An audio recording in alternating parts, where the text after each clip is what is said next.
Bueno, muy buenos días. Hello, good morning, everybody. Welcome to you all to this first International Gambling Congress organized by the General Department for the Regulation of Gambling at the Ministry of Social Rights, Consumption and 2030 Agenda. We're going to be here together for the next 2 days, and this area, this venue will become a meeting point for dialogue, reflection and exchange of knowledge around a topic that is extremely relevant, the social impact of gambling.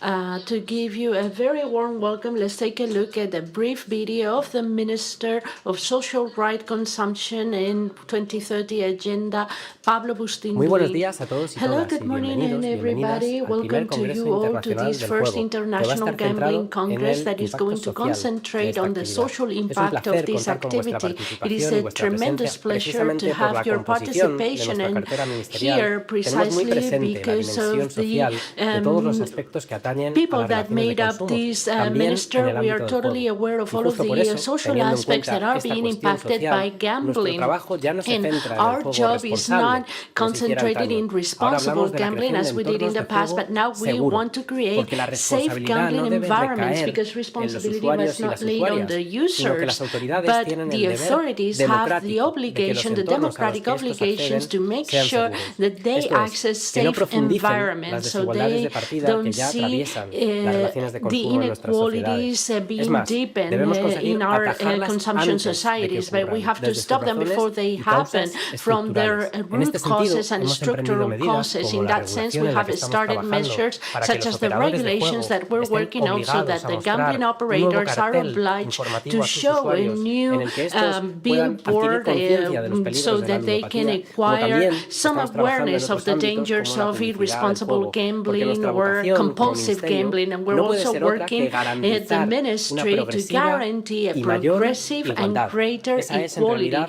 la primera That is promesa in reality democrática y the nuestra first primera democratic responsabilidad. promise Para and the hacerlo, first responsibility acabar that con we la have. desigualdad en In el order juego to do y so, we have garantizar to end up with ese entorno seguro inequalities es in una gambling, and we herramienta have to indispensable. guarantee a safe Espero que environment, disfruten and de la this is an jornada y cuento indispensable con su tool. I colaboración hope para you dar enjoyed the day, cumplimiento and de manera I conjunta count on your a ese objetivo. collaboration so that we Muchísimas can gracias y fulfill buen our trabajo. goal. Thank you very much, and I wish you a very fruitful work.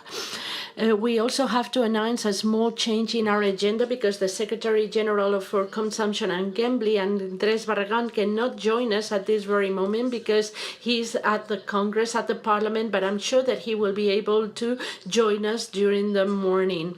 Also, if you don't mind me saying so, I'm going to do a brief introduction in English for the foreign colleagues that join us. First International Congress.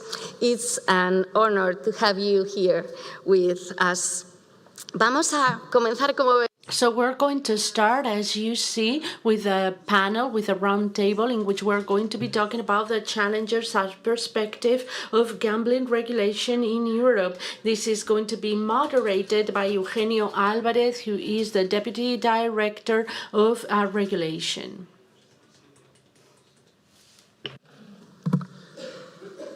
Buenos días a todas.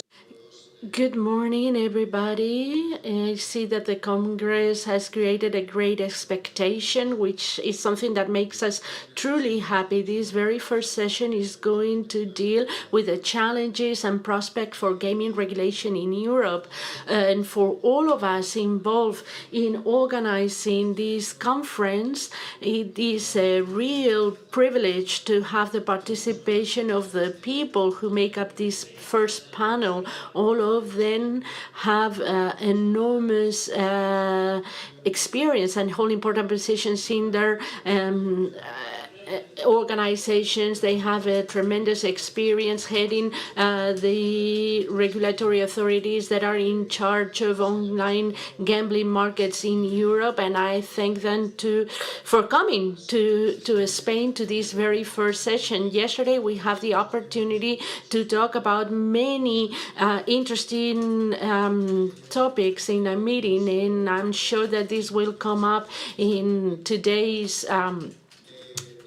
conference. We also met with colleagues from Portugal, from Austria, and from France, and it was truly interesting, and I'm sure the topics will come up during the day. The session will be organized in 2 different blocks. In the first one, each one of the speakers will present the challenges and prospects for the respective jurisdictions, how they see the challenges that they're facing in their own jurisdictions related with gambling. And secondly, there will be a debate between them. I am very pleased to introduce in the first place Ms. Elisabetta Poso, who is the head of the Gaming Directorate of the Italian Customs and Monopolies Agency.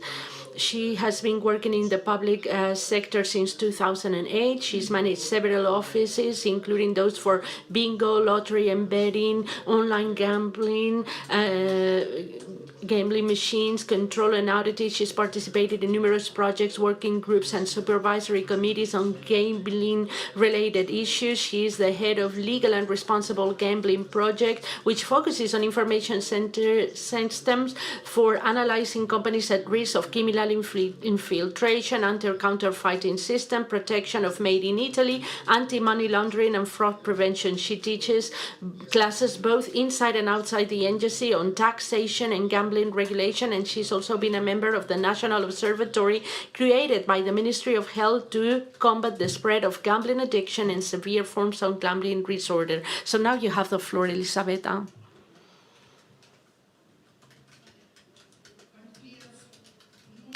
Everybody, I would like to thank the Spanish regulator for inviting me to this insightful discussion among Europe's gambling regulators. My name is Elisabetta Poso, and I'm here on behalf of the Customs and Monopolies Agency, the Italian gambling regulator. In Italy, gambling is a state monopoly. It can only be offered under concession from the state through licensed operators selected via public tenders. Any gambling activity offered without a valid concession constitutes a criminal offense for both the operator and the player. The Customs and Monopolies Agency, ADM, is a public entity supervised by the Ministry of Economy and Finance. In addition to its responsibilities in customs and excise matters, the agency oversees and regulates licensed operators, and together with the financial police and other law enforcement bodies, it monitors compliance and combats illegal gambling. So the agency plays a dual role. On the one hand, it ensures the legality and transparency of the gambling offer. On the other, it protects players and combats the illegal market, which poses a threat both to public security and to state revenues. To better understand today's challenges and future perspectives faced by the Italian regulator, we must look carefully at the data. 3 years after the end of the health emergency, the Italian gambling landscape has profoundly changed. Between 2022 and 2024, total stakes in the legal gambling sector grew by more than 40% compared to the pre-COVID period, reaching 157.4 billion euros in 2024. Winnings increased even more sharply by 49.5% up to 136 billion euros. As a result, GGR, or player expenditure, that is total stake minus winnings, rose modestly by about 15%, amounting to 21 billion, while tax revenue remained broadly stable at around 11.5 billion euros. However, this overall growth hides very different trends. Since 2019, online gambling has surged by more than 150%, whereas land-based gambling, which accounts for roughly half of the land-based, gambling has declined by 12%. Within the land-based segment, amusement machines, slot and video lotteries, which account for roughly half of the land-based market, have dropped by 30%. while numerical games and horse betting have seen only minor decreases, minus 0.6% and minus 3.8%.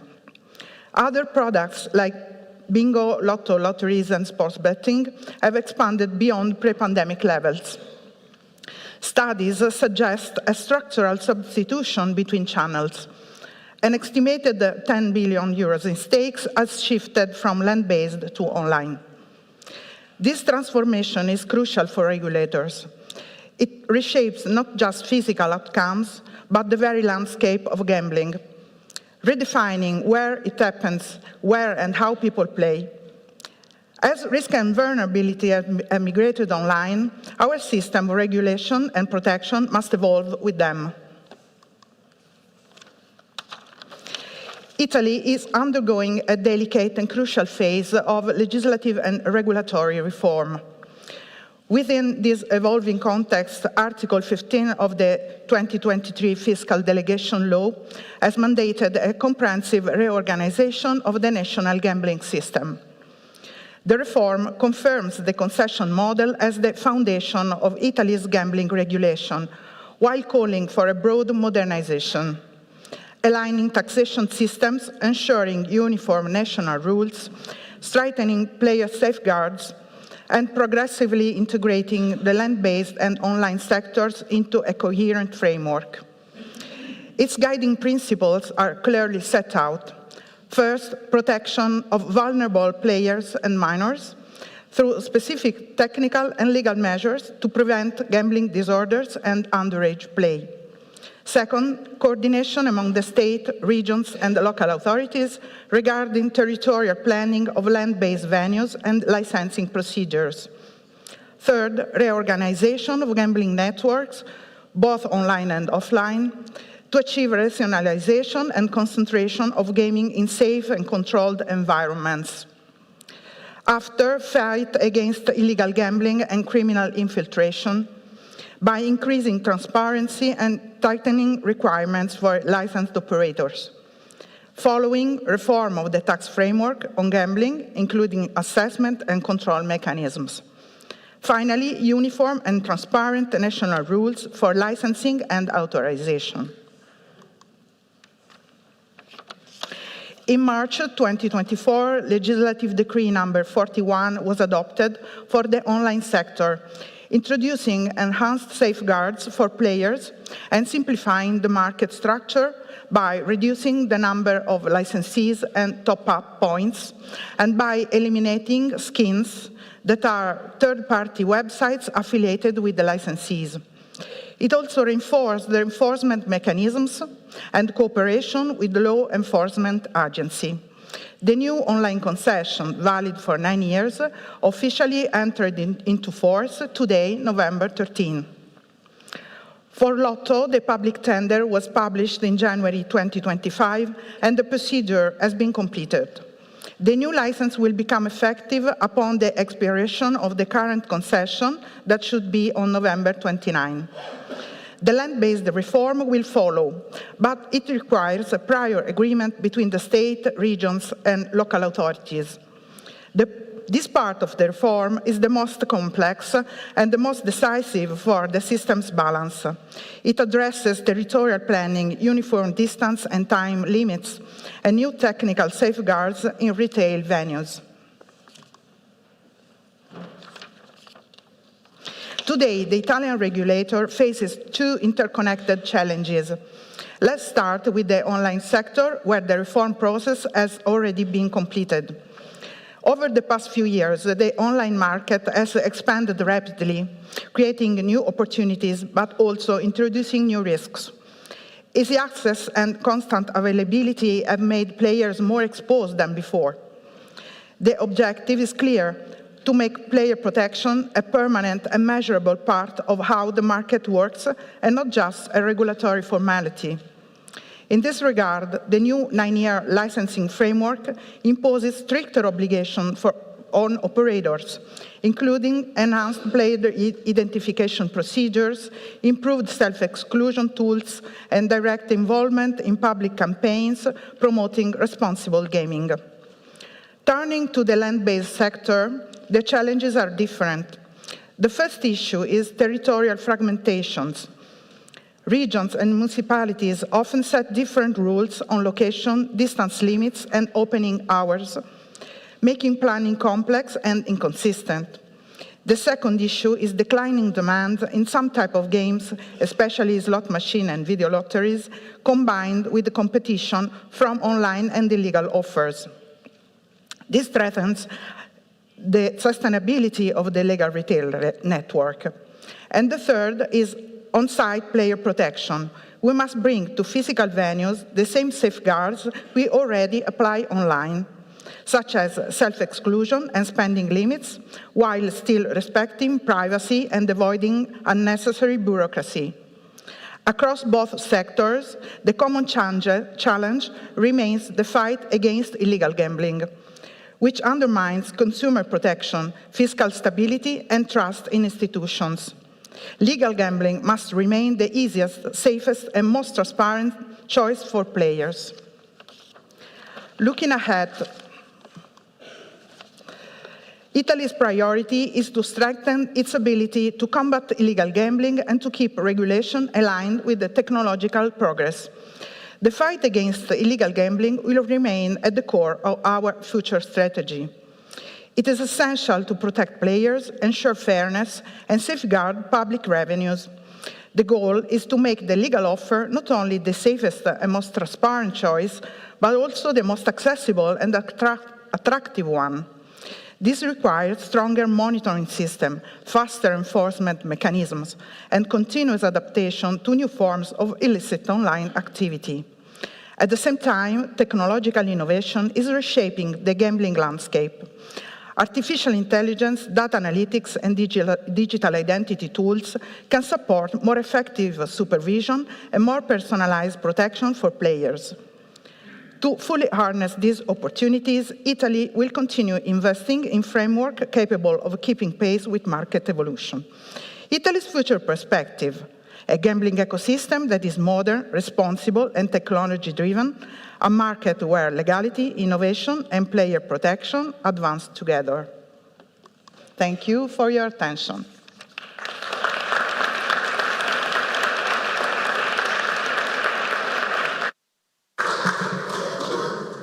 Muchas gracias, Elisabetta. A continuación va a Thank you so much, Elisabetta. Now we're going to give the floor to Mr. Robert Müller-Oeltz. Since 2023 has been responsible for sport betting at the Joint Authority of the German Federal States for Gambling. The name in German is much more complicated. Unfortunately, he's a graduate of the Faculty of Law at the University of Leipzig. He's practiced as a lawyer and the first attorney for 10 years. And since 2025, he has held responsibilities related to the implementation of the current state treaty on gambling with regards to the prosecution of minor offenses and litigation during the transition period until the establishment of the current regulatory authority. And in early 2022, he participated in establishing the licensing processes for virtual slots and online poker.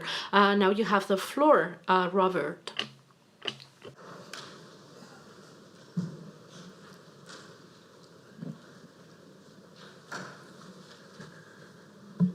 Buenos dias to everyone attending. Thank you for having me. Thank you for the invitation. Thank you for the introduction.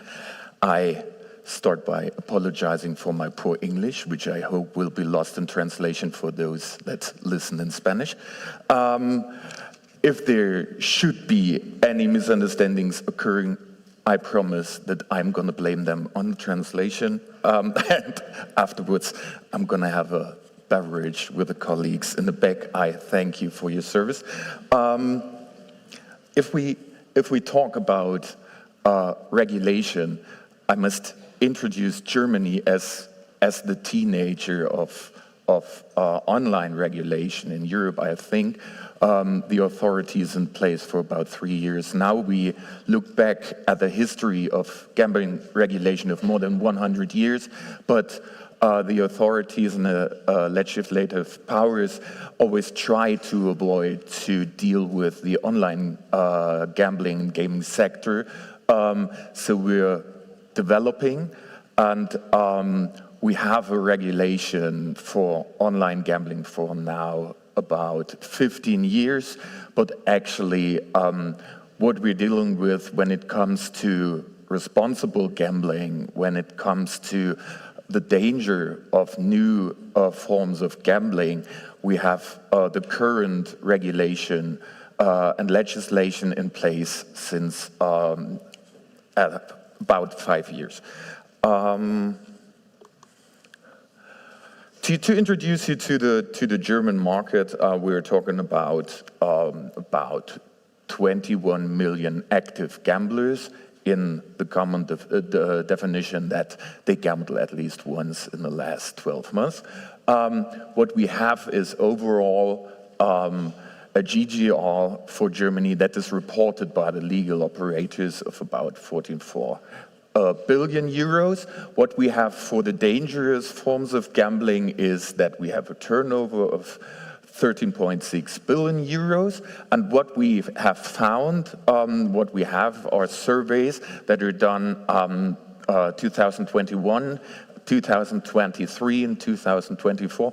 What we have is 1.4 million participants that show at least habits of addictive participation in gambling, which kind of like arises doubts whether there should be done something and whether we should adopt something. What we have in Germany in place for about 3 years now is a licensing system. The licensing system consists of reliability of the operators. They have to be financially reliable, but what they have to be as well is they have to be focused on the protection of gamblers, on responsible gambling, and we force them to follow those obligations by limitations and by cross-operator surveillance of those limitations. So we have in place central filed detection of deposit limits, cross-operators. We have in place central file-based detection of parallel gambling. You're not allowed in Germany to gamble simultaneously at different operators, and that is controlled by a central file where every operator has to report to.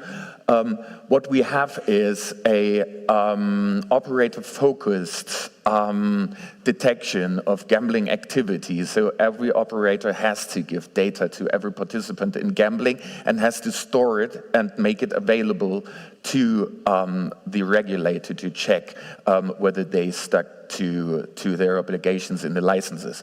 What we have is a nationwide exclusion data bank, which is kind of like unique because all facilities that are on the streets are linked to it, and all online operators are linked to it, and they all have to report it, and they all have to tell when a gambler wants to gamble to first check whether he's excluded by himself or by a third party. What we have in place when it comes to new techniques is we have the obligation for the operators to have an artificial intelligence-based early detection system to spot probable problem gamblers, to be able to react before there's serious harm in the gambling process. What we are to do is, and that's the problem we all share in the room, I think, what we are to do is we have to fight illegal gambling. That's what we have to give in return to having regulated market that obey player protection as well, and that do fulfill their duties. So we must make it efficient, and we make it the place where the gamblers go, so we have to cut short illegal markets. German authority does so. So we identify illegal products. We report it to Google and other services. We use European legislation to rely on it and to work on that basis. We cut down payment streams. We cut down advertisement. We try to cut down the appearance on the internet by closing down IPs and URLs. We're still struggling because there's a lot of fight and there's a lot of movement in the markets. And we are obliged to work together and to contribute everybody together so we can share best practice to get better and get more effective. What we're getting more and more effective is the blocking of payment methods, because this is the point where it all comes together and where other contributors to gambling have to be compliant as well. So there's a Europe-wide or worldwide scope to take this into account. When we look at the illegal market and the challenges we have, then we have all struggled with the rapid changes that there are. We have to keep up with the pace the illegal markets have in changing their product, in using artificial intelligence, in using new technologies. We're talking about blockchain, and we're not talking about blockchain as an enemy or something that shouldn't be used, but we're talking about blockchain as a chance to identify what is going on and something that will develop and cannot be left aside. So this is one challenge we have fighting the illegal markets. What we have to do is we have to concentrate on our own strength. We have to foster collaboration. We have to keep talking. In our opinion, we have to keep talking to identify common goals. We have to keep talking to share what we already experienced and to share a best practice. That's what I am grateful for when I'm talking about invitations to such conventions as we attend today, because this is the place where we come together and where we can share thoughts. For the legal market, we have a quite good understanding, and we have a good collaboration with our licensed operators talking for the German market. What there is always room to improve. So we are obliged to get better, and we are obliged to take the others' opinions into account and to switch positions and view what's going on from the collaborators' point of view. So what I ask every operator and everybody that is working in the gambling sector is to please step into the shoes of a regulator. We do not do it because we don't like the market. We do what we're doing because it is a legislation and there's somebody who has thought about it, how we could improve and what is important to do. We always can improve further, but what we have is we have a common goal. We should share it and we should identify it, and I think that's the challenge for regulating the markets that are already licensed. What we have is we have technical progress in place there as well, and we should check whether this is useful and whether this leads to somewhere where we can get better. Sharing some perspectives, I do not want to tell too much. That's going to be part of the discussion we're going to have in a few minutes.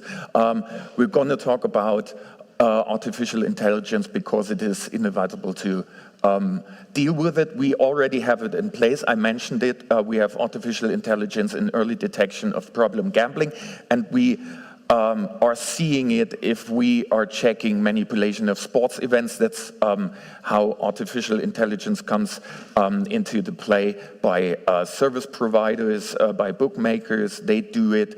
They collect a lot of data. We all collect a lot of data, so we have to be able to handle it. And artificial intelligence could be a huge help in it, so we have to deal with it. We are dealing with the blockchain technology because it might lead to more acceptance, to more efficiency, and to markets that could be related from another angle, from another point of view. Therefore, we're confident that there should be thoughts on that. Oh, that's it for myself. I thank you for hospitality. I thank you for attention, and I'm looking forward for our discussion. Thank you.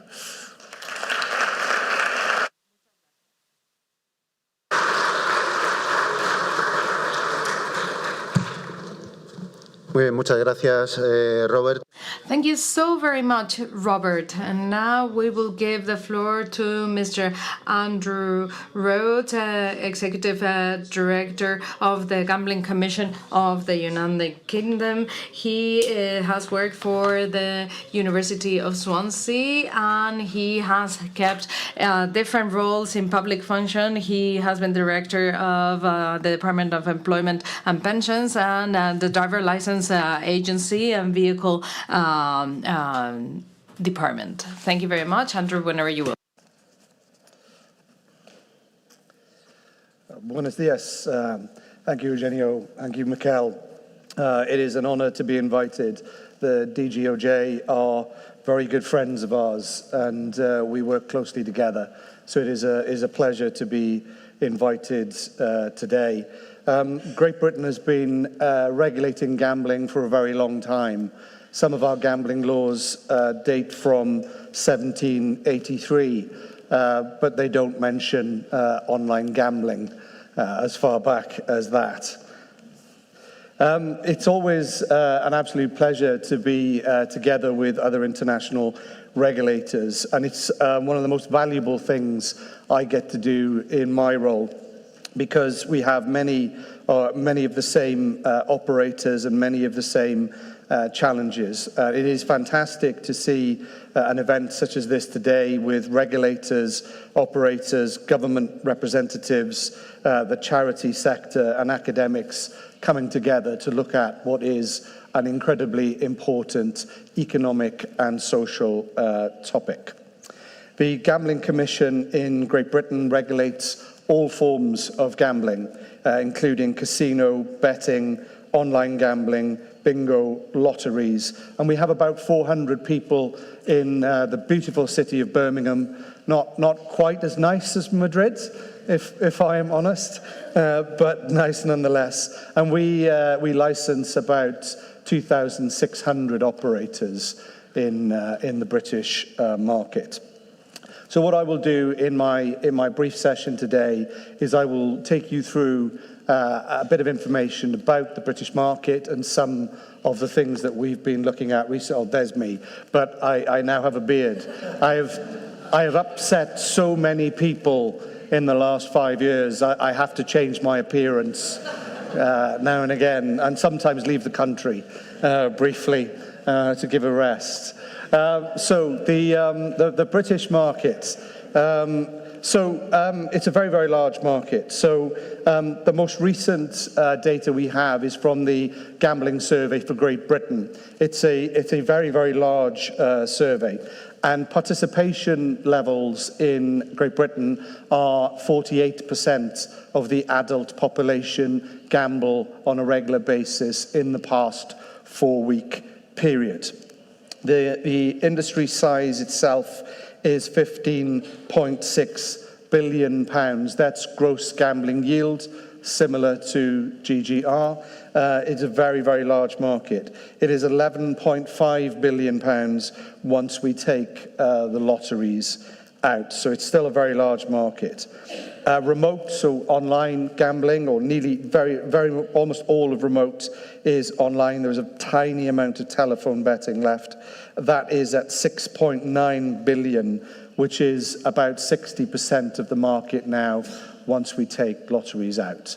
Online gambling grew rapidly during the COVID pandemic, as it did in most countries. These headline figures are important, but what we're very interested in are the trends over time.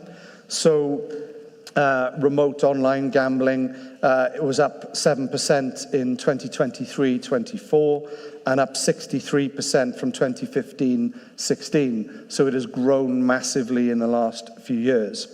Online casino games dominate the remote online sector at a value of £4.4 billion in 2023-24. It's perhaps not so surprising. 95% of UK adults have the internet at home. They spend on average 4 hours online every day. 75% of online activity is smartphones, which is no doubt similar. I think my children spend a lot more time than that online, but they are not gambling. They are only 16 and 14, so we don't have to worry about that yet. But of course, this is why so many jurisdictions around the world have been looking at licensing online gambling since the pandemic. There is a lot of change, and there is more change yet to come. Two of the topics that we've been monitoring very closely is the development of AI and how it is being used in the sector, but also the growth of cryptocurrencies, where cryptocurrencies have become much more dominant for those under the age of 40, and this will become an increasing challenge for regulators over the next few years, and it's something that is very much in our minds. We know it's a difficult challenge, but it is one I think we will have to address. I will show you a little bit of information. You won't be able to read this, but relax, it's fine. It's all online.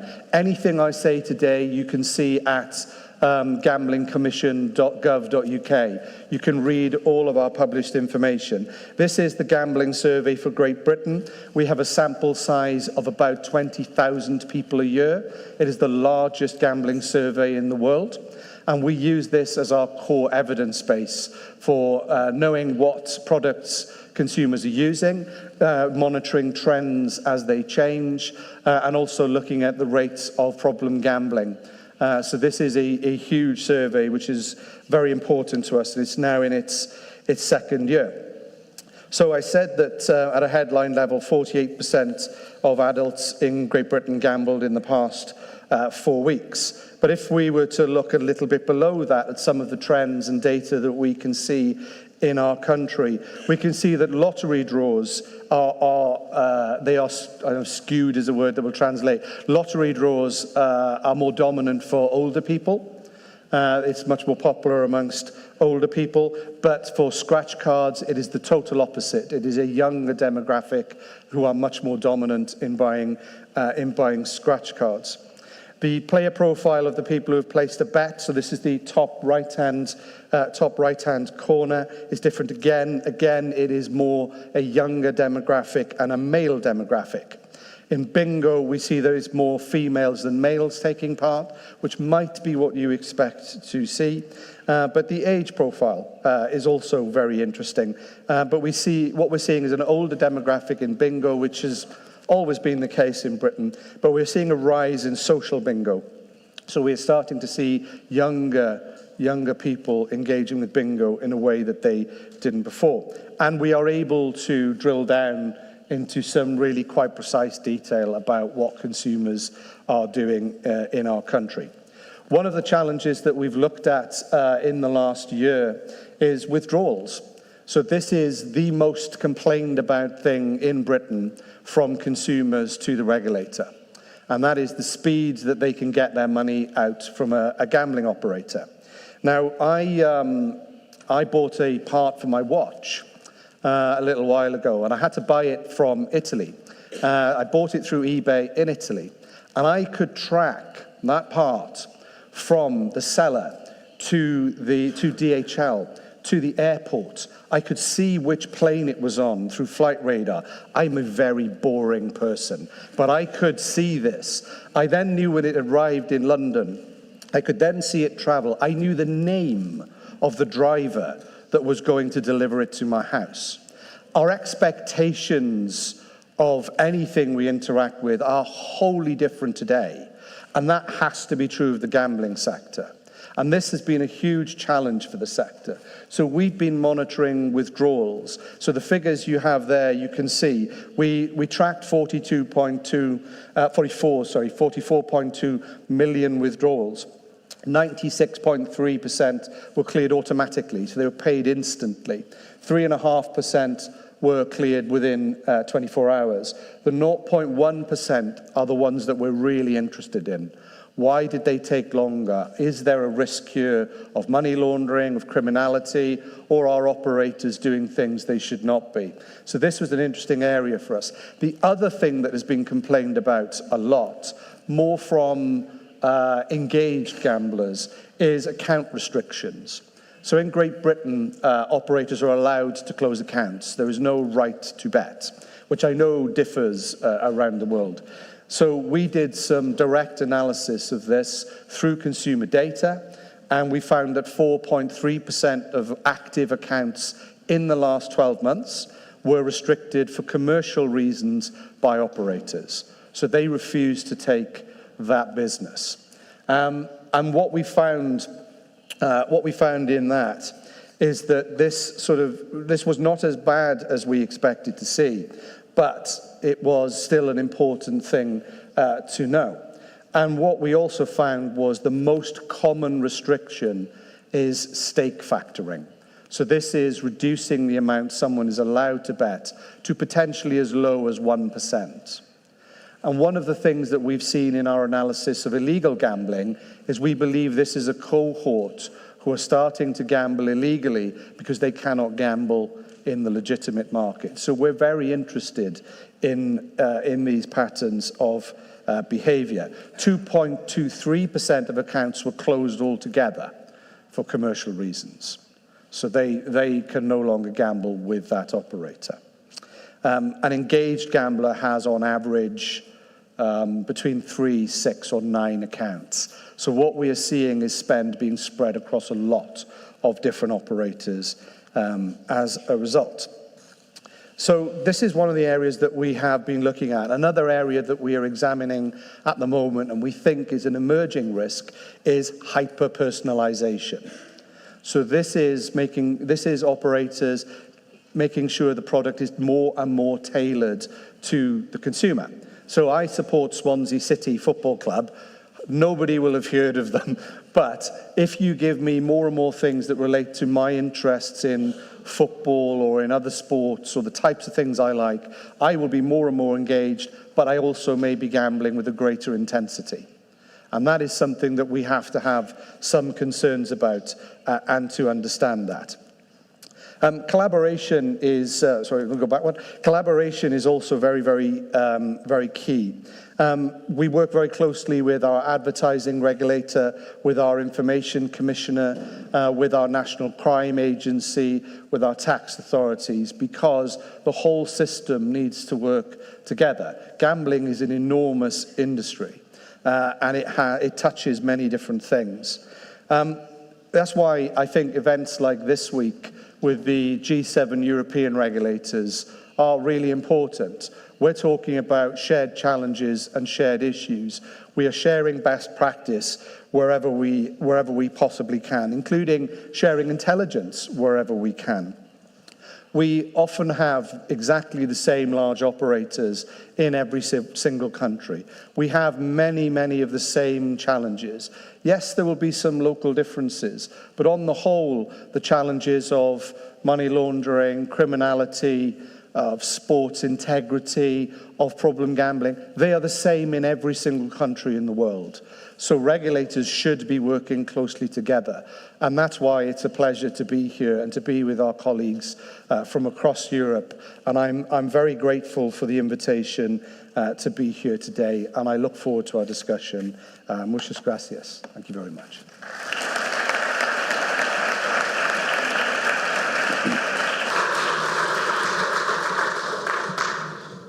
Muchas gracias, Andrew. La barba te sienta estupenda. Thank you so very much, Andrew. You look great with your beard. Don't worry about that.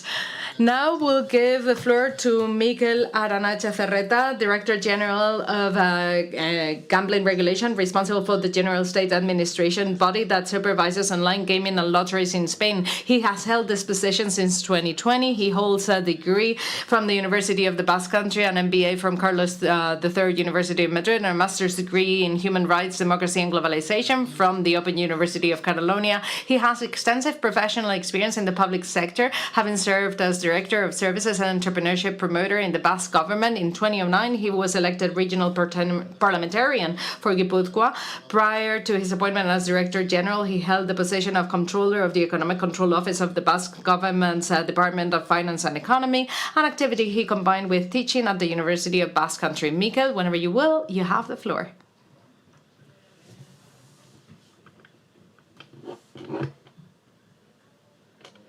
Y muy bienvenidos. Good day and welcome to this first International Congress on Gambling that we have organized from the General Directorate for Gambling Management. Firstly, I'd like to thank all speakers and especially my European colleagues for participating in this Congress. And I'm fully convinced that we will tackle joint problems from several angles. Ultimately, this is what unites us all.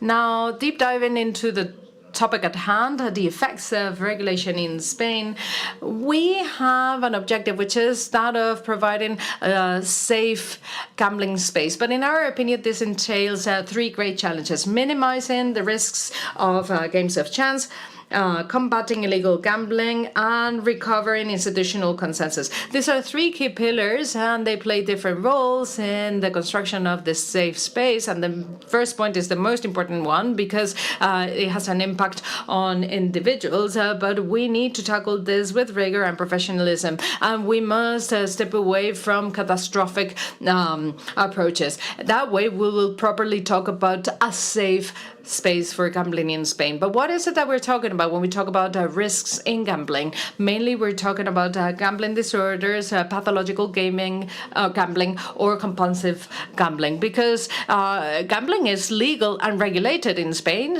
and it's a legitimate business, but we cannot say that it's innocuous. And it's not harmless because even though some people irresponsibly deny it, gambling disorders are a real pathology. It's recognized by the World Health Organization and the American School of Psychologists, and we must combat it with every tool at our disposal. As long as gambling exists, we won't be able to completely eradicate pathological gambling. But of course, people understand that a safety belt and airbags are not strategies to hinder individual freedoms. These are measures to protect drivers. So we as regulators, we also need to have tools in the gambling environment so that we can minimize risk in the same way. And we must know the nature of the gambling market, and we must know what causes some people to gamble and develop a pathology related to their gambling activities. We might identify two elements: the nature of products and the business model, at least in the Spanish market, which is the one that we are most acquainted with. Regarding the nature of the product, games of chance, we must underscore that are not all the same, and there's no harmless gambling. Now, as we could check in the prevalence study performed in 2022-23, on face-to-face gambling presents a lower risk than online gambling, and we see that the percentage of people that present symptoms of gambling, it's 1.3%, and online we see that's 53% of risk presence. So we must know what is the nature of the different types of games of chance and the risks embedded in their design, something that we'll discuss tomorrow. And we must also know what are the dynamics in the gambling sessions between operators and gamblers, and we must detect the different signs that can contribute to developing a pathological presentation. But the business model as such for games of chance, especially online, also calls for our analysis, because when people create a user account, interaction with gambler becomes more intense and the risk becomes higher too. So what are the main features of this business? According to data from 2024, the number of active gamblers, it's around 2 million, 23% of them are new, but 22% of them drop the activity in less than a month, which goes to show that there's great turnover. The average expense for active gambler, per active gambler, it's 706 euros, but 80% of sales, of losses rather, concentrate in just 10% of gamblers. In absolute terms, 200,000 gamblers spent 1.4 billion euros, as an average of 7,000 euros per player, and nonetheless, 40% of gamblers do not exceed 150 euros per year, which doesn't even cover the cost of acquisition estimated by the industry. This goes to show that there's great turnover and there's strong dependency amongst intensive gamblers that sooner or later will drop the activity and they will be replaced by new gamblers. And this involves two very specific things. First, there's a big advertising effort in 2024. 426 million euros were invested to bring in new gamblers, especially young gamblers who have just become of age. And the greatest increase has been in ads on social media and through affiliated links. And also, we need to keep these active gamblers for the longest time possible, incentivizing more stakes. There's 262 million euros that have been devoted to freed-up bonds so that they can foster this activity. And all this to have a gross profit that exceeded last year 2.4 billion. And I'd like to share this data to show that a market with less advertising and less intensity on these addicted gamblers is possible. And of course, the industry should do some corrections. Therefore, the fear sectors call this social corporate responsibility. But unfortunately, in many cases, this is what they use for lack of a better word. So in our department, we want to promote a series of tools to tackle this market. And there are regulatory proposals that include legal changes to royal decrees and developing a series of tools to provide the greatest safety possible to those that spend their money, to decide to spend their money and games of chance. So we have the self-exclusion list and also a risk sector or a risk registry. And there is actually a famous lawyer that we all know that in 2020 said that the problem with gambling in Spain is that they started to regulate the activity that is potentially the most capitalist one, and there's a communist trying to regulate it. But I'd like to share my insight because some representatives of the sector have made comments in direction that we shouldn't just shouldn't be concerned about the industry, but also about the money paid out. We need to have a public health approach, and we must have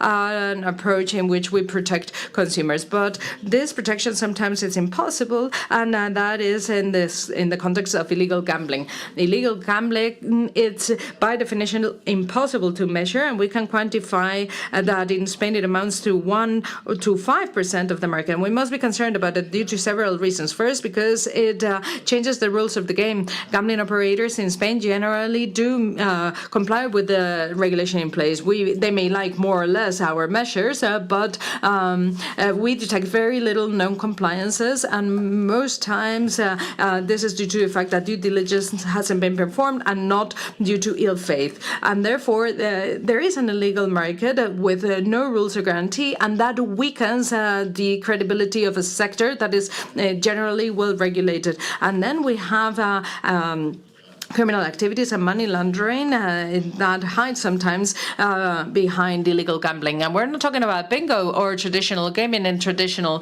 parties or poker rounds that some friends may play during the weekends. When we talk about illegal casinos or illegal lotteries or illegal casinos, we're talking about criminal networks that use these bets to do money laundering and to attract people who oftentimes don't really know where they're putting their money in. And something that we must be aware of, and content creators and influencers should also be aware of this.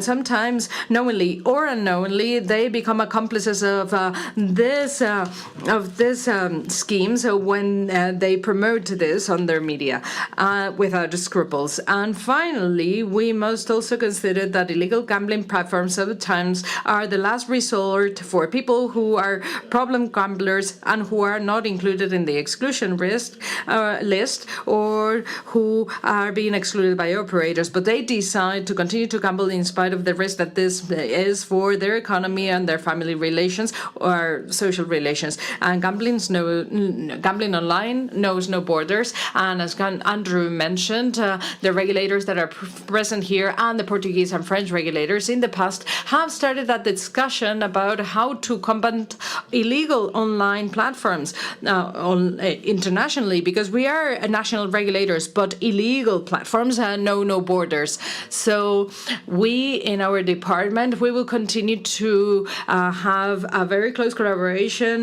with enforcement agencies and the CEPLAC with everything that they may need us for. And we also continue to implement sanctions. Sometimes it's something that seems unattainable, but this provides specific results because every single year we manage to close illegal web pages. And this goes to show that our effort is worth our while.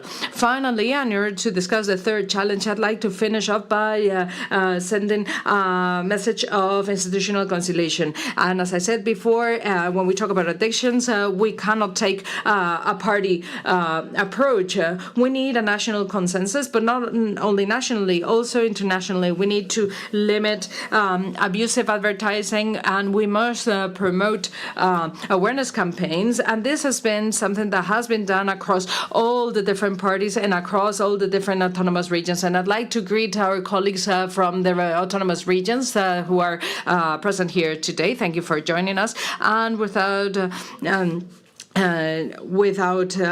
knowing this, some institutional representatives have actually fallen for the claims of operators, and they have changed their opinion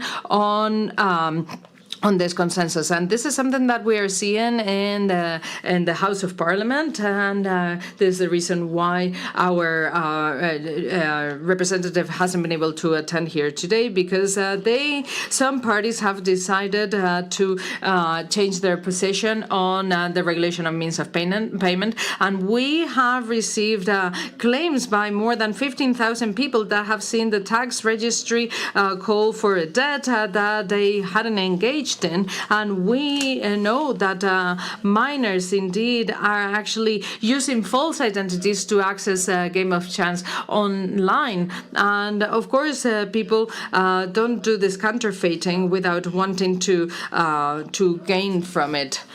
In the past, we tried to limit what it means to have illegal providers, and we need the key measures to limit gambling online, illegal gambling online. So we will not see people being harmed. That's why in our department we give a hand to all the institutions irrespective of their ideology, so we can recover the minimum consensus that we historically had, and we can continue on collaborating on all the different projects that we can approach together, compiling with the official data of gambling in Spain and ending up with the self-exclusion registry, so we can guarantee that we are safeguarding all the gamblers in all the regions. Our doors are open to all the regional authorities and to all the parties, so we can work together. Thank you very much.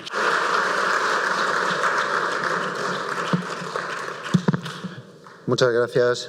Thank you so very much, Mikel, and thank you to the four speakers. I think many topics were put on the table. The first one of them, and I think this is something that you've mentioned in all of your presentations, have to do with the common interest and challenges that we are facing at international level. It is a fact, and you've pointed this out, that they are the same operators that are in Australia and in Spain. It is a fact that illegal gambling is a topic that has an impact in Italy, in the United Kingdom, in Portugal, and in all those who've decided to regulate gambling. The truth is that in the European framework, there is a tremendous regulatory fragmentation, and we wonder to what extent having common interests can lead to a greater convergence in the regulations, in gambling regulations. That's an open question. Maybe Robert would like to take the floor so they can tell us what their opinion from the German regulatory agency. Yes, thank you. I'm glad to do. What we have on my supervisory board asked me to emphasize this is, what we have to do is, we have to respect European legislation, we have to respect the rulings of the European Court of Justice that emphasizes the independence of the member states of the EU when it comes to gambling regulations. We do so, but gambling regulation is not an island within an ocean that is unregulated. So if we have a look at European regulations, we already have common goals that we share when it comes to anti-money laundering, which is regulated Euro-wide. When it comes to gambler data protection, we are all on the same page and we have to share issues.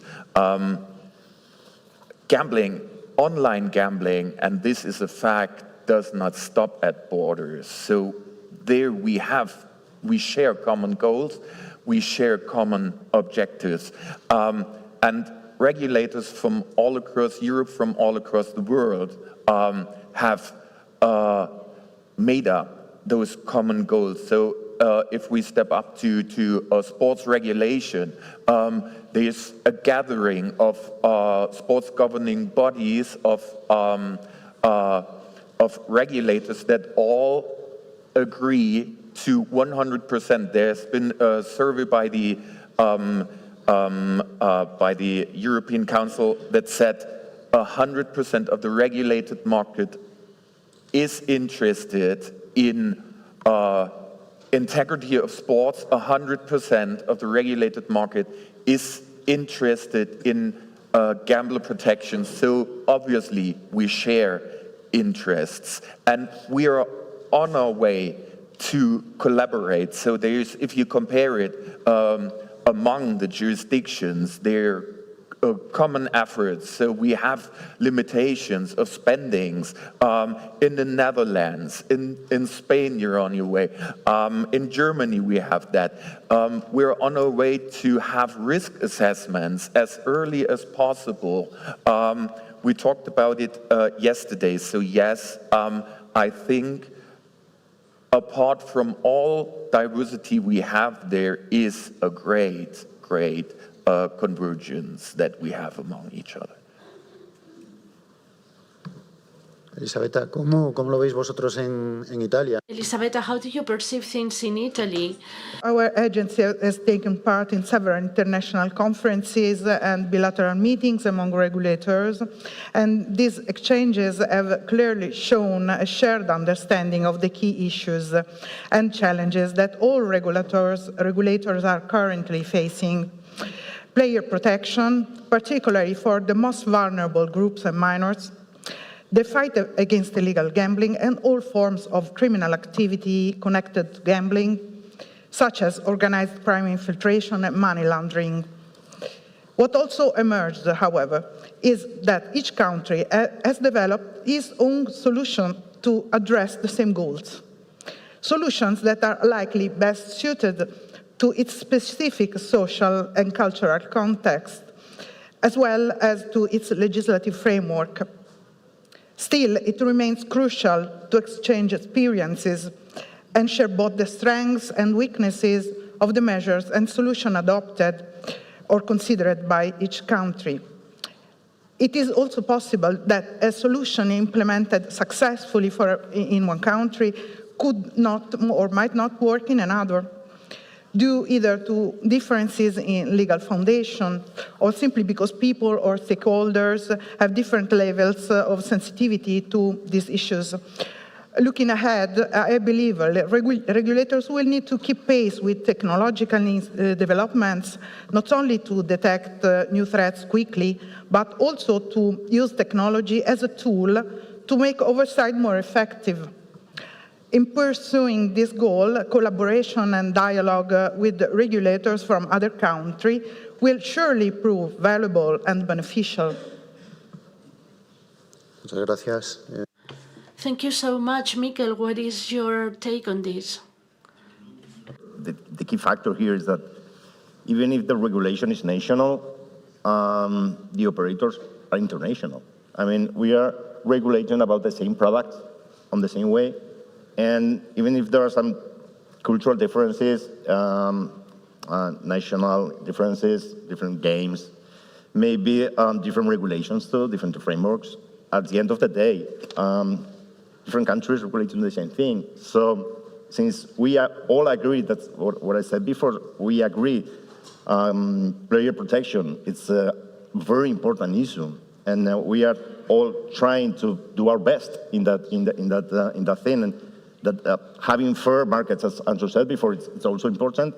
I think it's a lot to learn about. When the different countries in Europe, we have different experiences, more time regulating, less time regulating, mostly what it has to do with online. And instead of starting from zero, it's easy to look around, see what our colleagues are doing, and trying to, I would say, improve, not copy, improve, and being inspired by other measures. And I think there's a lot of work together to do. And it happens the same when we talk with money laundering, for example. Money laundering, by definition, is transnational. So it's important to know what's going on, knowing what's happening in Austria, what's happening in Germany, what's happening in Italy, what's happening in the United Kingdom. And understanding what's going on, it's going to be much easier to fight against those issues. And it's going to be, I think, easier to protect our own players. So I think there's lots of collaboration and lots of common work to do. Andrew, ¿cómo lo veis en el Reino Unido? Que tenéis una larga... Andrew, how do you see it in the United Kingdom? You have a very broad experience. How do you think that we can achieve convergence, thinking that the goals are similar to everyone? How do you see in the United Kingdom the possibility of achieving certain regulatory convergence, given the fact that we all share the same goals in all jurisdictions? I don't think the British are allowed to talk about European laws anymore in conversion. Es lo mismo. They might not let me back in the country if I say the wrong thing. But actually, most of our standards are international or transnational. So FATF with AML, many data standards are the same and are largely converged. Sports governing bodies, again, are international, exactly as Mikel said. But most things exist above a national or even a European level. I mean, one of the areas where I think there can be a convergence, which might not be in law, but can be in technique, is where we look at the big service providers and how we interact with Google, with Meta. So we've been doing some work with Google in the last 2-3 years, where we are now having over 100,000 illegal sites delisted from Google search results, making them harder to find. It's very similar with internet service providers, again with payment providers, Visa, MasterCard, and so on. So I think the opportunities for convergence are often in techniques and not always in laws, because gambling is such a socially emotive issue that it will be culturally different in each country. So what is acceptable in the United States is going to be very different to what is acceptable in the Netherlands or in the UK. So I think the opportunities for convergence are in some of those techniques of what we can do together and using the collective weight and force of multiple regulators around the world leaning into those big providers to greater incentivize them to help in dealing with the problems that we see through bad advertising, illegal operators, and bad practices. I think there's a lot of opportunity between us there. Muchas gracias. Uno de los temas que Thank you very much. One of the topics that you've all mentioned, that is very concerning, especially for our department here in Spain, is the priority objective indispensable from the perspective of the Spanish regulator, the protection of consumers, mainly vulnerable groups. You've given us some figures, you've all spoken about the millions of vulnerable players that you have in Germany or Italy or in the UK. When a regulated market reaches a certain level of maturity, the question about if from this perspective, from the perspective of consumer protection, if we are living a healthy market, if those who participate in the market do so as a legitimate way of enjoying themselves or leisure, or if this is a significant source of income because they are players at risks. As we've seen in some of the presentation, all of these issues have been tackled traditionally under the concept that we all know about, responsible gambling, and we have put in place many measures that we're all aware of. But the concept of responsible gaming has been challenged because it concentrates in the individual responsibility of the player. So we changed the burden of the damage into the player, and this is the approach that we've had in our directorate. Seems like we are tending towards changing the approach so that the gambling offer is responsible in itself.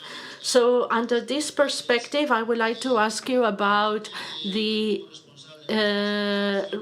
responsible gambling approach in your own jurisdictions, and more specifically, if you consider that regulation has to intervene in the gambling offer. Some of you have spoken about the use of AI, which is a very, very interesting topic, that it's there and it can be used with many different goals, legitimate commercial goals, but also to protect players and participants in gambling. Even if you have any experience in that sense and that you can share, I'll be more than happy to hear what you have to say. Maybe, Mikel, you can start. You have already put on the table several things, but can you break the ice? No surprise if I say that we believe very strongly in regulation to go through different measures to protect players. I think there's a point here that we have to think very deeply about it. That it has to do with the change of the framework. When we think about gambling, it's been a very big change between, let's say, 34 years ago, land-based gambling, mostly traditional gambling, lots of lotteries in Spain. And now, when we are with very young native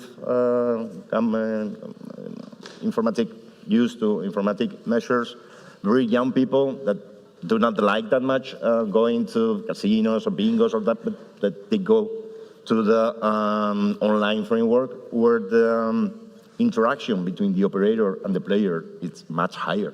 And we have there the artificial intelligence with lots of data about how those type of gamblers are doing their activity.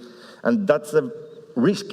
It's a risk for the player, it's a risk for the operator, it's a risk for the regulator. So there is something that we have to think about it. And I think we have same opportunities as before. We can try to build a safe framework between all of us, regulators, operators, gamblers. We can try to build it to that new reality. Or otherwise, if we figure out that there's not that responsibility from some of the actors of gambling world, probably we have to go with regulation again. So we've come up to this point. I think changes are very strong in what's going on. Safer gambling frameworks are going to be very hard to build. So I think it's important to try among all of us to build a new situation, not only going to regulation and sanction, which is an old formula. Well, it works more or less, but going to a new way to understand well, how to manage the new situation. Elisabetta, Elisabetta, in Italy, you're carrying out very important regulatory changes. You are in the midst of this. How do you see gambler protection in that new framework? There has always been a strong focus on player protection. In the early 2000s, when the regulatory of land-based gambling sector, such as slot machines and betting, first took shape, the priority was to ensure fairness in the relationships with the consumers. But in the years, it broadened to include responsible gaming, with the aim to ensuring that legal gambling would also be safe for players, and that greater protection would be provided especially for more vulnerable groups, such as minors and problem gamblers.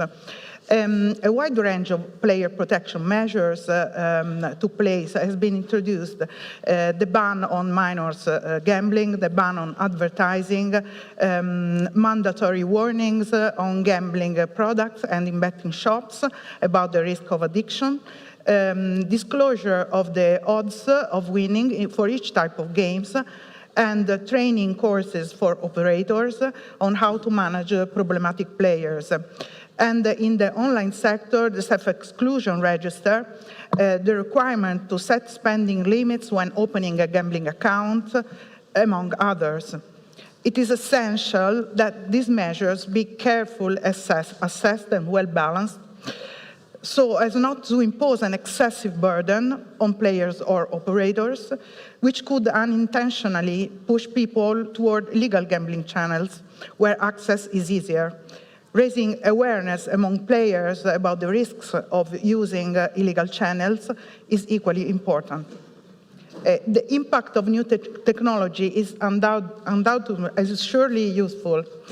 In our regulated online gambling system, new licensees are required to use predictive tools based on algorithms to identify potential problematic gambler and to adopt the most effective prevention strategies. Andrew, en el Reino Unido. Andrew, how do you see things in the United Kingdom in this sense? So there's a lot of things that we've introduced in the last few years. So we haven't used the term responsible gambling for many, many years.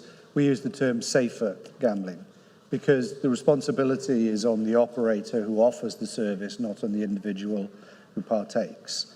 So that means that they have to have policies in place to identify markers of harm, they must interact with consumers who are demonstrating any signs of harm. That has to be a good quality interaction. We have to be able to inspect it when we visit.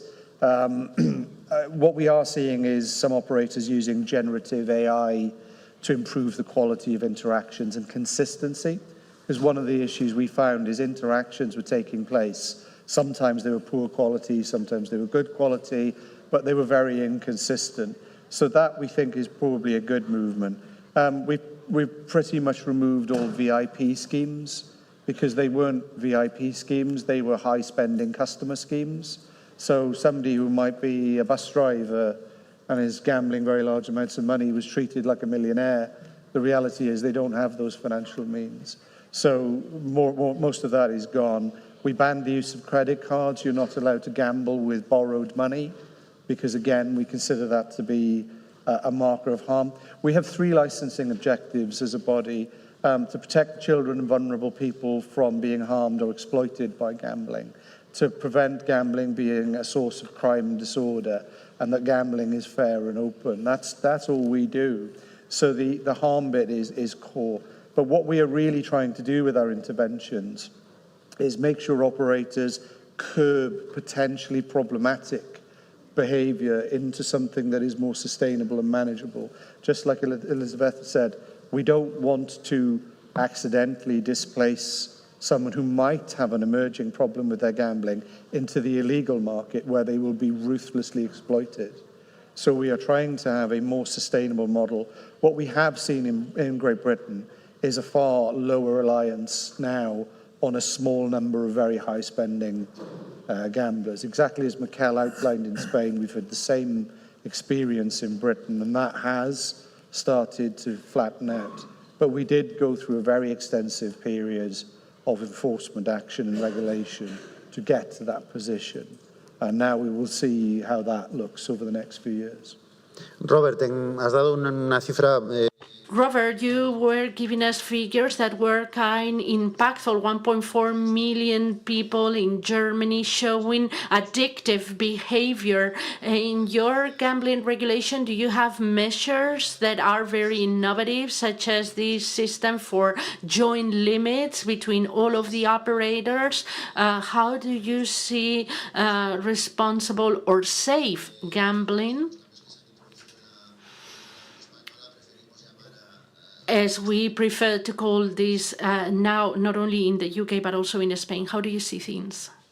Yeah, from a German regulator's point of view, I might introduce another vocabulary.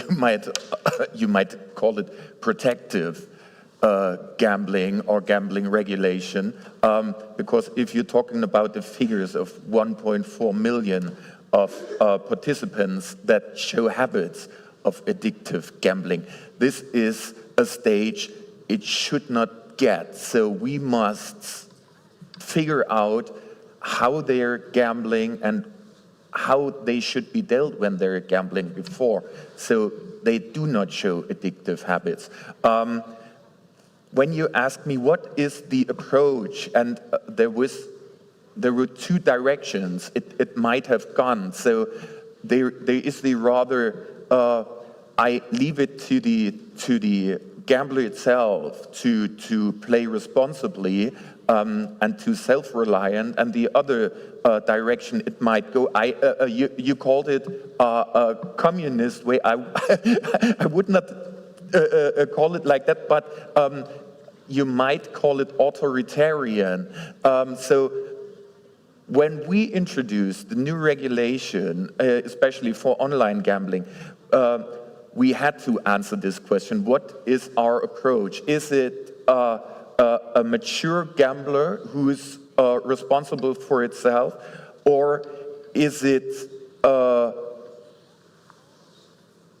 obligations of the operators that takes the responsibility from the gambler and puts it on the shoulders of the operators? And what I introduced, what we have as obligations in our legal foundation and in our licenses, you would not be surprised that the operators on the German market said that the system in Germany is an authoritarian system, because what we have is we have those limitations where operators have to report, so limits are shared across operators. What we have is they have to report activity before the gambler even starts to take part in games of chance, and this is across operators, so they cannot gamble if they already gamble at another operator's product.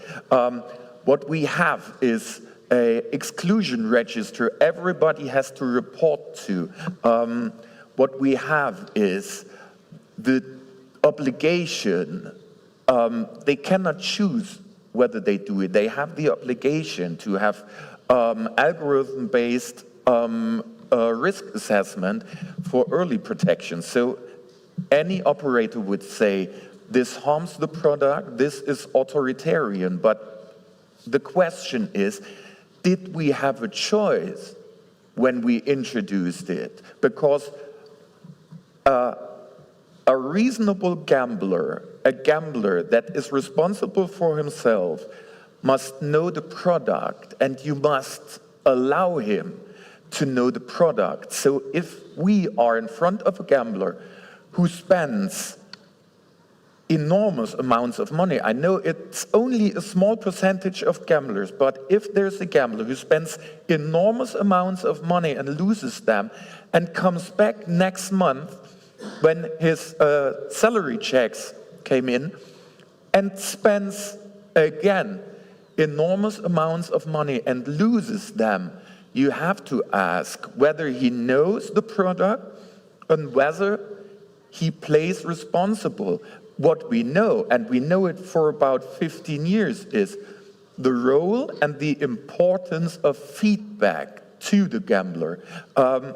He must know about his gambling participations because he will underestimate it. We know it from studies. If you ask him how much did you gamble, how much did you lose, he will underestimate it. You have to give him feedback. What we know from studies is, if they know how much they spend, they think about it, and it leads to a decrease of spendings and losses if they're not willing to spend that much. But you must allow the gambler to know the product. So you must give him feedback, and you must say, you lost that amount of money. Is that what you wanted when you took part in gambling? And if he decides so, this is a reasonable participation, then he knows what product he chooses.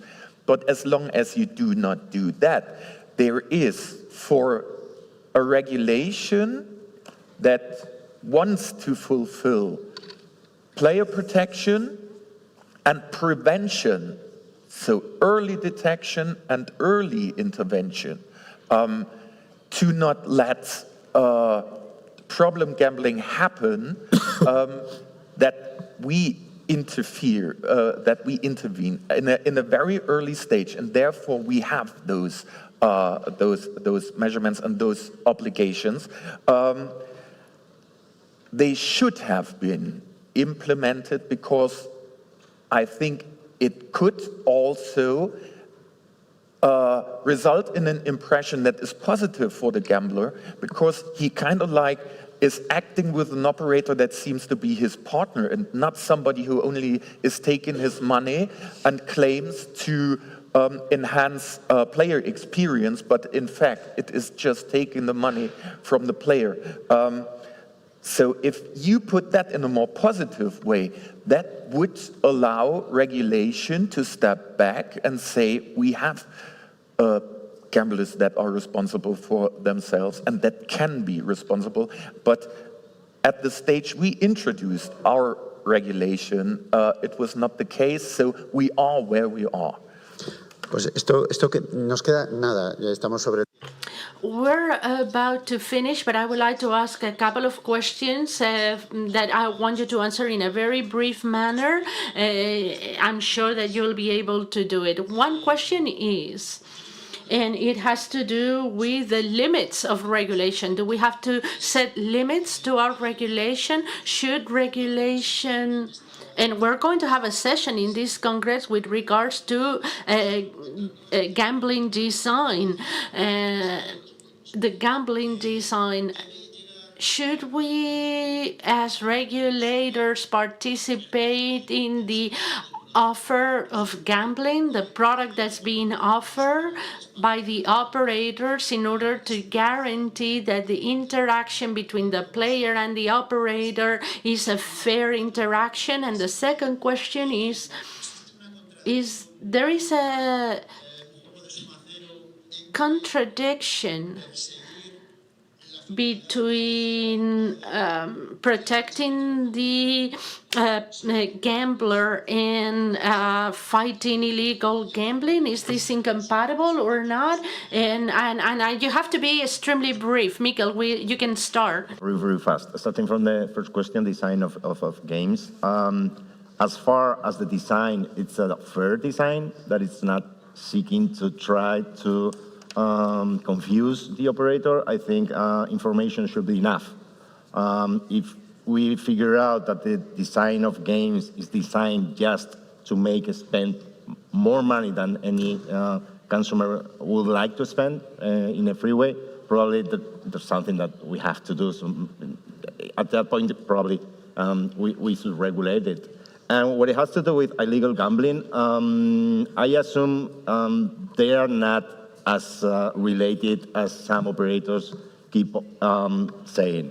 I mean, if the legal operators, the legal market would be as good as it can be, giving better consumer experience, giving more advantages, giving security, giving cashbacks right away.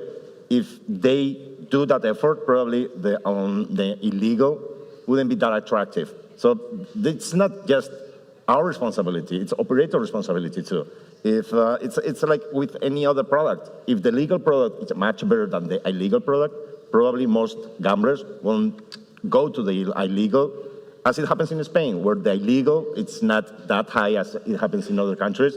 And I assume that is because the Spanish gambler is a responsible gambler at that point, and most of the operators do offer something better than the illegal platforms.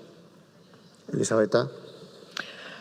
Yes, as I said before, regulator, I think, must intervene in the design of the games, but the measure that he decides must be very well balanced, very well assessed, to avoid the people are unintentionally pushed to illegal market, where there is no protection for the player. Andrew? Yeah, I mean, on design of games and things like that, we require them all to be independently tested by a test house, which measures the impact that they have and how they behave as games. I think that is possibly as far as we should go, because I don't think regulators really possess the expertise, and it would be very difficult to acquire it, very expensive expertise to acquire, to really be able to intervene in game design. I think on illegal gambling, I think we have to be mindful of unintended consequences and not doing things that we didn't mean to do.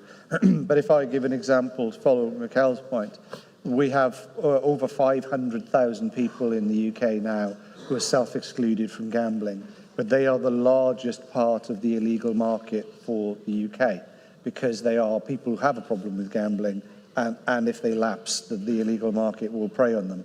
Had the legitimate industry managed their gambling and their experience better, maybe they would not have ended up in that position.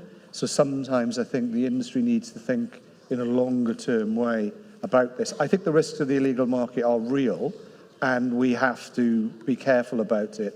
But I think sometimes it is an easy excuse for not doing the right things for consumers and for the industry.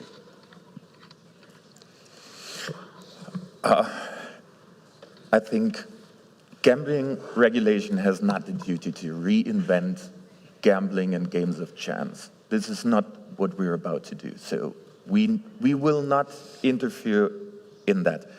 If asked whether protection of gamblers and transition into legal markets can go alongside, in my opinion, the answer is yes, because that can go along if we concentrate on the strength of legal markets and the advantages they have and the product they can offer, illegal markets cannot offer.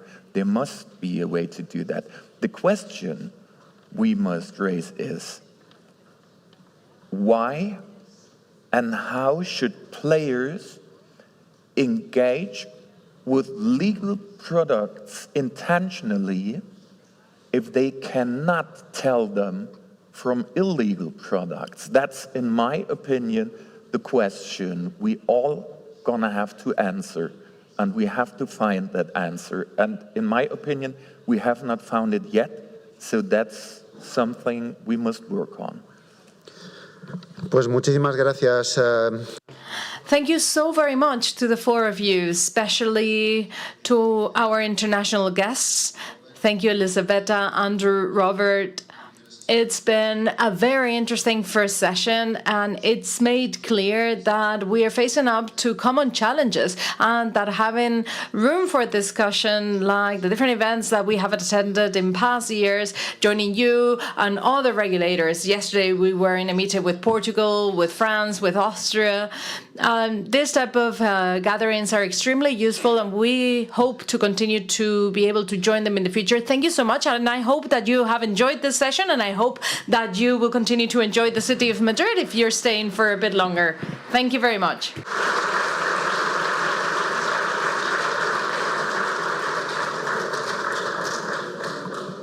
Pues muchísimas gracias. Thank you so very much, Elisabetta, Robert, Andrew, Mikel, and of course, Eugenio, for facilitating this session.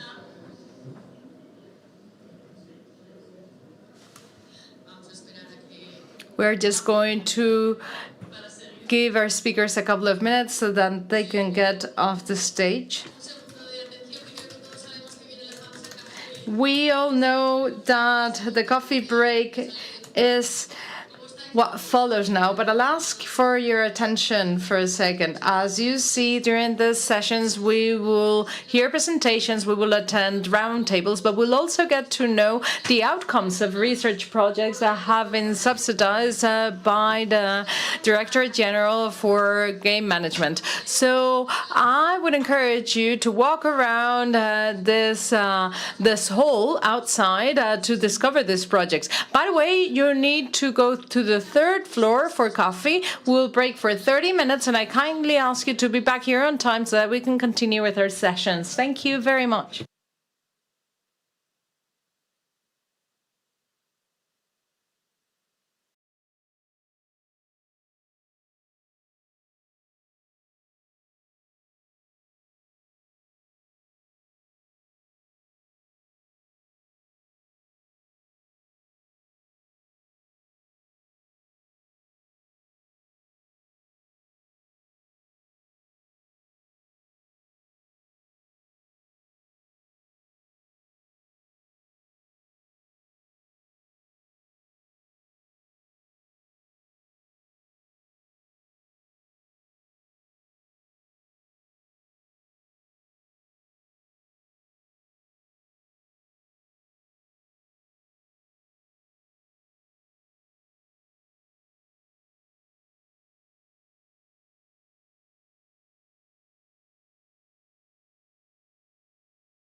Os damos de nuevo.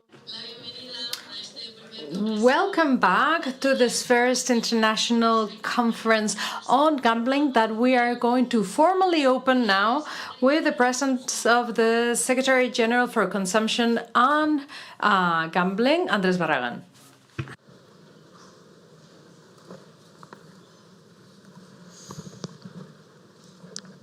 Pues muchas gracias. Buenos días. Thank you very much and good day, everybody.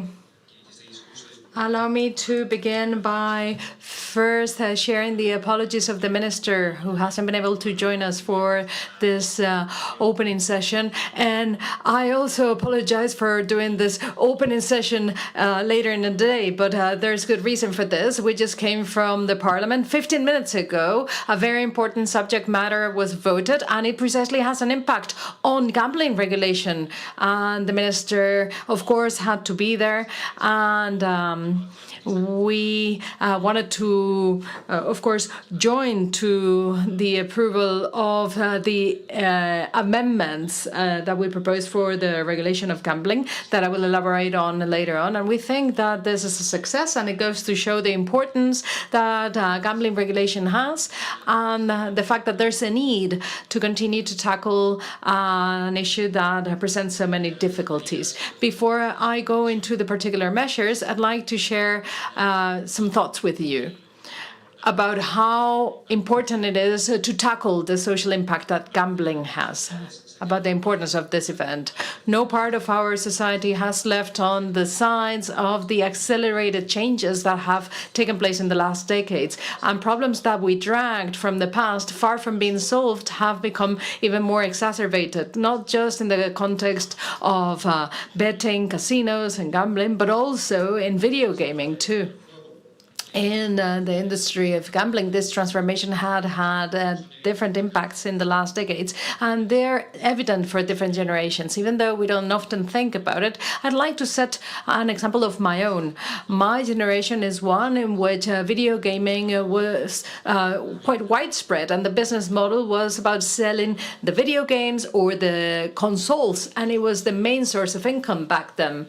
But this has been transformed in the last decade, and it has now become a way to monetize and obtain profit in a way that is increasingly more and more similar in terms of patterns and mechanism to addictive mechanisms that are also present in games of chance and betting.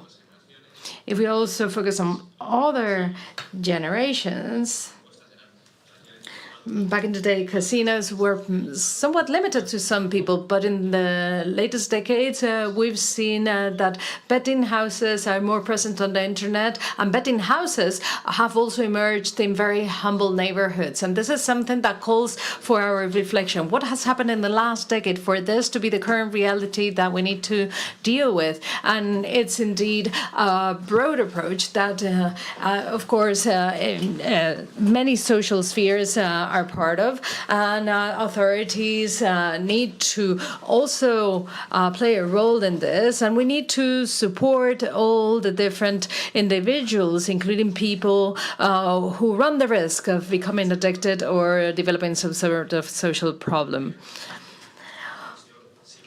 There is a constant that hasn't always been dealt with, which is the reason why we're here to discuss this subject at hand. The social impact that gambling has needs to be tackled in a collective manner, because gambling does have a social impact. For way too long, operators nor administrators that regulate this activity and collect tax, or even the society, have wanted to deal with the impact. For way too long, the social consequences of gambling have been managed in the solitude of the people and their families affected or impacted. The measures approved today in the Parliament that will have to be escalated to the Senate, but we trust that there's a majority of political parties that do support the pathway that regulates these problems. And of course, the objective behind this regulation is that of reverting the current reality. Today, we have approved that we ban definitely welcome bonuses or bonds, and indeed this was proposed in the past, but now this is a reality, and it is indeed going to be banned. This welcome gifts or bonds are going to be banned. And there's another measure that has been approved, and it's a very important one. And it is that when you place a bet in online betting houses, you will have to use a means of payment under the name of the player. This seems self-evident. It should be obvious. But until now, you could use your own identity card and somebody else's identity payment card. This was indeed one of the problems that actually had an impact on families, because families were witnessing how their teenagers could gamble without them knowing, because they were using adult account and means of payment that they controlled. And this is something that we aim at that we are aiming at ending with this regulation, and we think that this regulation will dramatically change the reality for gamblers and for fraud in identity fraud, and making sure that this is a way forward. It prevents minors from playing before their families know about it. And a few weeks ago, the minister presented a new warning model that will also be included in advertising, and it will force operators to be more clear and direct about the real risks of gambling. And today, in this meeting, in this Congress, we also wanted to showcase the different measures that we're also implementing to improve gambling regulation. We're talking about advertising, we're talking about welcome bonuses and the different restrictions on means of payment. And then there's an essential element that we have been working on for a very long time in the Directorate General for Gambling Management, which is a way to improve gamblers at risk. It's a revolutionary measure, and it is indeed a reference to a public policy which is quite novel, quite rigorous, and evidence-based. And we think it could be a model to be exported to many countries, a global reference, because the objective is to make gambling safe. For it to not depend on the person's responsibility to detect those patterns, it also needs to be a responsibility assumed by operators and by authorities, the responsibility of detecting risky patterns in betting and in gambling. And we're especially proud of this measure, firstly, because it's a possibility to activate the protection mechanism before gambling becomes risky. Just for you to know, operators currently have the obligation to implement mechanisms to detect patterns of risk on gamblers, but they are only activated on around 3% of gamblers, when we know that the percentage of gamblers with loss levels and with risky behaviors that could be potentially pathological are much higher than that figure. With this new mechanism, and this is something that we wanted to put on the table today, that 3% could, according to our estimates, increase to more than 10%. It could actually amount to 13%. 13% of gamblers could have additional protection because they will be detected by these patterns that we're going to be regulating through the mechanism of risky gambler detection.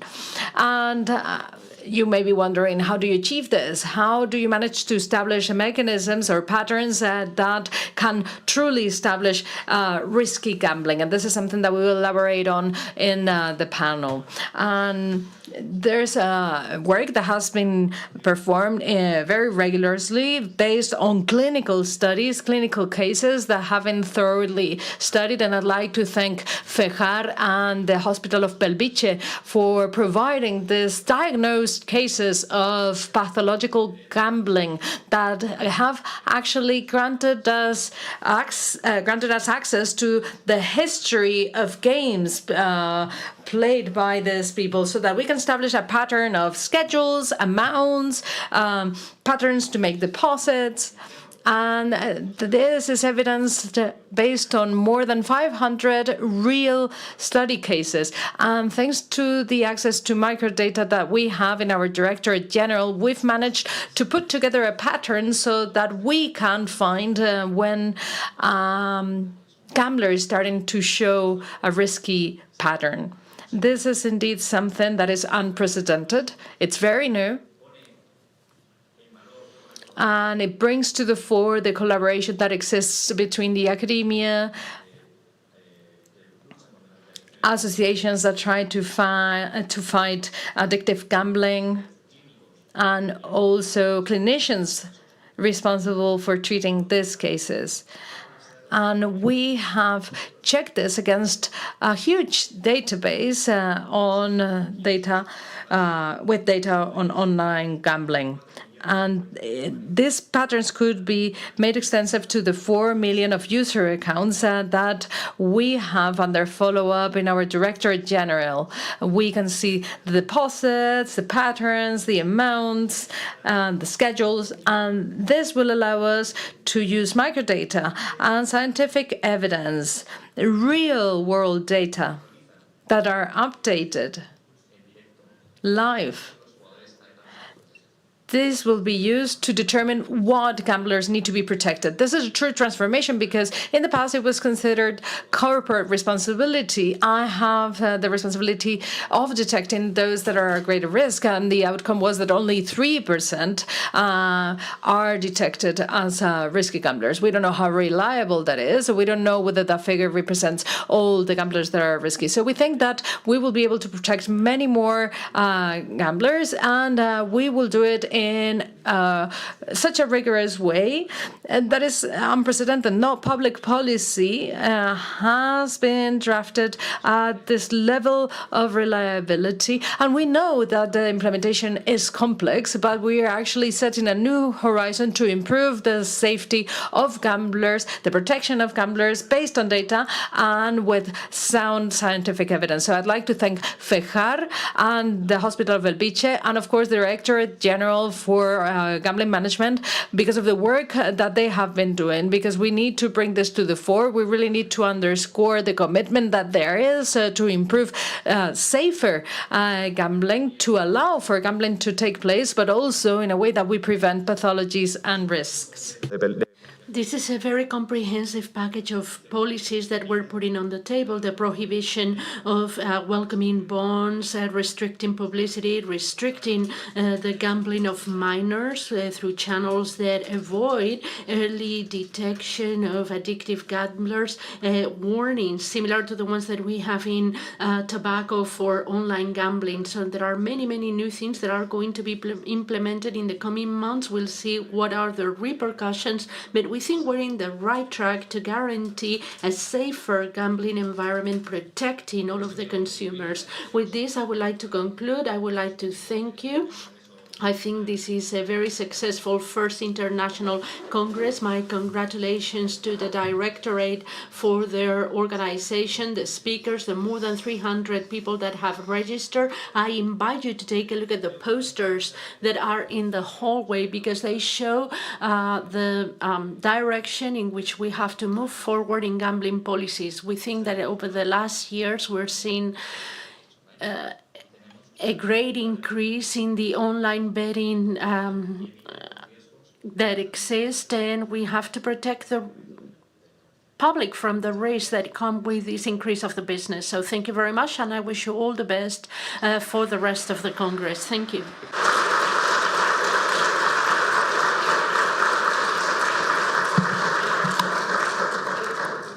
Muchísimas gracias no solo por... Thank you so very much, not only for the relevant information, but also for giving us the latest news coming out of the oven. And this is breaking news, as I was saying before, so thank you very much. We would like for this Congress to be an opportunity, to become an opportunity to learn, to debate, and to build together the new future in the sphere of gambling. And for that, we're going to have our next roundtable, our next speakers, and you will see how we have a QR code that you can scan in order to formulate questions. That way, when we finish with the interventions, they can answer to your doubts and questions. Next presentation is called Detection Mechanisms for Risk Behaviors, and it's going to be moderated by Cecilia Pastor.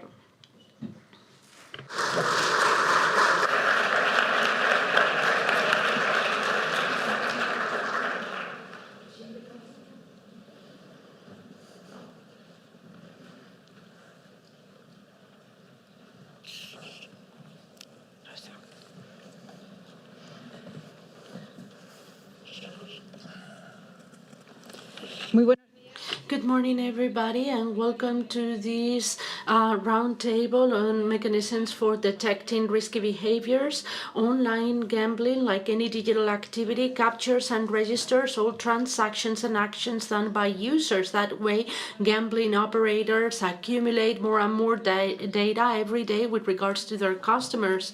And little by little, they learn how to use data.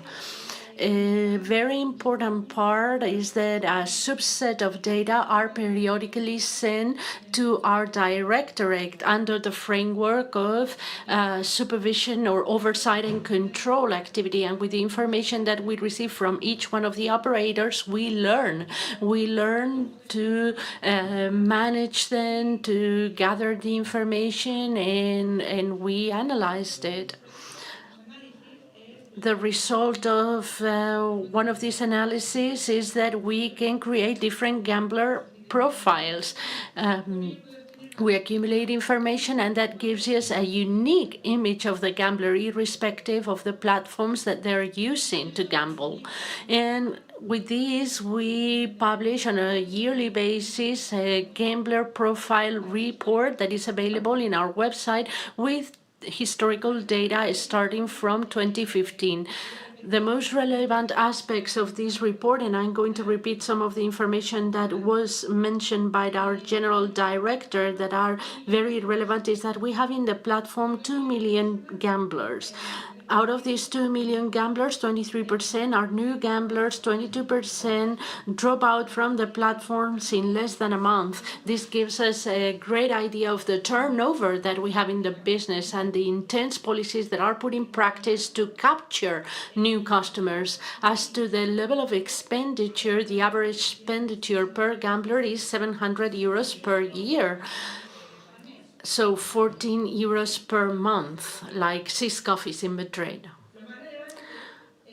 Most relevant thing is when you advance in the report and you come to the 3 last pages that offer a more in-depth analysis based on different percentiles of the distribution of the expenditure. And it is there where we see how 10% of the gamblers generate 80% of the net income of the activity. In absolute values, which are easier to understand, 200,000 people expend 1.4 billion euros, which makes an average of 7,000 euros per year, far from these 14 per week, and with cases every year that exceeds 1 million euro. This information is coming from the historical data since 2015, and the pattern is repetitive. This tells us that this is a systemic thing in the activity, and for the company, for the sector, this needs to be a concern, because in this structure, what we are considering is the sustainability of the business in the mid-long term. This is the concern that this platform has, and we see it constantly. They know, they've learned how to use the information that they're gathering so that they can get greater retention, less attrition, for people to stay longer in the platform and to increase their revenues. KPIs of the industry is what's called the value of the life cycle. First news that we received it in 2013 in a study that was carried out by the Department of Addiction in the medical school, Harvard Medical School, in cooperation with Winamax, which is a co-operator right now. And this was the first experience that we knew working with real data from gamblers. And after many years, they concluded that it is possible to acknowledge the development of gambling problems based in the gambling pattern, and therefore we can take preventative measures from a very early stage. Those studies have been multiplying, and we know that the companies have their own data analytic department and is part of the core of their business. We also have third-party companies providing this type of data analytics service. But from the perspective of public health, can we also use that information to protect players, gamblers, from the perspective of public health? And that's what leads us to have this discussion in this roundtable. How data can be used. We have to learn how to gather them, how to manage them, how can we analyze them so we can do this early detection of risky mechanisms. And the question is if that we can do this risk analysis with them. Since 2020, in the Royal Decree for Commercial Communications, there is the obligation for all operators for them to develop their own mechanisms.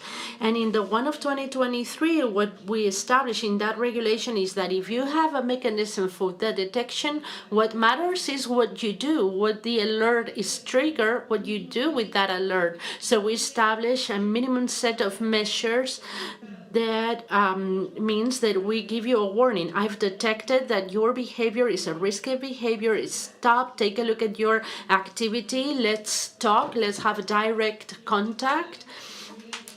And then we start excluding them from VIP programs and bonuses programs. So they can do a self-reflection period. So they can go through over a self-reflection period.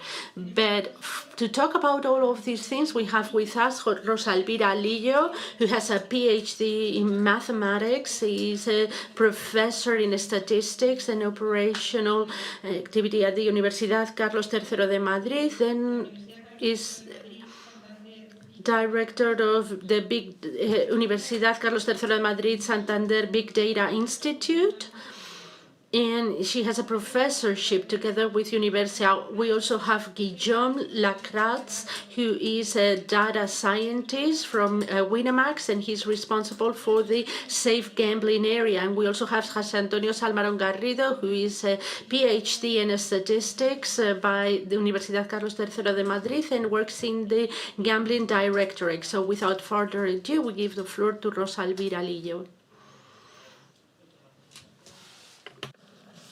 Bueno, pues en primer lugar, lo que quiero agradecer. First of all, I want to thank you for giving me the opportunity to join you and to present to you and to talk about data, AI, and gambling. I think this is a very important topic, and I'm also very thankful for your words because they're really good for me to introduce you to the topic, not only about the benefits of this type of modeling, but the harms. AI is not going to be solving absolutely everything nowadays, but we have people coming from different areas, and I would like to give you an introduction of the institute that I'm managing, because this is a pioneering institution in Spain, in the sense that we have a good public-private partnership, and maybe you can be interested in collaborating with us or joining us to start preparing a project. We work in data analytics, big data analytics in general, and obviously nowadays we cannot avoid the topic of artificial intelligence. We are a very small team of people, but we are a multidisciplinary team. Any topic related with data had to be tackled from different perspectives. So we have mathematicians, statisticians, IT experts, people in the field of telecommunication, in business, all kind of profiles can fit. A majority of them are PhD. That gives us a lot of gray matter to solve certain problems that cannot be solved by those who do not have a PhD. And as a sample of our how multidisciplinary we are, I'm a mathematician and the director is an IT expert. I'll continue on insisting on how relevant it is to tackle things from multiple perspectives, the different problems to find a solution. And one of the reasons that allowed me to continue on in this team is the group of people that we have in a very good working atmosphere.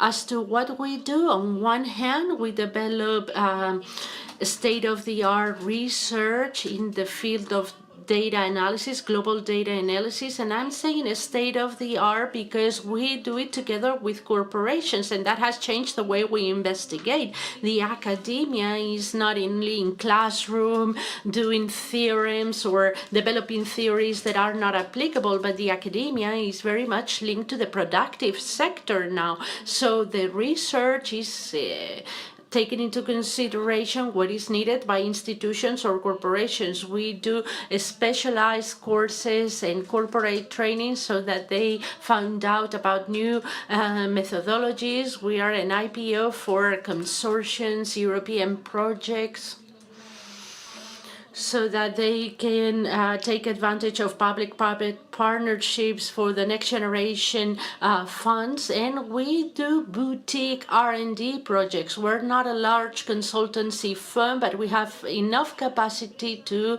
do projects that are complicated to do by corporates themselves, and it will bring them a bit more benefit. These are more disruptive projects. As to the learning, we offer a series of master courses. And if you have problems related with data that you want to tackle with us, you can offer PhDs or industrial PhDs. This is a mechanism to collaborate with the university that is very interesting. And we also do monthly trainings. We invite you to participate, and we invite you to propose interesting topics. We have people from corporations telling us about their problems, their solutions, and we debating in a very open atmosphere. As to the research, we've done research in all spheres of knowledge related with data, and we've collaborated with a broad range of corporations from all sectors. We are not limited to the finances sector or to the public sectors, but we can do projects in any other sector. We feel proud because we have a professorship for artificial intelligence from the call that was called 2 years ago, that helps us to work in two aspects that are very, very important when applying the algorithms that were pointed out that are used to detect patterns or to do segmentation of gamblers. And we also have another professorship within CIBE in terms of security or privacy risks. This is very important when dealing with data.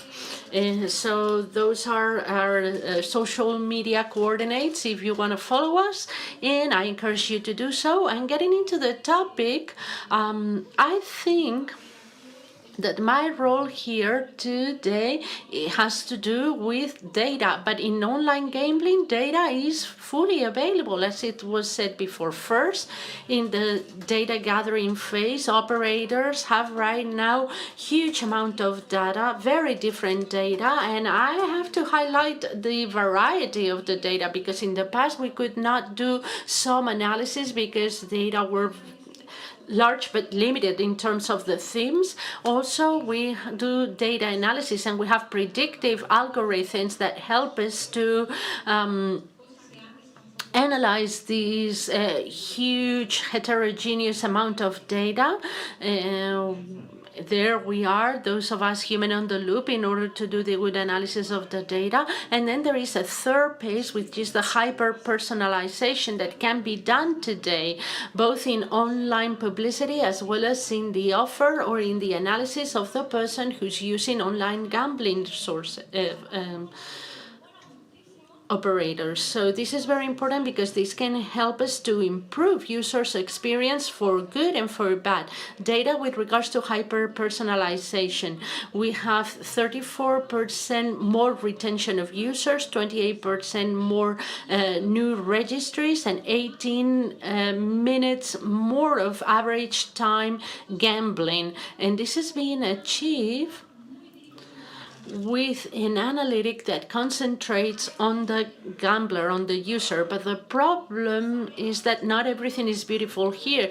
Can we label users that are sensitive users or high-risk users? This is the important part. because mislabeling a person will come with a negative connotation and with a tremendous social impact. It's not only important to characterize the people who are at risk, and in that sense, at the Gambling Directorate in Spain, they have taken some actions, imposing 45% more of cost of regulatory compliance, 1.5 million euros in auditing systems and compliance system, and more than 78% of the operators already have a specialized committee, and I imagine that you are including data analysts in your staff in order to analyze all your information.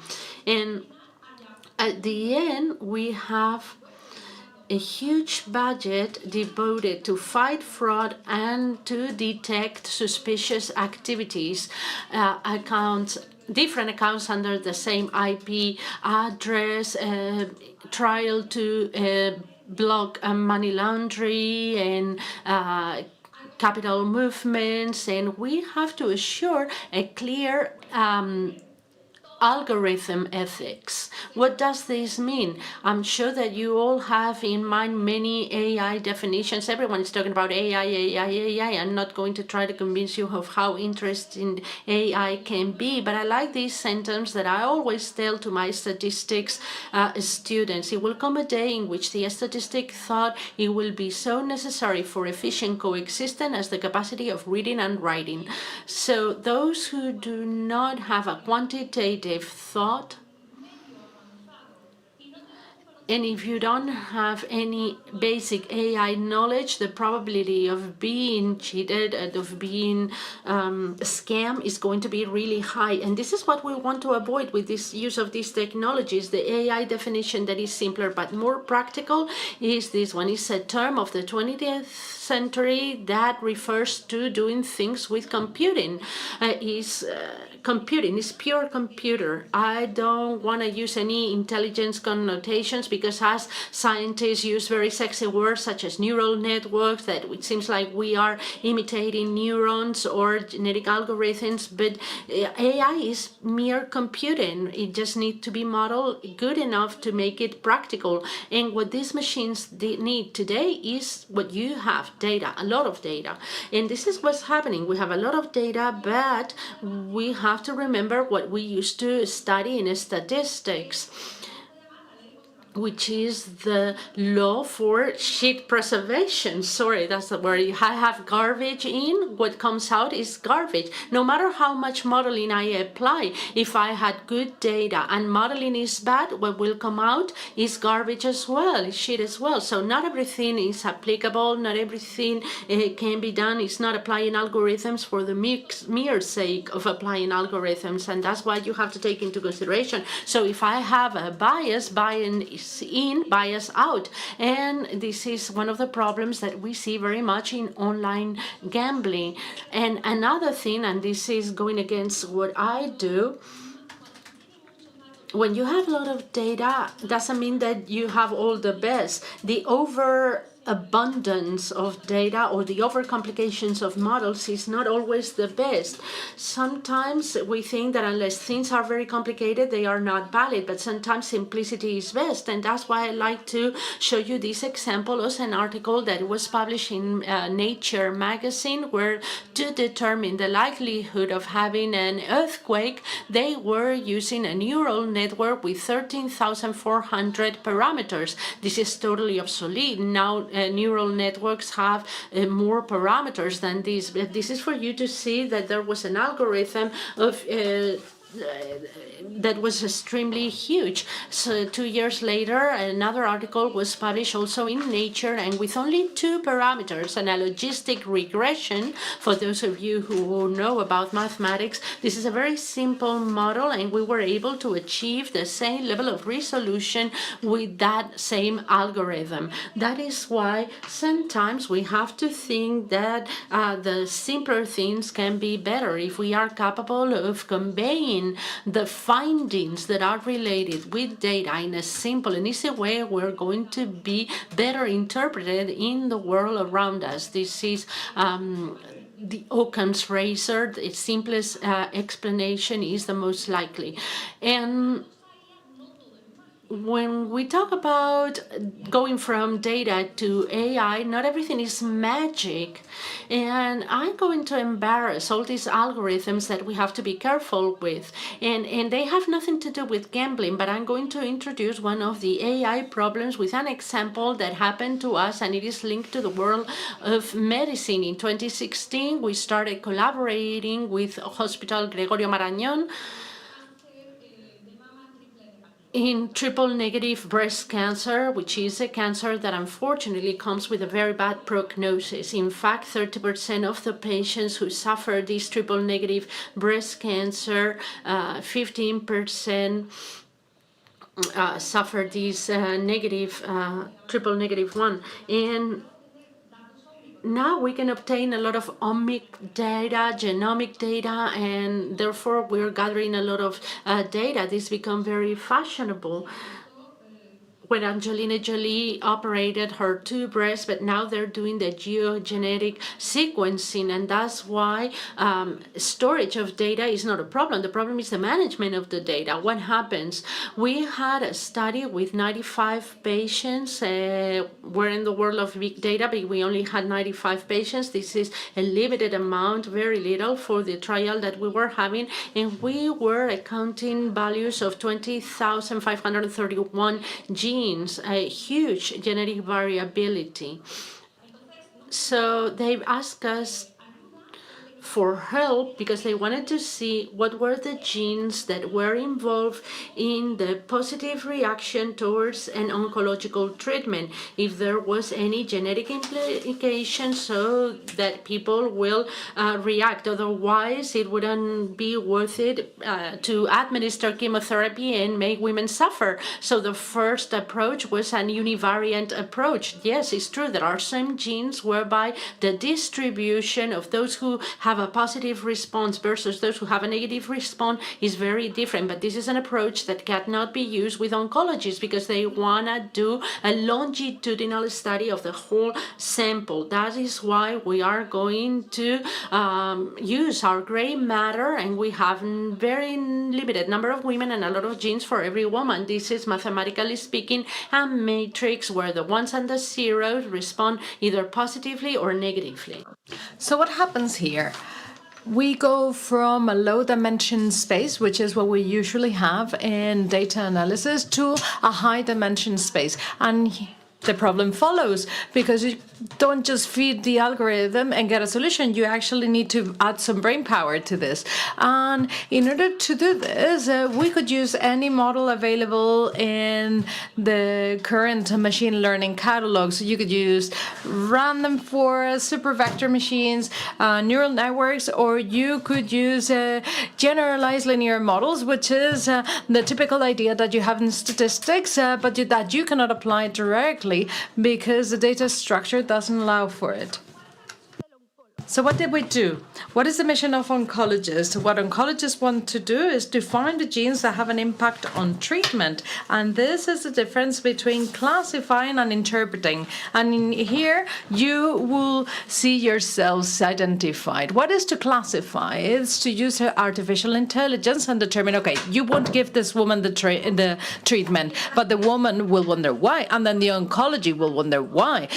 But when you want to interpret, you use statistic models that to which you specify the genes and the clinical variables that are causing for the treatment to not be administered to you. And this is what we call biological interpretation. This is the semantics of results. We also did genetic grouping, computational optimization, that's part of the research, also modeling, which is what regulators normally want. And finally, we get to efficient and interpretable solutions. So these are all the different algorithms that we have developed and that we have made available to the scientific community or to any community that wants to use it for that matter. But indeed, this also is a perfect segue for me to introduce the famous problem of black boxes. What is it that's going on with AI? We don't know how to tell a person that they're labeled as a sensitive individual. And that's very serious. This problem arises in medical and financial realms. Anywhere where there is regulation, and in gambling there is regulation, it's very important to be able to explain why algorithms are working in the way they are. And this is why we need to talk about explainability and interpretability, which is a research niche in AI models, and it hasn't yet been solved. This is why we say these are black box models. They give you good predictions, but they don't tell you why they came to those predictions, to those forecasts. So interpretability is about knowing why an algorithm is offering a specific solution, or which variables out of the ones that you are considering did have an influence on that algorithm, why the treatment didn't work for that patient, or why the bank rejected your loan request. It's not enough for them to say, I'm not going to give it to you. And there's, of course, a wealth of literature about how we should go about interpretability. Any of you could approach me later if you want to know more about this, because there's a lot of algorithm work that focuses on this, but not everything works. We are at a very early stage, and it's something that we still need to learn more about. But in the context of your work, I think this is very relevant. Interpretability, on the one hand, intends to achieve transparency, and this is what you want to do when you perform data analytics. And of course, it intends to be global, or it also could be local, so that you know why the model is predicting the way it is predicting, or why it doesn't apply to you or does apply to you as a sensitive user. We at the Institute, we are experts in interpretability of binary models, which are about how to interpret, consider a person sensitive or not sensitive, 0 or 1. We also have interpretability for neural models, interactions and disruptions, and also interpretation in clustering. I don't know if anyone in this room knows about this, but these are things that are out there in the market. I'm not making this up, but we have done this type of research because companies did ask for it. Now, quite in particular, in the context of neural networks, which is one of the algorithms that are more frequently used in AI, in this context, we have developed or performed a PhD. Neural networks are actually really good. It's what lies behind ChatGPT, many recommendation or promotion mechanisms behind Instagram, but it's very much a black box model. Internally, we don't really know what's going on. So what we have developed is an algorithm that adds a polynomy to the output of a neural network, and a polynomy is the most simple function that you can imagine. It's very open to interpretation, and you can obtain very many results based on that. And this is part of the PhD thesis, and the idea is to that output provided by the neural network, you apply this polynomy to it, and it works perfectly. And this type of problem has been suggested by different companies, and this has given rise to PhD. We've also developed specific software, and it's open software, by the way. But not everything goes in AI. And actually, I'd like to speak about a term that was already mentioned in the first roundtable: fairness. What does this mean?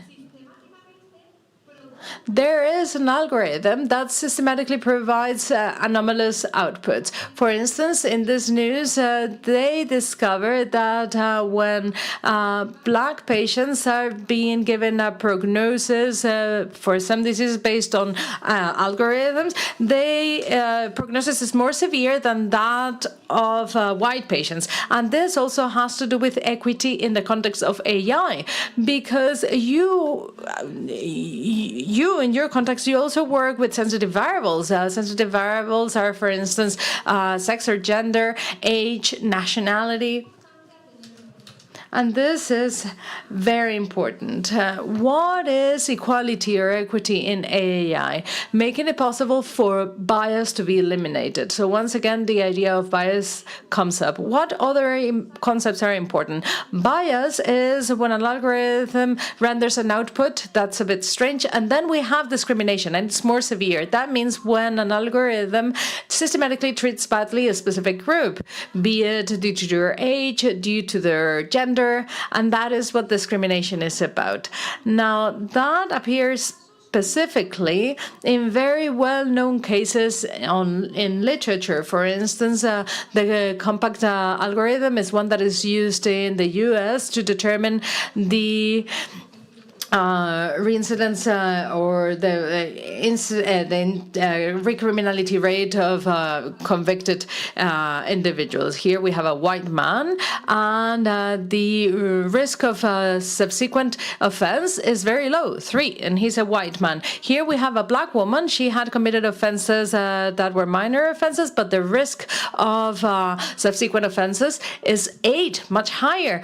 This is quite evident when systematically you see that this is what's going on. You realize that it's not working properly. But what's happening behind all this? The risks that are being attributed to black individuals are more homogeneous across the different risks than the risk being attributed for white individuals. It's quite asymmetrical towards the right and very low in low risk. So the risk distribution is not done equally. It's not the same based on gender or based on race. So there's something behind this in the background that's actually causing this to not work well. So if you search on Google, the first woman CEO is Barbie. That's what Google says. Does it make sense? There's no women CEOs in the globe except for Barbie. Well, what's going on here? There's privileged and unprivileged groups because there's sensitive variables that have been produced by the way in which we input training data into the algorithms. So if you see this face, it's pixeled, but we all know who that is, right? We all know that we're talking about Barack Obama. Now, if we feed this into an AI program for it to tell us who that is, he'll probably say that it's this blonde, blue-eyed individual. Why? Because white people are the privileged group here. And this is something that you detect when this AI is trained. Now, Gemini has tried to go hard at correcting bias. So if you actually talk about the American forefathers, it'll show natives and black individuals. If you actually ask about Vikings, it'll display women. And if you ask about popes in Christianity, it'll also show women or black popes. So overcorrecting the bias is not the solution either. It's not the way forward. So what is it that we can't do? What is it that we are doing? And by the way, this is a very early research. We're trying to create a responsible AI. So you may try to tackle the very early stages of data training. You may also have an impact during the algorithm phase, and you may try to work also in the final phase. So how are we going to tackle the problem of bias? Let me illustrate this with a very silly example. Here we're talking about sensitive variables. We're talking about sex, and we're talking about race, and also compared to income. Here we see that there's metrics that already appear on literature that determine when algorithms are not fair. But there's very many metrics. There's no consensus on what's best. It really depends on the problem, because what's good for medicine is not good for finances. So here we haven't corrected the algorithm, but you see that there's a lot of blue to the right. An algorithm is good when all the bars are moving towards 0. And this is not the case here. So if you actually tackle the pre-processing phase, some bars go towards 0. If you tackle post-processing, some items also move more towards 0. And what we're trying to do is managing to find a way to improve algorithm techniques so that this technology can be fairer. Sorry, but you ran out of time. Okay, just a few more comments. being fair also has an opposite side to it. The darker side of accuracy is that fairness decreases. If you increase fairness, you decrease your accuracy, and so on. So you need to come up with specific criteria to determine how fair you want to be and how accurate or precise you want to be. That is something that we need to evaluate, of course, engaging with the person that that commissions these studies. We talked about evaluation. I'm sorry, but there's many things that I need to leave unmentioned about data analysis, but I need to talk about the no free lunch theorem. I really like to mention this because each data project has a specific way to be tackled. Not everything goes. We know that the use of algorithms is very much democratized right now, and anyone can download an algorithm from Python or whatever language you may want and update it. But people who actually make the best out of this are the people that actually tune the algorithm to be in line with the problem that they want to use it for. And then the second thing that I want to mention is we need to take care of human capital. Indeed, AI is improving some of the work that, or the tasks that we do in our job, but that doesn't mean that human capital is not necessary. And make sure that you surround yourself with good human capital and multidisciplinary team. Every time we do, I also like to mention that we do stat words to disseminate our statistics. And just to finish off, I'd like to say that this is surely the way. Thank you very much.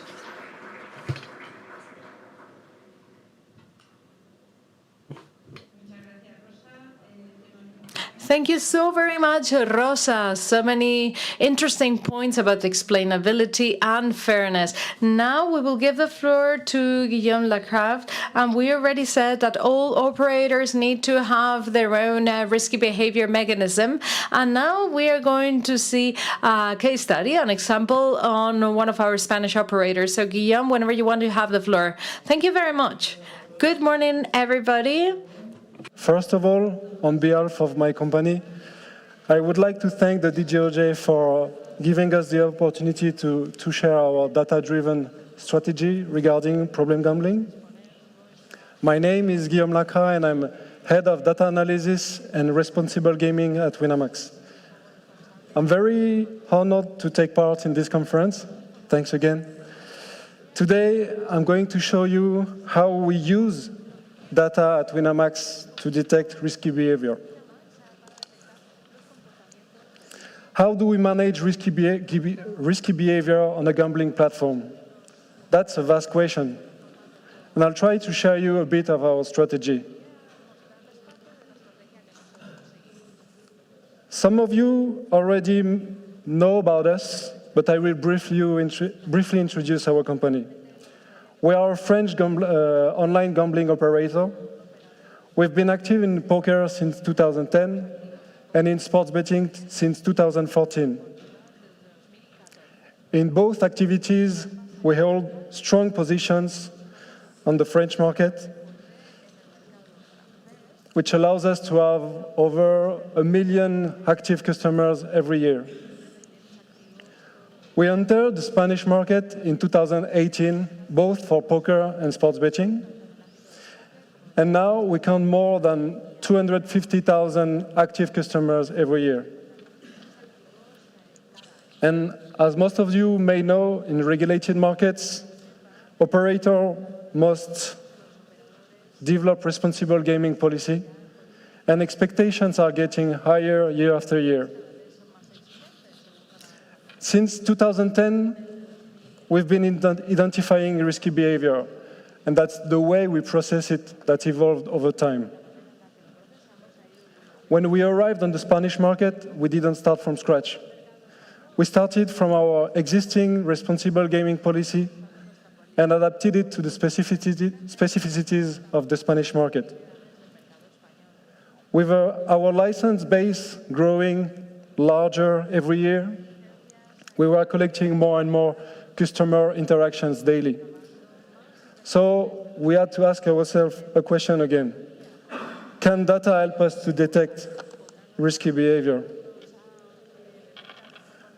Because basically, we face the same problem every company in our position faces. our customer base had become too large for systematic manual reviews. Even with a team of 30 full-time responsible gaming analysts, even 50, it would be impossible to review over 500,000 active customers per month. So, at the end, what kind of information do we actually have to identify risky behavior? We have limited personal information, name, age, gender, and on the other hand, it's not really possible to ask a customer how much money they make. In the end, what we rely on are customers' interactions. When did the player deposit? How much? With which payment methods? What product did he play then? That's the kind of data we collect, and the kind of information we can rely on to detect risky behavior. By the way, that's why many situations that seem obvious from a medical perspective are not obvious for us. We can rely on our data and, in some cases, feedback from our customer services. Given the amount of data and the size of our customer base, how could we be sure, for example, that 2 manual reviews by 2 different analysts would lead to the same conclusions? This is where data brings consistency to our identification processes and allows us to monitor every active customer frequently. In the end, since we already had access to all this data, we became interested in using machine learning to detect risky behavior. And because it's a complex topic involving many parameters. That's why, in the summer of 2021, we decided to develop our model. And first, before aggregating data, calculating ratios, developing the model in itself, the data team needed to understand what key elements to work on. What is gambling addiction? What are the signs of loss of control? At that time, we read many academic studies. One that influenced us the most was the study by Catania and Griffiths, applying the DSM-5 criteria for gambling disorder. All the scientists' publications helped us translate key patterns of problem gambling into quantitative variables.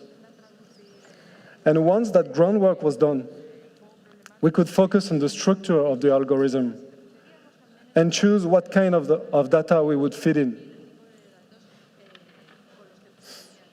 Our main objective was to identify a group of at-risk players. That's why we used a classifier model. And because we had a responsible gaming policy in place since 2010, we already had a pool of a few thousand players identified as at risk. And they were very helpful because we used them to train our supervised model. We tested several classifier models: random forest, logistic regression, multi-layer perceptron, which is a neural network, gradient boosting classifier, and XGBoost. After evaluating performance, we decided to continue with XGBoost, which achieved the best results. I won't go into too much details here because we achieved very strong accuracy and recall scores, as well as AUC above 0.9, which is very good.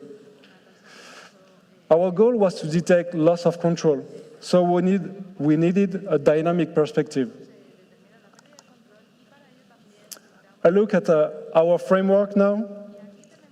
Each week, we collect and aggregate data from the previous 9 weeks. Why 9 weeks? Because we want to capture situations where a player might have 2 distinct income periods within that time frame. You get paid every month, so it's better to look at 2 months of activity at the end.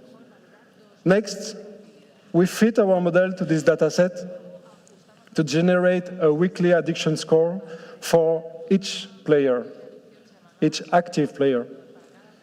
This score ranges from 0 to 1. The closer you score to 1, the higher your probability of being considered at risk. Once we have these scores, we examine the last 9 weekly values for each player.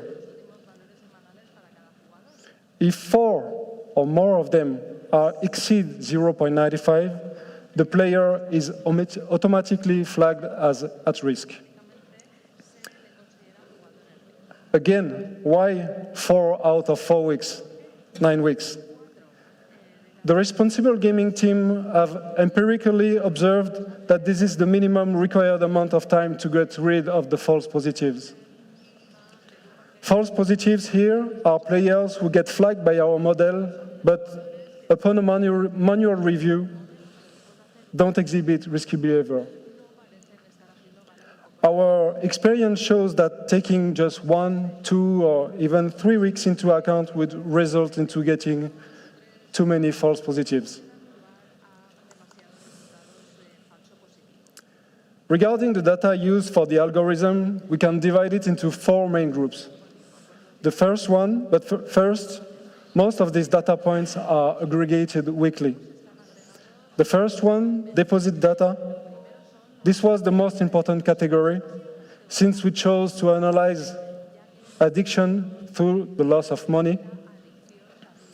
Players have to deposit to play poker or play sports bet. And when they are winning, usually they don't need to deposit again. We aggregated various types of data, such as the total amount of successful deposits, the knock rate, which is the ratio of unsuccessful deposit to total deposit attempts, average elapsed time between 2 successful deposits, and various ratios, maximum to minimum weekly deposits, last to first, etc. The second group was the gaming data. Here, we aggregated all customer interactions regarding their gaming activity. Net result on poker or sports betting, number of active days on the platform, and similar ratios as those used for deposits apply to poker and sports betting results. Withdrawal data, we aggregated total amount and number of processed withdrawals, total amount of cancelled withdrawals, as they can be seen as a new deposit and a sign of instability. Of course, there can be a valid reason to cancel a withdrawal, but in many cases, it can be seen as a potential sign of loss of control. Account-related data, we track number of times the customer temporarily self-excluded, number of accounts opened, number of gaming limit changes, and whether the player had ever been banned from our in-app chat. This was a selection of all the data we implemented, and in total, we had maybe more than 100 data at the end. And once we had all this data, we were ready to train our model. To sum up, our model has brought us a lot of value, even though it took several years to reach its full potential. During that time, the data and responsible gaming teams worked closely together. They shared insights, validated results, and eventually enabled automatic player flagging. Today, every week, every active player is screened by our algorithm. I think it's a major step for us. At the same time, the model also helped the responsible gaming team focus on key patterns, such as the knock rate, as we mentioned earlier, and overall deposit behavior, gaming limit changes, and more generally, shifts in deposit and loss patterns. In the end, this model has also allowed us to detect many more players showing risky behavior. As you'll see on the next graph, Here, we can clearly see the before and after, of course. I think that's quite obvious.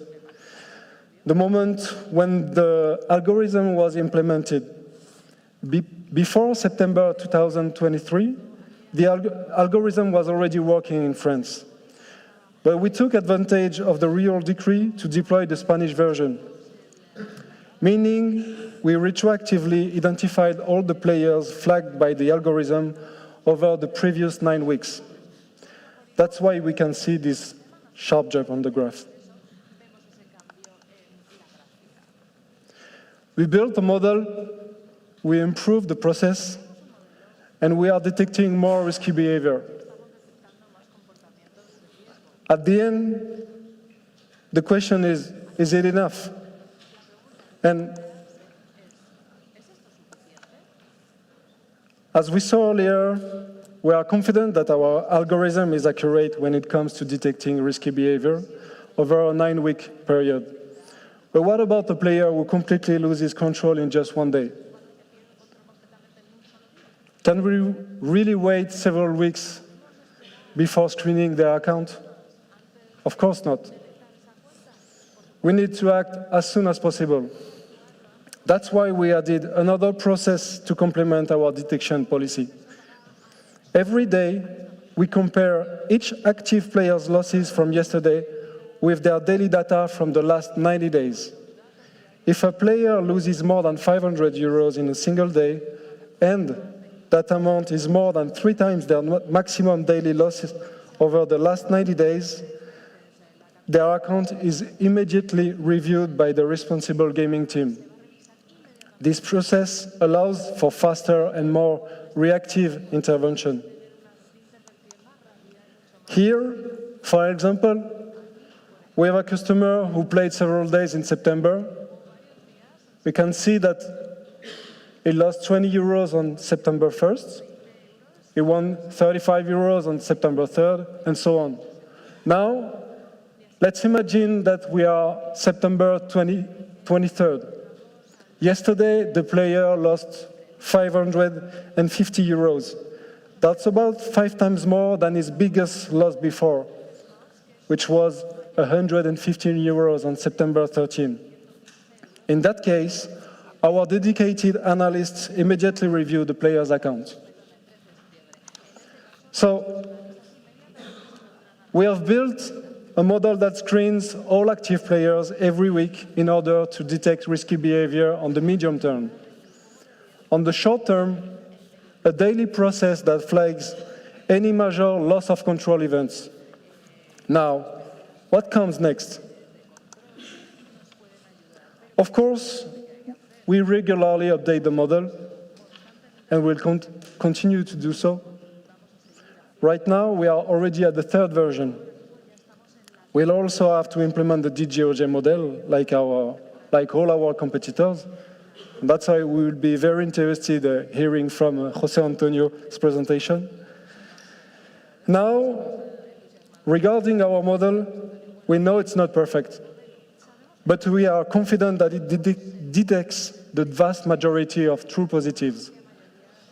And because we know the model alone isn't enough, we are always thinking about new processes to complement our global detection policy. The model is one piece. The loss of control process is another. And who knows, maybe in a few months, we'll add a new one. Our industry is highly regulated, so we must continuously adapt to local legal requirements. But being confident in your detection policy, that's only the beginning. Once at-risk players are identified, you need to inform them, to monitor them. Have they reduced their activity since being flagged? Do we need to set limits for them if they are unable to do so? Ultimately, you realize that detection is the simpler part of the challenge. Thank you for your attention.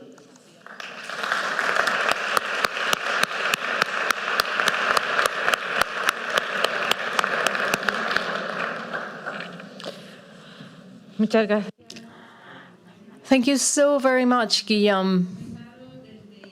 As I mentioned before, in the year 2024, the Director General for Gambling Management received a mandate from the government to develop a risk detection mechanism that could be applicable by all operators. And the development of this mechanism has been led by José Antonio and his team. We have Lucia and José Antonio here with us, and he's going to share the process with us. Thank you very much, José Antonio. Thank you very much, Cecilia. The way in which we structured today's session is quite constructive. I'm constantly going to be referring to things that have already been mentioned by the previous colleagues.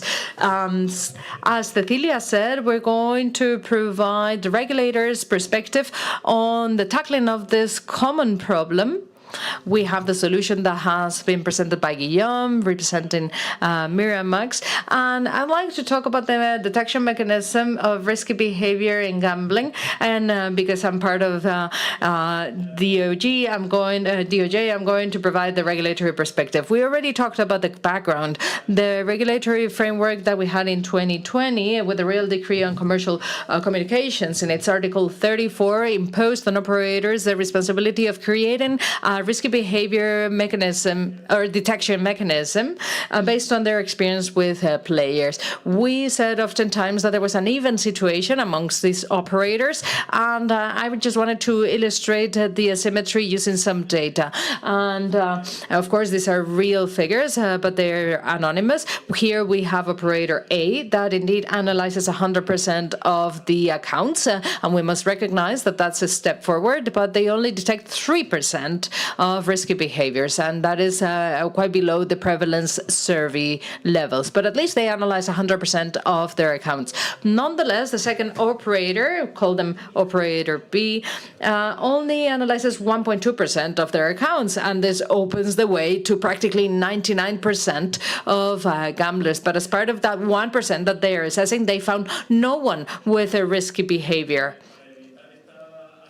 Precisely to avoid this asymmetry, we had the Royal Decree on Safer Gambling Environments that gave the DGOJ the capacity to establish a mechanism to get rid of this uneven outcome. Well, we have to forget of the fear of working on a blank page, because our friends from the regulation establishes that the DGOJ may enter into agreements with entities within the national health system in order to access data on individuals who haven't been diagnosed with a disorder associated with their gambling behavior, have also opened an online gambling account with a regulated gambling operator.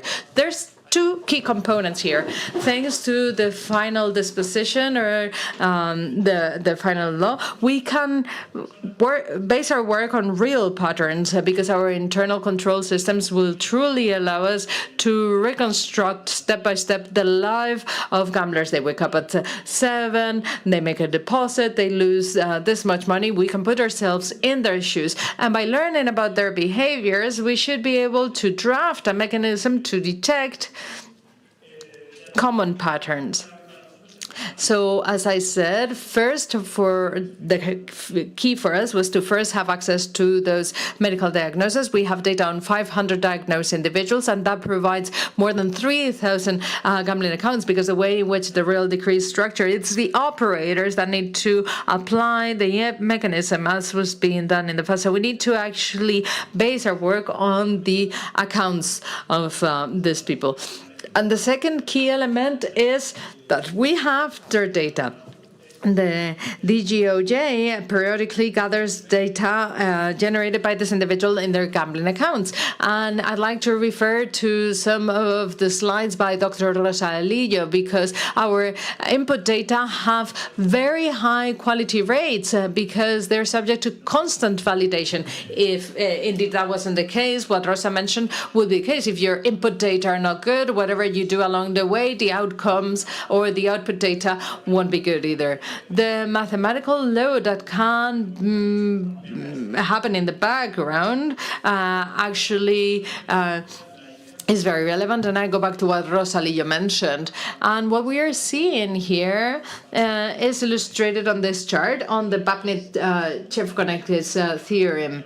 If we are capable of detecting two variables, and that's a bit like asking a bit too much, but if you can find two variables so that when you represent the hospital data gambler data, if they're all grouped to the right, like in the red dots that you see there, and if in addition you get data on people who are no risk and they're completely segregated, then I'm done with the model, because for observation, if people are closer to the blue ones, they can be classified as non-risky players, but if they're closer to the red ones, they can be classified as people displaying a risky behavior. But better or worse, life is not so dual or so linear, so we cannot really obtain this type of data to solve any real life problem. We don't only have two variables. Rosa Lillo talked about genetic data on millions of variables. We didn't go so far. We only have 62 indicators. But the main idea is this. You try to gather patterns and you try to see whether those patterns match more those that have a risky behavior or those that do responsible gambling. Okay, so if you actually bought the idea from me that the most important point is to find the variables that characterize that behavior, the only thing that is left to do is to find those variables, and in order to find those variables, we need to put ourselves in the shoes of the person and reconstruct the day-to-day of that person, and of course to draw from scientific literature, because there's a lot of research about this subject matter, online gambling. I'd like to just underscore or refer to two key manuals. First, we have the DSM-5, which is from the American Society of Psychiatry, and then we have the damage indicators that has been published by the European Standardization Committee.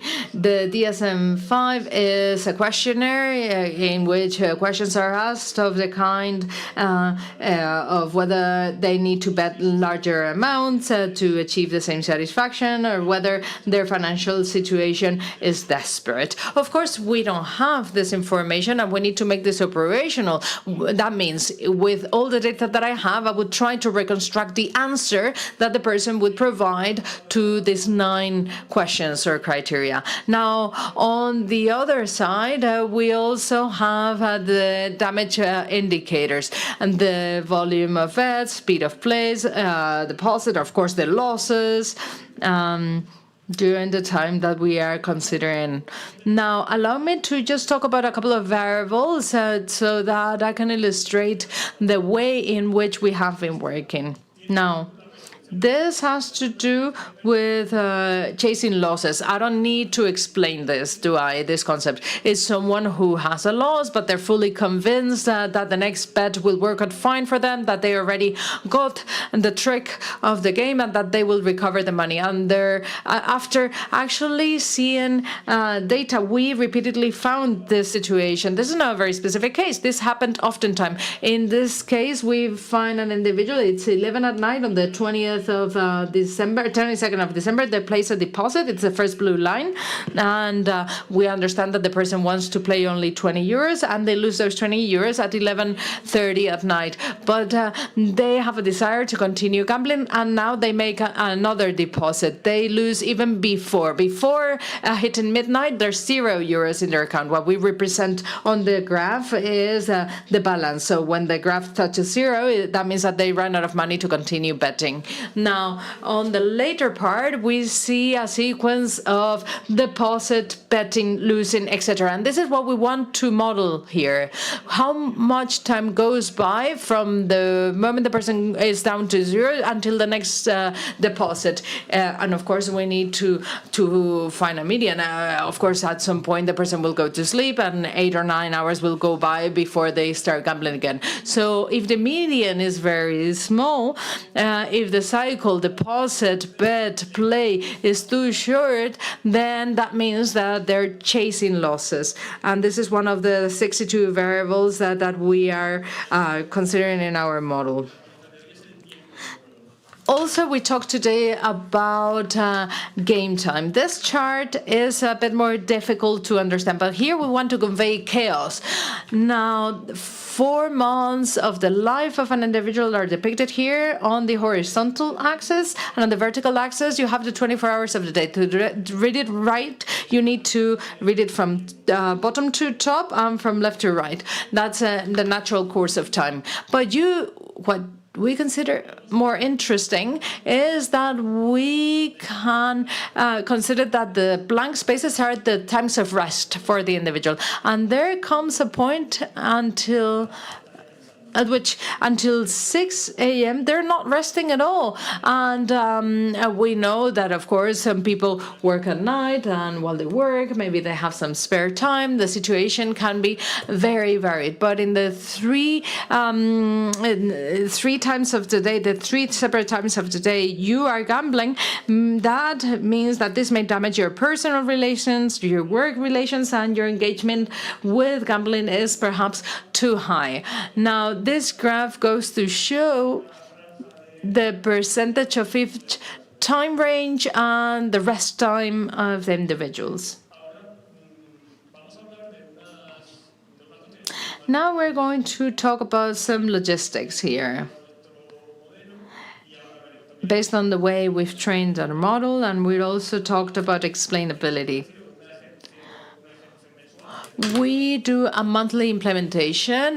Once a month, operators need to implement the model or apply the model, and we also need to feed on 6 months prior, 6 months of data. We introduced 2 definitions that we thought had to be included. And first, we have occasional players and direct risk players. Why? On the right-hand side, you have a chart that shows the distribution of the number of deposits in each gambling account. And the first thing that we see here is that 40% of these accounts only place 1 deposit. Out of the 4 million active accounts, 40% placed only 1 deposit. So they placed a deposit, they lost, and they never played again. These players or these gamblers, we could all agree that if they only place 1 deposit, it's very difficult that they will develop a risky behavior in gambling. So we eliminate these players. We don't want to assess them because they can only create noise. We're talking about a lot of accounts, but there's a flip side to this. Those that are in the opposite end of the spectrum, people that have such a high amount of deposits, such high losses, they are the direct risk players. These are the 2 outliers that could in a way distort the model if we were to put them all in the same bucket. Now, having said that, then we need to calculate the 62 variables. We also need to train, or rather to apply the XGBoost model that we have trained with the different data for individuals with diagnosis. XGBoost is the model that Guillaume presented during his presentation, and in Rosa's presentation it would fit into the random forest family. It's an improved decision tree, so to speak. And based on that, we see the detected accounts, those that are labeled or flagged. And then operators, once they're flagged, need to implement the measures established in the Royal Decree. For instance, not being able to use credit cards. They could only use debit cards. Now, to wrap up, I'd like to talk about explainability techniques. I don't need to elaborate on this after having heard Rosa's presentation, so I'll just give you some headlines as to what we propose for explainable results, because indeed this is essential. I'm going to present this on a player. This is going to be an animation. The red line depicts the result of our model. It's a double graph. The red line goes between the 0 and 1, and the blue one is the accumulated loss. If there is wins, of course, this will change the curve. In this case, unfortunately, the person only has losses nonetheless. This person is playing for over 4 years. I don't know whether you see the axis very well. They end up with a loss of up to 30,000 euros in the upper part of the chart, but we see very interesting things here. Until halfway through the chart, losses are more or less controlled for the forecast, actually. The red line, I didn't mention this before, but the dotted line is the threshold that separates people displaying risky behavior from those that don't have it. And it would be intuitive that when the person was not losing so much, they could be diagnosed as a risky individual. Here we are talking about losses, but we are actually considering 62 different variables, by the way. We do hear that there's a flat part halfway through the chart. The person, it's not self-excluding. They continue to have small losses, but they play much less. And the prediction, the forecast, it's not decreasing because we're feeding from 6 months data. So it's quite robust. So at least 6 months would have to go by to forget the previous data. So we need to consider why this person is being detected from the very outset. So we now see a different variable, the average deposits out of the different deposits placed that month. What is the average? 20, 100 euros. Firstly, the average deposit was 100 euros. And the third month, this was increased to 600. The way in which we have investigated this data, we realized that the deposit pattern is perhaps even more important than that of losses. This person on the third month is already rallying the amount in their deposits. And this is precisely what the model captures to do the classification and to actually detect this person as a problem gambler, or a gambler at risk. But yet, we still have to explain why such a big rise halfway through the period. And we do this by using a third variable. This is the number of deposits that are being placed per month. In the beginning, it's more or less under control. There's 10 to 12 deposits per month of gambling, one every 3 days approximately. But here the mechanism goes up, and here we see that the person has placed 80 deposits in a month. If it were a constant pattern of 80 deposits, one may think it's the way the person structures his gambling. But this person comes from actually placing 12 deposits per month, 10 to 12. So this is explained by the data we're seeing. And of course, operators don't have the resources to evaluate in a very granular level every single case with the 62 variables. And this is why we use one of the tools that are available in literature for explainability of results. It's the SHARP technique. And this goes back to what Rosa mentioned. It illustrates how important it is for each gambler to use the variables in the model. Now, the more to the right,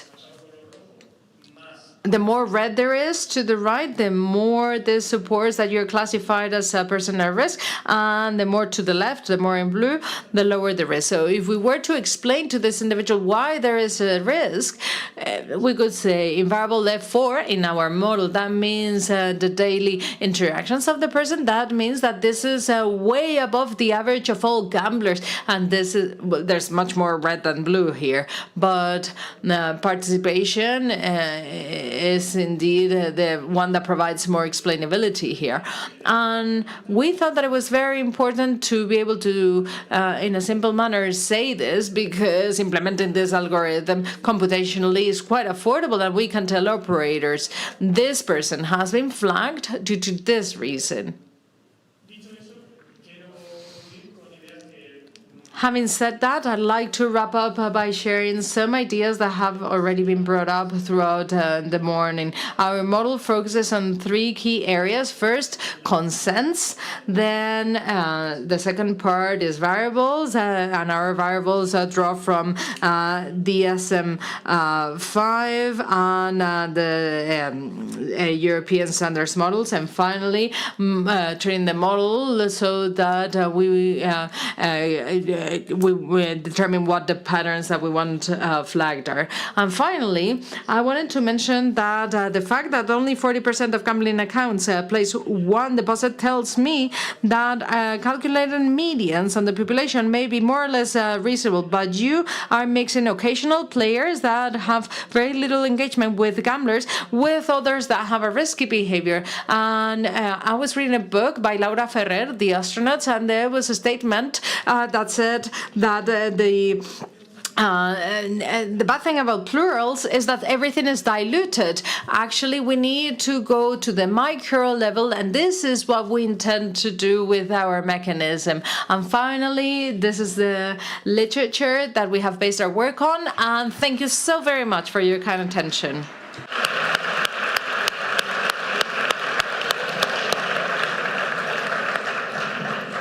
Muchas gracias, José Antonio. Thank you so very much, José Antonio. We have 10 minutes for discussion. Maybe we will be able to ask a couple of questions that have been sent to us from the audience about the evaluation of the model, determining the quality of the model, both for test data, for estimation data, and for the different decisions that have to do with the estimates of the model. Well, is that for me? Yes, well, we can begin with you. Maybe that's the most theoretical part. Well, rather than being a theoretical part, it's reasonable. When you have data, you have a model, you, of course, want to assess how well adjusted the model is. And this is something that happens when you determine the parameters of the model, you use training data, and you leave some others that you can test it afterwards. So there's metrics and methodologies that are appropriate to test whether the model is well adjusted or not. So it's very important that when the metrics actually say that the model is not good or that the data are not well adjusted, it's very important for that model to not be used. And this is what happens when you apply data modeling in a disproportionate way. You may always adjust the model, but you won't always be able to make decisions based on the output on the model, because reliability is really important here. It's a technical subject matter. It is indeed something that requires experts to use the model, and especially for decision making, of course. Would you like to add to this? Guillaume, José Antonio?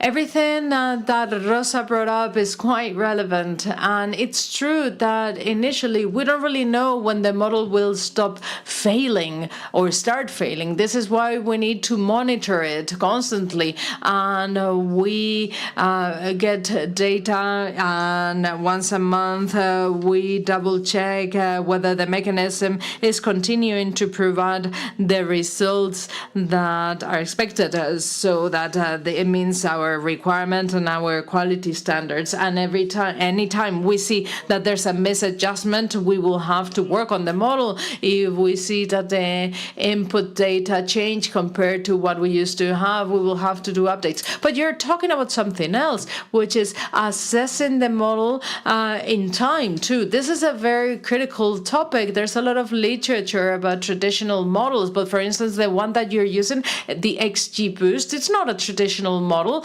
It's a newly created model, and there's no clear consensus on what metrics need to be used to assess when the model is being disturbed, be it because of the input data, be it because the adjustments are not working properly. This is an open issue, and I think a lot of research still needs to be performed in that topic. But it's giving rise to a lot of controversy, because it's not just relevant for you. In the financial world, they're using these models to deal with problems that are not regulatory, and it's necessary to develop those metrics too. It's a very interesting topic.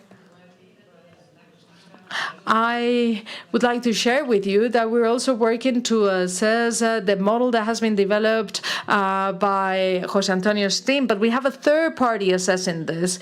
a team that includes computing professionals, statistics, and healthcare professionals too, experts in treatment and care of people with problematic gambling. We're working on that. Have been said already on the topic.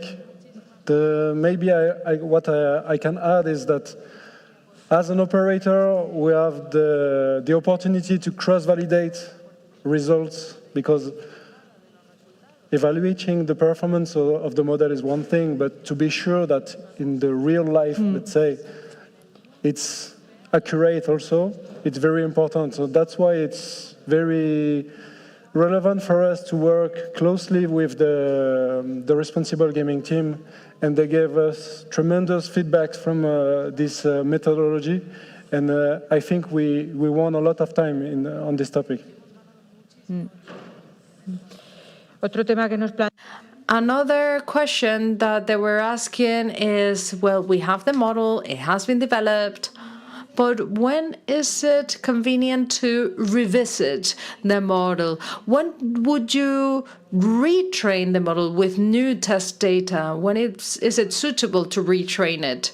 I go back to what Rosa mentioned, because we are starting to do the research with the current model that we're using. And I think this brings about an additional complexity, because the industry is constantly evolving, and we see new games emerging, new patterns, new promotions. So in addition to, of course, being on top of the different evolutions on mathematical research so that we can determine the optimal point when our input data are mismatched with current data, and that calls for an update of models.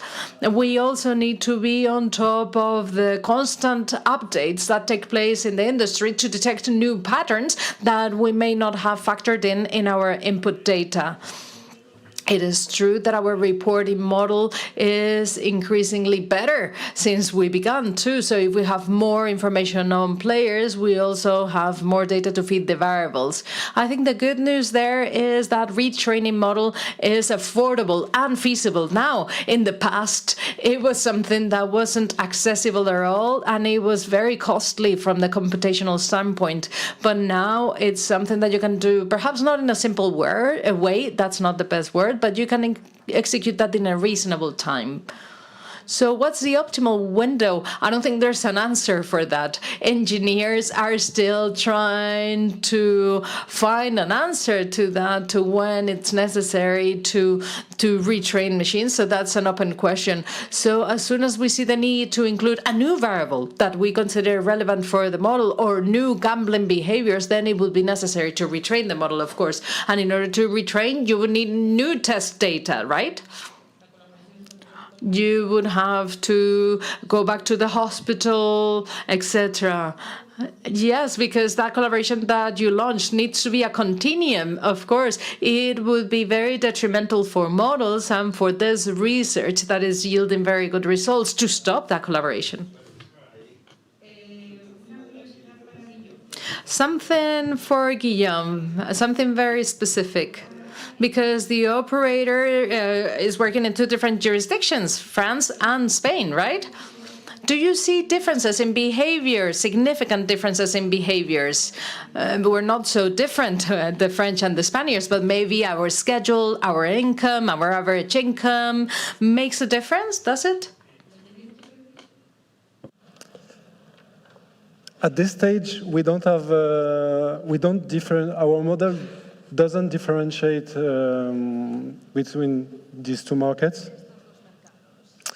It's true that there are differences in incomes and maybe in leisure, but that's not the data we have. So at the end, like I said, we have to stick to the data we collect and to let the model work. And at the same time, we observe that our model is efficient regarding when it comes to detecting risky behavior, even on lower amounts, for example. So we are confident that if we apply it to the Spanish market, the French market, or even the German market, that wouldn't be so different. But what is most important is that if you add new products, then you have to train again, maybe to add data, and to not start from scratch, but to start again all the process. Yeah. Muy bien, pues hemos concluido nuestro tiempo. Thank you so very much. We ran out of time, and the message that we wanted to deliver is that indeed in online activities there's a lot of data, a wealth of data, and it's necessary to apply the data to the business activity. But in the case of online gambling, we're talking about very relevant risks. Those data need to be used to prevent those risks, to as early as possible detect any risky situation and act upon it. Thank you so very much. Thank you for accepting our invitation to participate, Rosa, Guillaume, José Antonio, and thanks to you all for joining us.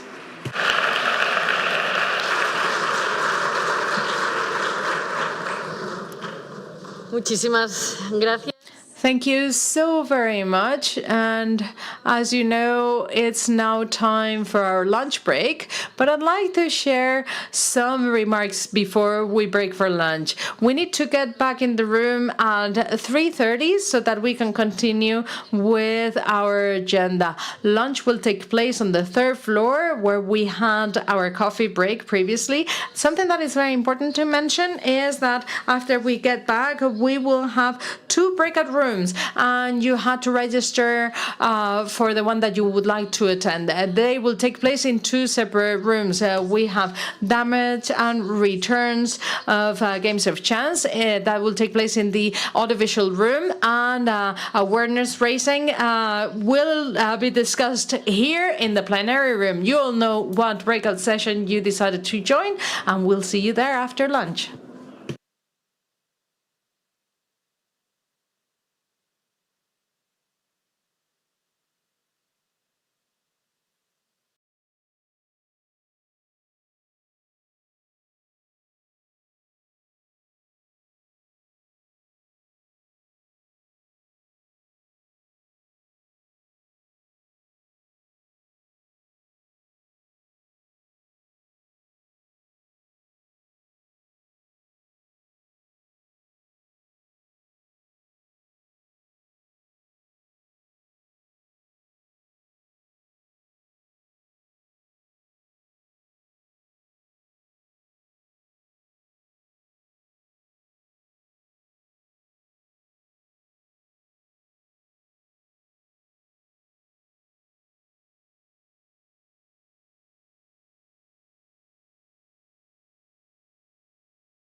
Buenas tardes.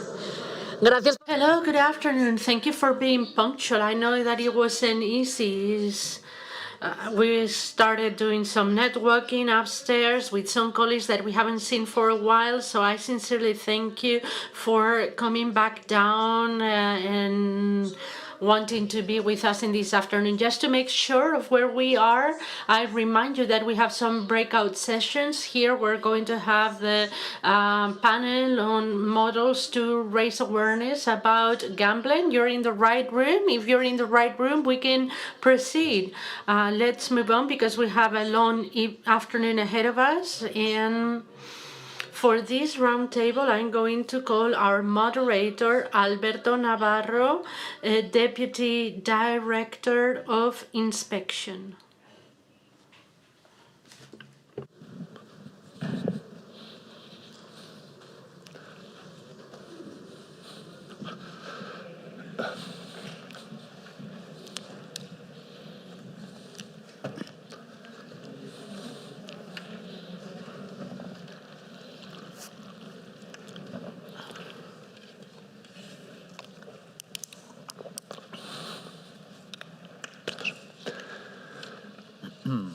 Bueno, buenas tardes a todas y a todos.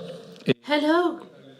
Good afternoon, everyone. It is a great pleasure to welcome you to this panel that will deal with the different awareness models. First of all, I would like to thank you for being at this hour of the day, especially considering that we just finished having lunch. It's probably not the best time of the day. And I would also like to thank you for being here on a topic that requires a very broad look, a committed look, and a very constructive perspective, such as the issue of raising awareness about gambling. And I want to quote one thing that the director said, because it's important to take into consideration. Gambling is an economic activity that is legal, is legit. It creates jobs, it comes with innovation, and it generates economic value. Some people uses gambling as a leisure option, as any other leisure option. And you have to take into consideration that for a small part of the population, gambling can be an issue. According to the national drug statistics, we're talking about 1.4% of the population. This means that in an appropriate use or out of control use, this could be a personal issue. And at this point, it is where awareness raising requires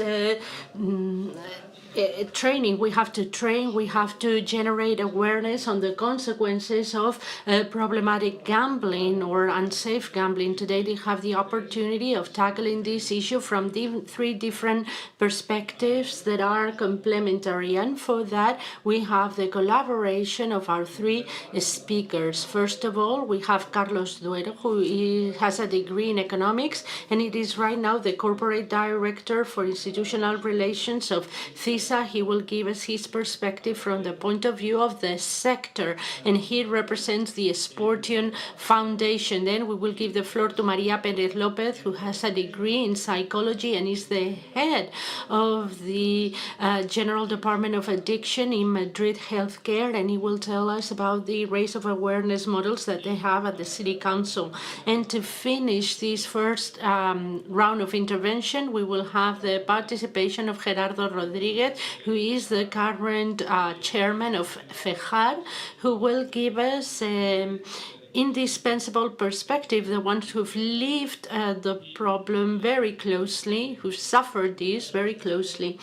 And this association considered that raise of awareness is a key element for recovery and prevention.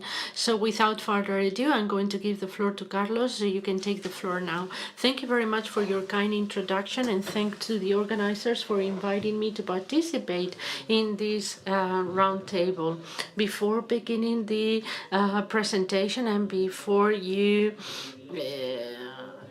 take out this, I would like to highlight that in this poster, I don't see Once or Scratch, Lottery one. It's as if it were not included. I think you should have included more things, and it would have been worth to have all type of gamble options available.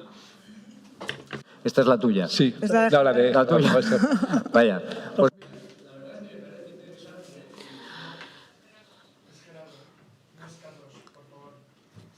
bueno, os voy explicando también. Estoy aquí como... I'm here as a representative of the Sportium Foundation. The Sportium Foundation is one of the way to analyze the social action of the CIPSA group. Is a way to channel this, and we tackle vulnerable groups through sports. We have agreements with the Track Federation. We've also worked with some other people. We help Francesco Gull to reach the summit, or at least the first summit of the Everest, a person who is disabled, a paraplegic, and he was the first person, disabled person, reaching that first peak of the Everest. And we also, in 2023, collaborated with the Hockey Plus League for people suffering intellectual disabilities. We wanted to continue on collaborating with them, but a very important foundation within the gambling world vetoed us, and we had to stop funding these events. But at the Sportium Foundation, we work to achieve the inclusion of vulnerable groups through sports. The foundation is part of the CIRSA group. CIRSA is a company, it's a multinational company. It was founded in 1978. It has a presence in 18 countries. At this side of the pond, we are in Spain, Italy, Portugal, and Morocco. And when we jump at the other side of the pond, we're in Panama, Dominican Republic, Costa Rica, Mexico, Peru, Puerto Rico, a total of 11 countries. We're a company that since July 9th, we did the IPO, so therefore we're listed in the stock market, and it means that we are fully compliant and we fulfill all the standards of the stock markets authority. And what is it that we do? We are gambling operators, and gambling is legal, legit, all the things that are normally said. It creates job, but above all, it's entertainment. And gambling is entertainment, and I could romanticize this, and I could talk about Huizinga, or we can talk about Persians in the old times already gambling with dice, but let's take a look at the figures. 30 million Spaniards gamble. There are 8 million Spaniards doing private gambling. An average visit at the casino, that's the highest range, comes with a level of expenditure of 95 euros. In Spain, in Latin America, is less. The visit to a gambling saloon is 16 euros. In a bar, in a jackpot machine, it's an average of 7 euros, and online we're having around 60 euros per month average. This information, if we go to Europe, we realize that the figures are very similar in terms of gambling expenditure. The top is probably in Finland, and this information comes from 2-3 years ago. I don't know, but we're talking about 125,000 euros per year, 225, sorry, per month. And Spain is way below the average, a little bit less than the average. These are reasonable activities if you think about entertainment, this activity, which is the one of entertainment. And another piece of information And this one can be better seen in this historical data. You can see it better. When there is a crisis, gamble does well, and when it goes bad, it's not so impacted. But at the end of the day, this is an entertainment activity, and when things go well, they go well, and when things go bad, the economy is bad, gambling goes bad. Although there's true that some people play the lottery, and in types of crisis, they notice less than there is a decrease in the economy, because maybe they are more motivated to buy a lottery ticket because it can be a solution to your time of crisis.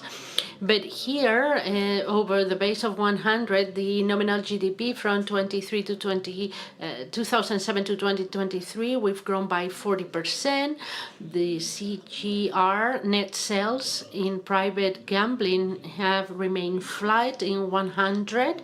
Substantially, the changes happened in the middle. In 2011, online gambling was regulated. The different regions passed their own regulations. However, the amounts were maintained, and in lotteries and in ONCE, we are having a 60% more than what was gambled before.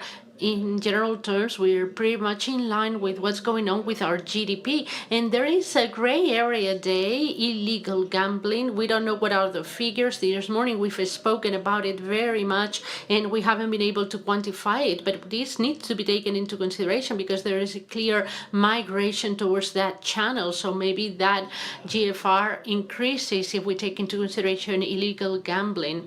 And one of the reasons for this growth in lotteries is, without a doubt, greater offer, more lotteries every day, but also they can communicate about this in a more transparent way, different from private day, and even more so as of today, in which we won't be able to publicize ourselves at all.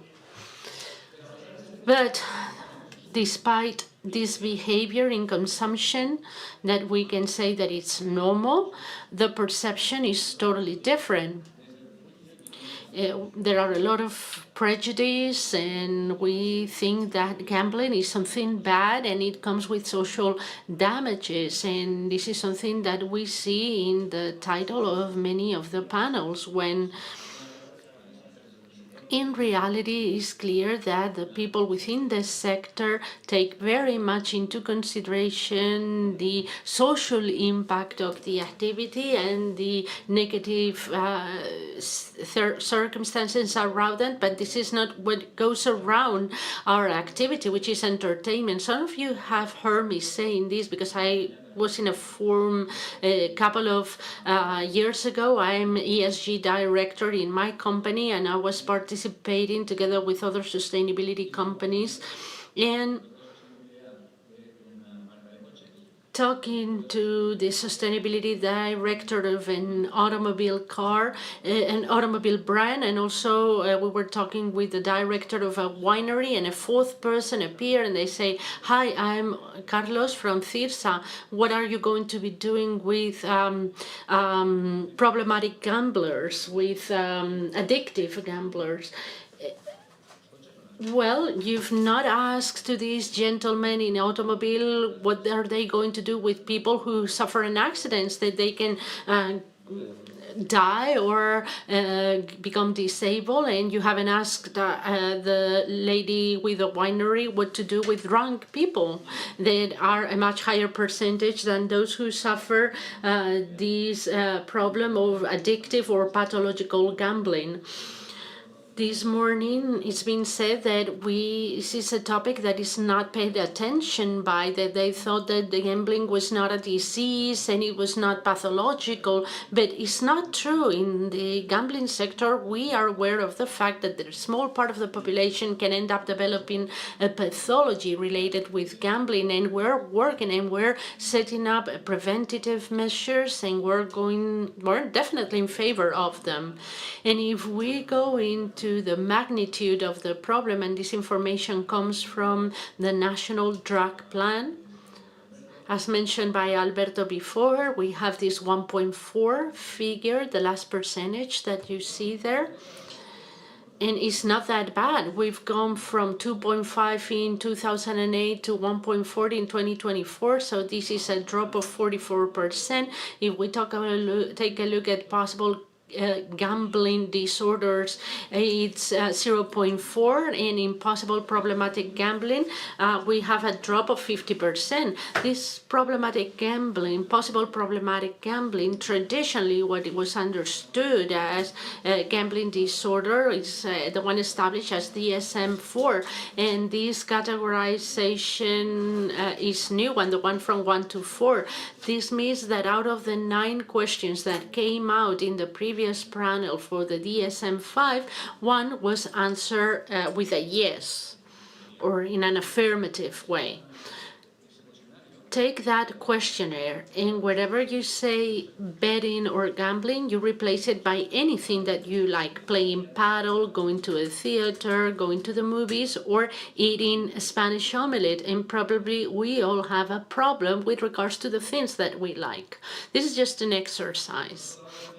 On the other hand, if we compare this to other addictions, 6% of prevalence of alcohol consumption, substantially greater than the gambling problems, 5.1 video games, 13% problematic internet use. So does this mean that we can disregard it? Not at all. But I wish we change our perception of gambling, because every time we think about gambling, we think about pathological gambling, and above all is entertainment, and we need to protect those persons who, or those people who work safely and play or gamble safely. Said this, and going from the general perspective to the more specific one, at CIRSA, we have a good understanding of sustainability, which is satisfying our present needs without endangering the needs of the future ones. And this is what we've been doing. We've been regulated for 40 years, and year after year, we have abide by the regulation. It means that we're doing things correctly. And apart from the certifications that we've obtained in terms of responsible gambling, I'm really excited to communicate here that as a company, all of our sustainability policies are evaluated and certified by external corporations. On one hand, Sustain Analytics that belongs to the Morningstar Group, and on the other hand, Standard & Poor's that is worldwide known. And right now, we are #1 in terms of sustainability worldwide. We are the gambling company with the lowest level of risk and with the best possible rating in gambling at world level, and in comparison with all the other listed companies, and we are the 4th in the world. We feel extremely proud. I wanted to communicate this. But we follow the industrial standards that we have. We don't do things very different from the rest of the industry. And we get in details about responsible gambling. We based ourselves in some basic principles.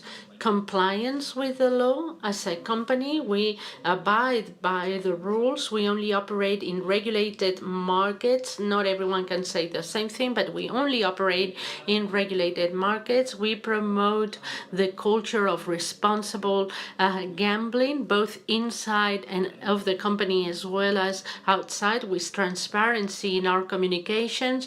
They are always available to all of our users. With responsible advertisement, we have internal rules so that advertisement is not addressing vulnerable groups or minors.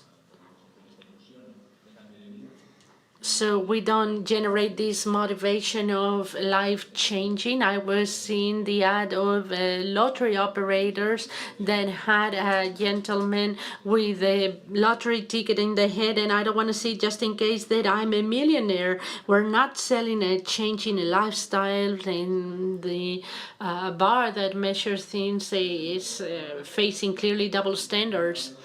Of course, we protect vulnerable groups and we support users in risky situations, and we have an ongoing improvement program for improving our strategy of responsible gambling. We have a responsible gambling committee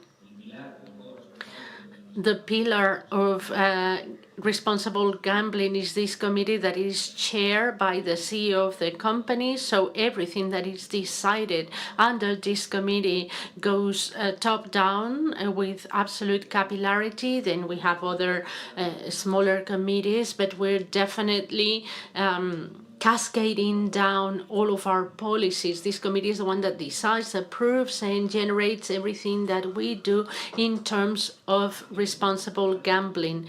Long time ago, we started a campaign at CIRSA. We do responsible gambling in all of our premises. You can find best practices, QRs with self-evaluation tools so that a person can self-evaluate themselves apart from giving them advice in terms of their gambling. We provide training to our employees. 100% of our employees receive responsible gambling training in a recurrent way. And in terms of certifications, as a group, we have we were the first Spanish company getting the G4 certification. They specialize in responsible gambling, and we're doing this in all of our business divisions. This is very important because at the end, it defines the roadmap that we need to follow. We're not only evaluating what we're doing, but out of the evaluations, we issue recommendations, and we've implemented most of them. Most of the G4 recommendations have been implemented. AI technology applied in online gambling. We were taking a look at the Winamax. We don't use machine learning. We use neural networks, but we also analyze 25, 26 variables, and they give us an action plan depending on the different stages that we're seeing. And that model has been transferred also offline wherever we can, wherever we get a user identification, mainly in Latin American casinos. All the users registered in our loyalty plan. And we do a similar type of monitoring, and we issue alerts to our casinos whenever we see behaviors of risk or pathological behaviors. We've been implementing this since the beginning of the year. Last year was a testing year with more than 2,000 alerts triggered. And then we collaborate with other entities, with the Autonomous University of Barcelona, with the Social Psychology Department. And now we are developing a project, a research project that's very interesting. I don't want to spoil it right now, but very soon we will have the first results. And I'm sure that are going to be very interesting in prevention. We also collaborate with CEJAR, with other entities of the third sector, and we have a specific agreement with a clinic for certain pathological cases in which we think that an admission is absolutely necessary, institutionalization can be necessary. We have a committee, we evaluate the different cases, and this is the things that we're doing in the field. I just want to finish, before finishing, I didn't remember that I had this example. This is an example of our action protocol at the venues, at the premises. These are casinos. I'm not giving you information with regards to the countries and the figures, but in every venue, we follow the possible incidences that could be happening related with responsible gambling. We also record the response that we provide when the algorithm identify a pattern. Also, if a minor tries to get in, if the person in charge realize that there is a person who's not having a good relationship with gambling, how they operate, how they act, and they issue a report and they come up with actions to carry out. In terms of responsible gambling, up to now, up to September this year, in all the casinos, we're talking about 180 worldwide, 2,990 incidences in terms of irresponsible gambling, but we're having 9,600,000 visits in that period. And I just need to finish with this sentence. I don't know who said it. It's not relevant, but for us, gambling is normal. Protecting and raising awareness is essential, but like everything, the key for success is doing so in a balanced way. It could have been Aristotle, but that was all that I had to say. Thank you.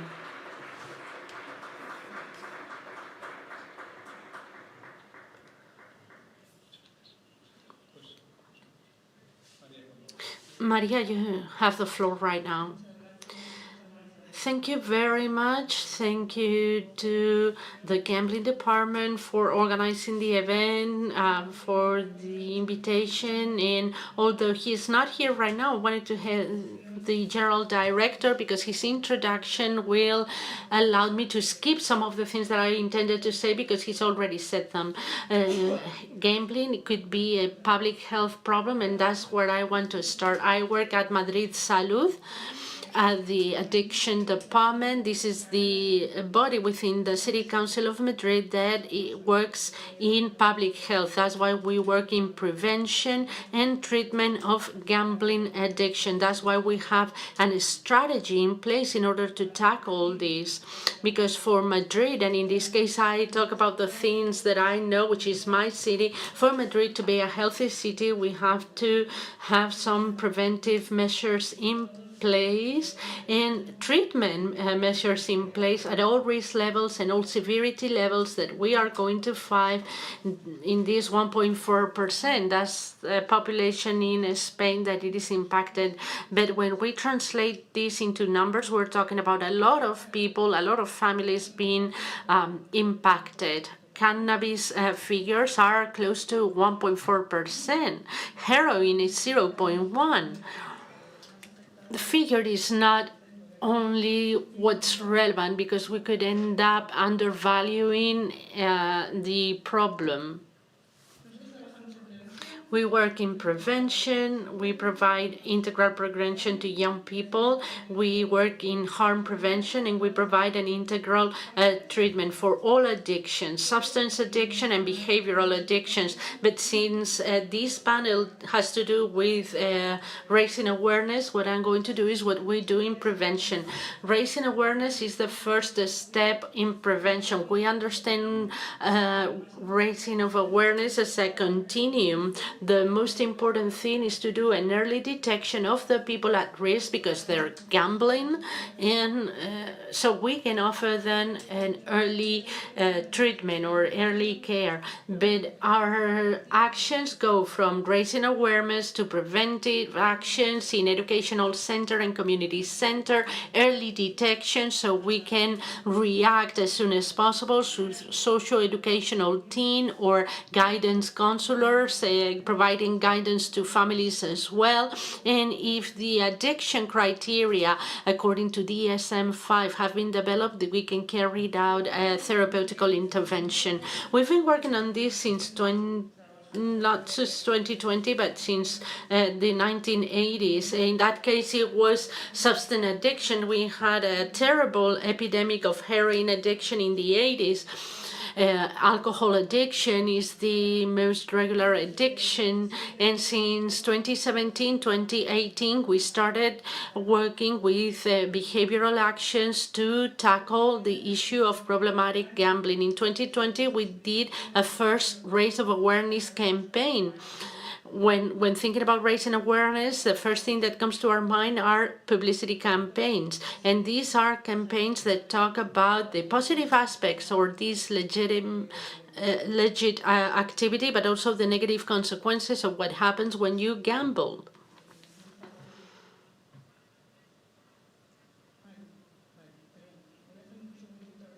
Let me see if I can do it. Give me just one sec, says the speaker. It's very easy to lose. It's very easy to lose. That's the slogan, and there we add our contact info because this is a healthcare department. I'm one of the first persons talking about healthcare here, and we offered a therapeutical intervention. In 2021, we created other campaigns. I had them brought down here, but you can take a look at them in YouTube. It's our longer videos that help us to approach young people and children so that they can learn about the risk and the consequences of gambling. Language is really important. I participate in a group and we speak a lot about language. We should be all the time talking about chance of games, gambling. We all understand what we mean, whereas in Spain, gamble, gaming, and we encourage them to play, but to play basketball, not to gamble, to play things that are healthy, not to gamble, not to place bets, not to do risky behaviors. We spoke about the risk and what could happen if you end up suffering an addiction to gamble and how can we help them. We are in the media, in the social media, and what I wanted to let you know is about our raise of awareness model. That was the title of the presentation, and this is mainly our program, La Contrapartida. Some of you might know it. It's a program to prevent the gambling addiction and sport betting addiction. This is the program of the City of Madrid. The objectives are part of this prevention scheme that I spoke about at the very beginning, with some objectives that have to do with increasing the social perception of risk, not normalizing this type of gambling and sport bets because it comes with a risk, avoiding the participation of minors. It is legally forbidden, but we know that they do it. You said it, Dada said it, Cecilia said it. We know that minors are getting access to gambling, so we have to work with them so we can avoid their participation, raise awareness of the adults that can be a reference for these children, because in general terms, families are more concerned about the mobile phone and video games than they are of games of chance. But we have to explain them, not that the other things are irrelevant, but gambling also is relevant. Secondly, we do this other job that has to do less with healthcare, but more with community health. We approach young people, teenagers, young adults, because this is the most vulnerable population. Obviously, scientific evidence says so. The earlier you get access to certain behaviors, in this case gambling, the easier that it will be for them to develop a problem, in this case an addiction problem. The younger, the less developed the brain, the more the consequences that they suffer in all kinds of addictions, including this one. So we want to detect and evaluate individual cases and develop personal resources, social, educational activities, and reducing risk behaviors, and if necessary to do referrals to healthcare system. This is a raise of awareness that is done within a network. We started in 2020 in 4 different districts, and in 2022 we started having 12, and we haven't chosen them in a random way. These districts, for those of you who know Madrid, are districts that are that in 2017, 2018, 2019, when some betting houses appeared, they were mostly located in the south of Madrid and some of them in the eastern part of Madrid. Tetuan is kind of like the exception, and we see their greater level of vulnerability, more social inequality, and more betting houses. And what we do is to raise awareness amongst teenagers and adults. This is a territorial model. We work on a district basis and we analyze what's going on at such district, how many betting houses there are, how many education centers there are, where are they located, how many leisure centers, how many parks, etc. All the different aspects that do play a role in our approach to teenagers. And I guess many of you know us precisely because of this, precisely because of our presence on social media. We're very active. The La Contrapartida team really deserves a word of thanks for the daily work, and I'd like to publicly thank them from here. We are very active on social media, and we try to always convey informative messages.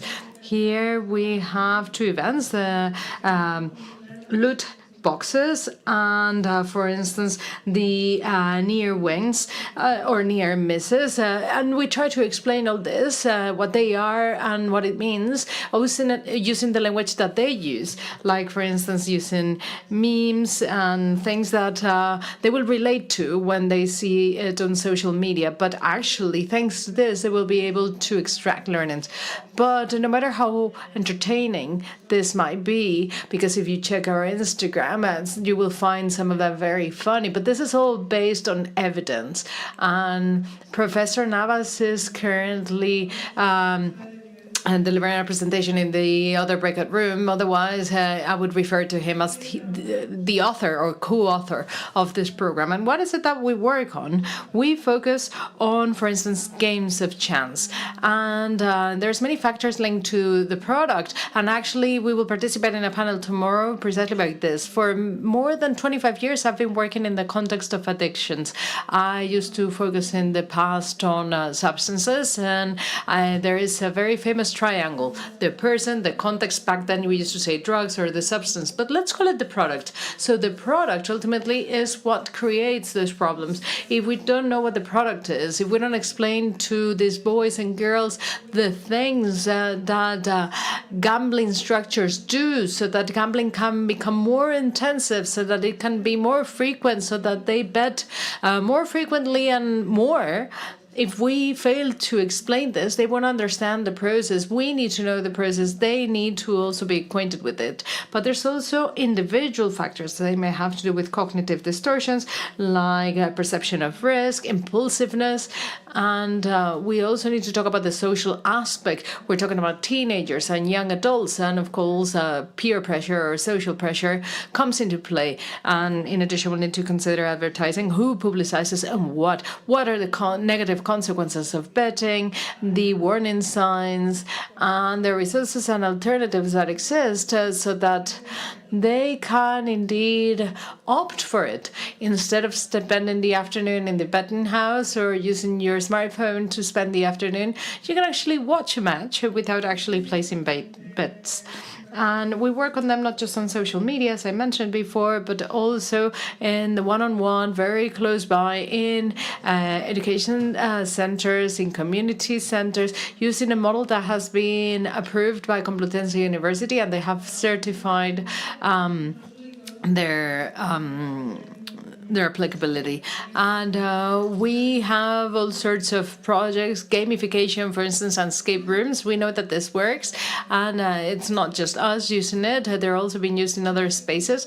And we know that this does provide results. How do we know that this works? First, because knowledge is settled, people recognize false idea, they reduce the intention to gamble, and according to the latest study, the gambling behavior is reduced. So this is indeed assessed for efficacy, and we work with different health stakeholders in different locations, and including all the reference individuals and experts, so that they can explain the warning signs, the different triggers, and how this can be detected. We do this in tight coordination with our teams.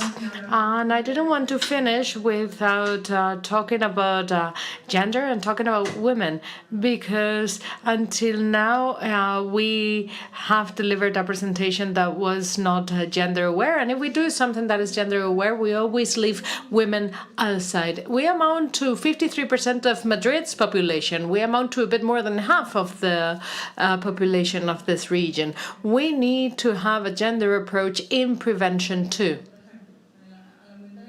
For instance, when we increase the social awareness of risk, we need to consider that gender mandates, the way girls and boys are educated, cause it to be different. We have a different cognitive bias. Of course, if we're going to work on advertising, it's very important that we introduce the role of women, because in gambling advertising, we are normally objects, and I guess this might change because we can become potential customers. This is something that we could discuss in a different panel. But also motivations to play are very different for women, and in order to perform detection, it's also very important to have a gender-based approach.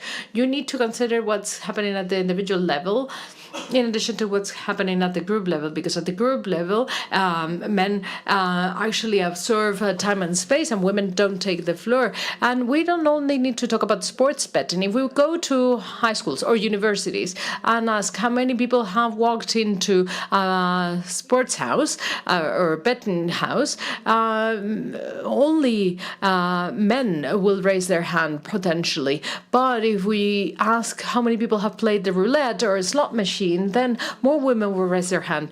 These are data gathered by La Contrapartida since 2020. We have had contact with more than 50 or roughly 50,000 boys and girls in education centers, and we've been present in more than close to 75,000 community resources. The model that we use is evidence-based. It needs to be adapted to the territory, and indeed, the approach needs to be a community approach. For us, it's essential to be doing this as part of a network. It needs to be part of an intervention process. We need to use a language that meets the needs of our target audience, a young audience. It needs to be participative. We cannot be delivering master classes. As I said before, the approach needs to be a community approach, and it needs to have a gender-based approach so that we can make all these actions available for boys and girls. And of course, it needs to be individual and evaluated. Thank you very much, María.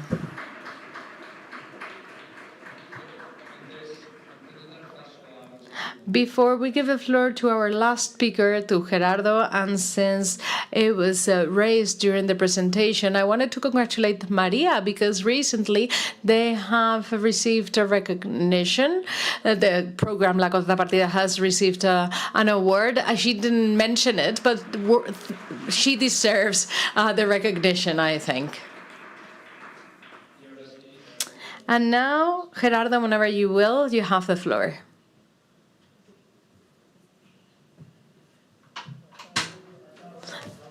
Good afternoon. Boas tardes in Galician. First and foremost, I'd like to thank the Director General for having invited FEJAR to be part of this panel. We're talking about awareness-raising models, and awareness-raising is not just about opening eyes. It's not about pointing the finger at anyone. We started out in the 90s. There was no prevention then. We were saying, hey, careful, gambling is bad. But then we evolved, and then we took a healthcare type of approach. We said gambling can cause addiction, and the current model is more biopsychosocial in nature. We try to raise awareness amongst vulnerable groups of the risks involved in games of chance, because there are risks, and we need to work knowing them. How do we work on them? Having information, performing prevention, and delivering training. Information. We have a free of charge helpline, that of FEJAR, and an additional 4 helplines that are offered by operators here in Spain. And we, of course, try to perform or disseminate about responsible gambling, and we also try and provide information about treatments for those people that need it. Right now, we are delivering services to people in 21 countries, people who are demanding a therapy or a treatment. We also work on prevention through different publications, and for instance, we work at the university level, we do peer groups, we also have the Forasuni project, and also we provide training. We provide training and we support several research projects. We work to provide training on video game related disorders, and this is something that is very much linked to other types of addiction and self-harm initiatives too. Sometimes when we get people in our facilities, we see that people are considering self-harm, and once you see the sign, you know that that person has already fallen into the hole of addiction. And we work specifically with women too, because this is something that doesn't just happen in gambling addiction. It also happens in other types of addictions. We oftentimes consider that women, due to social and cultural issues, they often don't call for help, and we need to work on that too.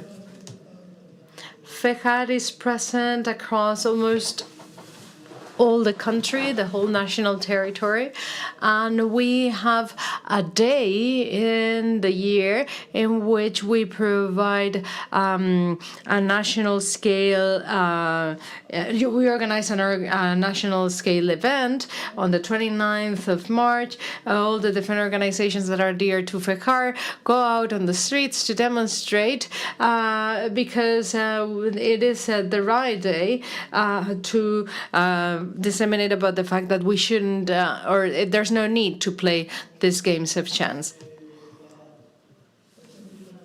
As I said, the online therapy is available across the whole of national territory, and we are delivering services in 21 countries. And actually, these are the number of calls that our free of charge helpline has received since 2014 until 2020. It used to be just one single line until 2020. After 2020, more helplines emerged. Now there's 5 of them. So data for 2024 and 2025 should be higher, because this chart is actually not contemplating the different helplines that are also providing services also through our federation. And here we have the registry of people who have been included in the self-exclusion registry. We see that there's a big evolution, especially after the year. Well, I can't read the numbers from here, but the trend is on the rise. And many of the calls that we are receiving to our toll-free numbers are calls to request information on how to prevent or how to deal with a gambling addiction. That doesn't mean that the person is already addicted, but maybe the person is experiencing a process of abuse and they want to stop it. And they can't do it, and they can't voluntarily do it, and they can even exclude themselves by registering in these lists to prevent the addiction. And we often tell people that as long as they make use of games of chance, it's not a problem if it's not problematic. As was mentioned before, many of the players or gamblers don't have a problem, but they can go from use to abuse if they don't set limits. Because they will have a greater tolerance, they will play more often, with a greater frequency, and they will have or withdrawal syndrome, and if they don't play, they will feel like they need it. So when all these factors are present, the addiction is already there. And prevention needs to begin where people actually go play. Here we have a reference to video games, but I go back to what María said. We need to speak their language. We don't need to use our train of thought, but rather their train of thought, because otherwise we won't be able to reach out to them. We won't be able to do our outreach duty. They won't be able to see that there is a risk associated to this. We cannot just go ahead and say, this is bad, don't do that. If you just say don't do that, they will go ahead and do it.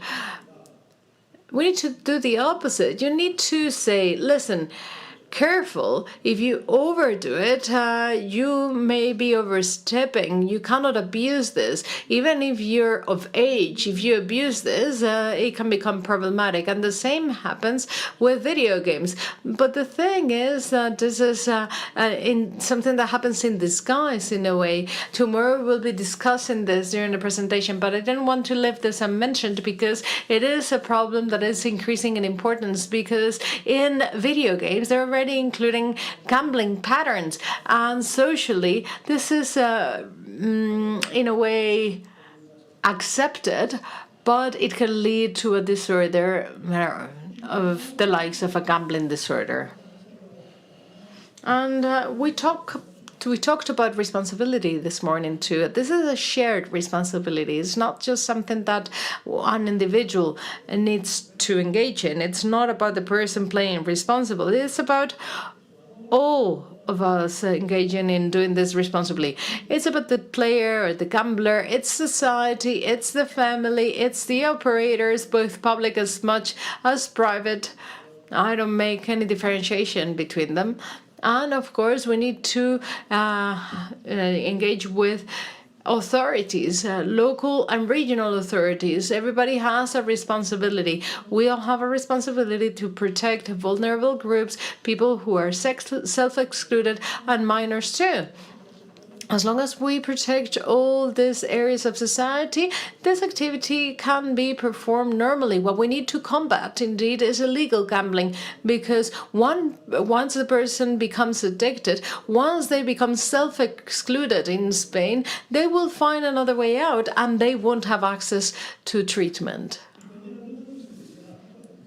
And asking for help is not a weakness. That's a complete lie. 99% of people that get to one of our treatment centers, or one of the treatment centers of entities that get to Fijar, they get scolded because many of them don't recognize that they have a problem. I myself failed to recognize that I had a problem. So it's brave to say it.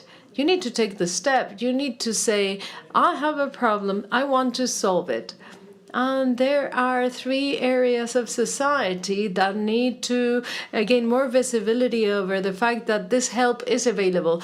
One was mentioned before, women, also young individuals, but also the elderly. We are finding lots of cases in advanced age, maybe because of their age or because of the lack of activity. Maybe this is something that will have to be researched in the future. What is it that's happening so that we are getting so many people from at an advanced age or a senior age that have gambling problems? These are 3 areas of society that we think deserve work in current times. And this is an image from the International Day Without Games of Chance that takes place on the 17th of February. Most players and most operators get together that day and talk about responsible gambling.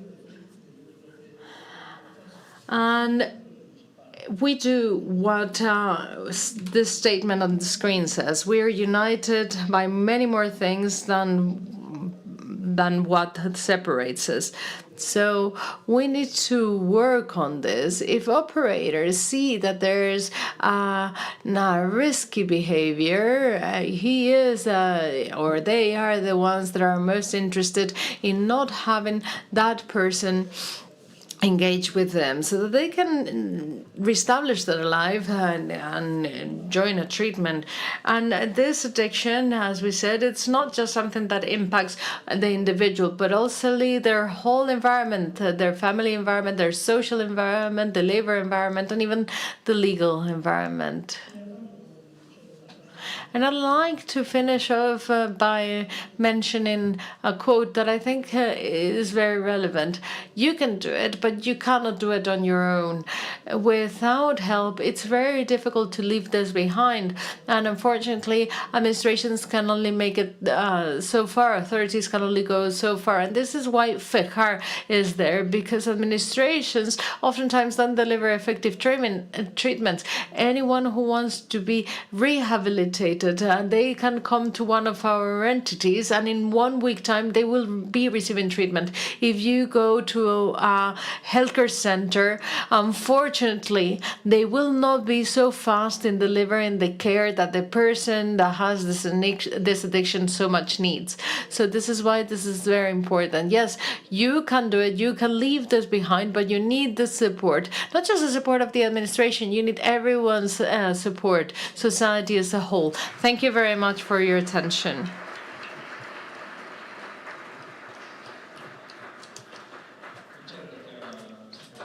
Thank you so very much, Gerardo. I have one initial question.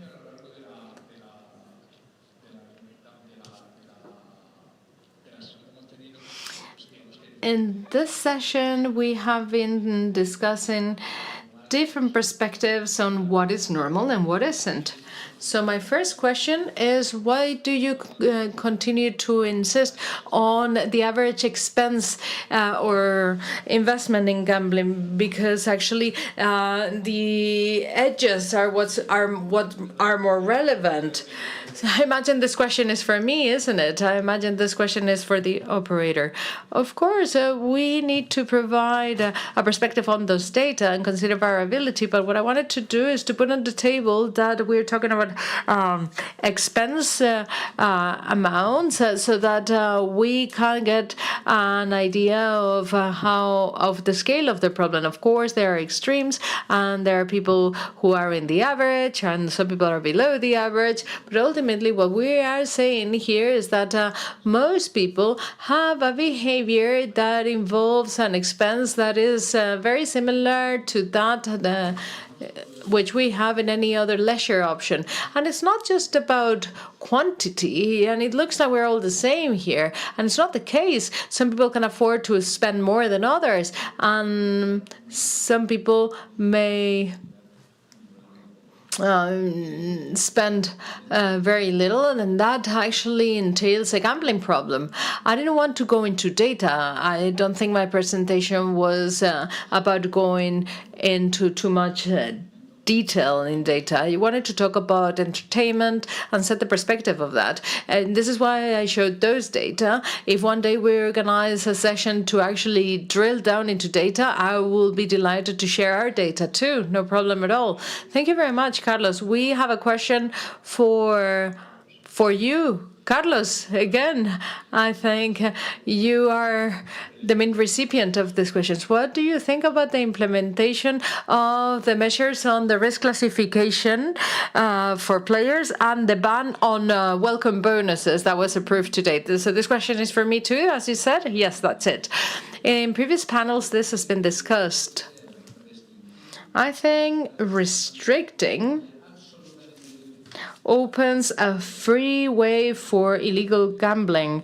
So if there's no welcome bonuses, don't worry. Illegal gambling or clandestine gambling will find a way to get to those people. So demand will be redirected to that extreme. We won't be giving welcome bonuses, and we won't be doing the advertising that is banned. And those people that have a normal behavior will adapt to this. But those that don't, that are in the search for something else, they will go to the illegal channel, and they won't have the necessary controls in there. So I think that you, the administration, everybody needs to emphasize that. And it's not a problem that exists only here in Spain. It's a global problem. But it looks like, based on what Elisabetta and other panelists said, maybe they take it more seriously in other places than in here. I am going to ask the same question to Gerardo, Gerardo, what do you think of the measures that have been passed today? What is your answer to the question that I just asked to Carlos? You said the opposite side, but he's not the opposite side to me. Not at all. I accept the correction, of course. I wanted to hear the standpoint of gamblers, rather. I forgot to mention something before, and maybe it has to do with the point that you raised. And I was also listening to the regulators that spoke about the situation in other parts of Europe this morning. I think we need to work on an education model that actually teaches about domestic economy. An education model that prior to teenagehood teach these people to manage money.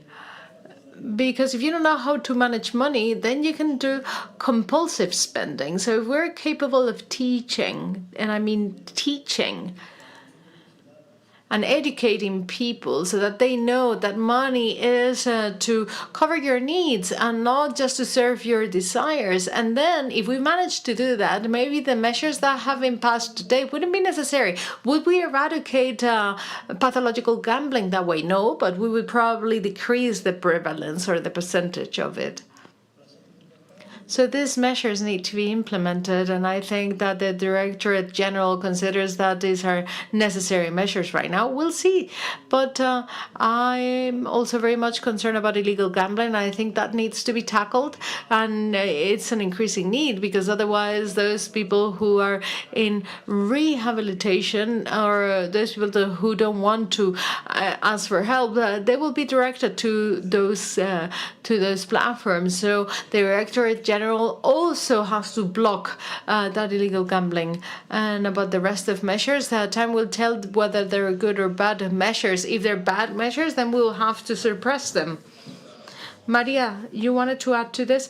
Yes, I also wanted to share my opinion, because I do agree there are no opposites or opponents here, but I think we need to be concerned about the health of citizens, and this is my area of work, and it's been demonstrated that if you increase accessibility, you foster that there are more problems with addiction. The more accessible you make something that can create an addiction, more addicted people there will be. And the different public administrations from our area competence, we have the obligation to protect citizens. It's an obligation. It's not optional. It's not even a political option. It's actually our responsibility and our obligation. That's what we get paid for. And actually politicians are elected to do that. But I haven't been elected. Nonetheless, I'm paid to protect the health of people of Madrid, in my case. And if I think about young adults and teenagers, the welcome bonuses, the advertising, regulating some things hinders access, and in turn reduces the risk of developing an addiction. Irrespective of that, there will always be an additional risk. The risk posed by illegal platforms and the risk posed by the alternatives that people without scruples will look for to continue to generate problems. And it's definitely not the case of legal companies, but the obligation of the public administration is to protect people. And I think it's a good way forward. Obviously, I am not a legislator, and I think that measures will have to be evaluated in due course. I agree with you, Gerardo. But not being able to guarantee that they will be 100% effective doesn't mean that we are not obliged to implement them. I am personally, and this is my personal opinion, by the way, I'm personally very much satisfied. Yeah. I would like, because we have almost run out of time, I want to give you time for an intervention, but I would like to pose a question before that.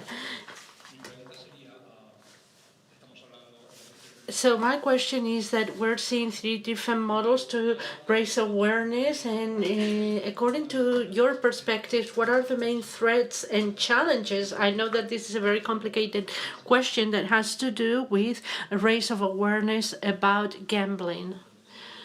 What I wanted to say before answering your question, when you ask about the bonuses, what we all operators agree on, and that there is a limitation not to provide indiscriminate bonuses, which is what happens in the online channel.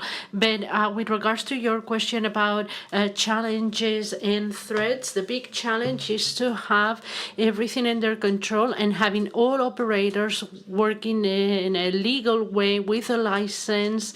And I know that this is part of the raise of awareness, but we have to raise awareness of the public, to all the citizens, that illegal gambling is not a dark place that is bad looking or strange. With young people, especially if they get access to this type of illegal gambling, it's much better offer than what you can find in licensed gambling portals.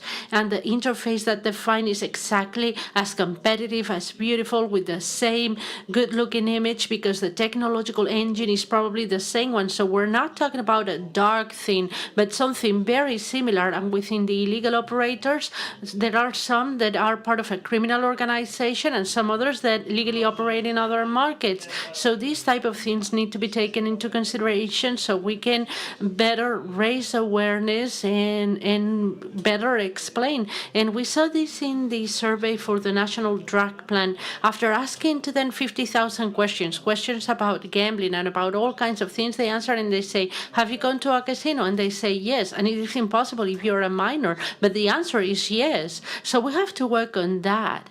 And the raise of awareness job that you do is fantastic, in my opinion, both what you do as well as the third sector entities. You have to continue on working, and in that sense you can have the industry collaborating with you to communicate, to explain, to convey the race. The word is not alerting, because it's not an alert actually, but saying it happens this, you could have these negative consequences. But it's not everything. Sorry, I took longer than I expected. As challenges, well, I've learned a lot in the previous panel, because I knew nothing about the things that are being done in terms of detecting risk behaviors. What is clear to me is that especially when talking about data analysis, from an external perspective, we see more things as a threat than as an opportunity, but we have to take advantage of technological opportunities and not consider them as a scary threat.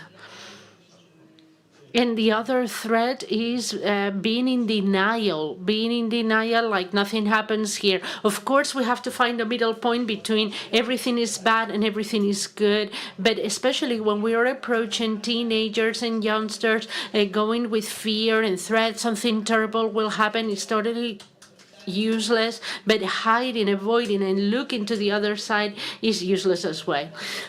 And AI and money, cryptocurrency, and all these type of things, I'm sure you're going to mention, and that we don't know very well how they're going to come out, is something that we have to be very attentive to. Not the AI like Rosa explained, the real one, but the Gemini one.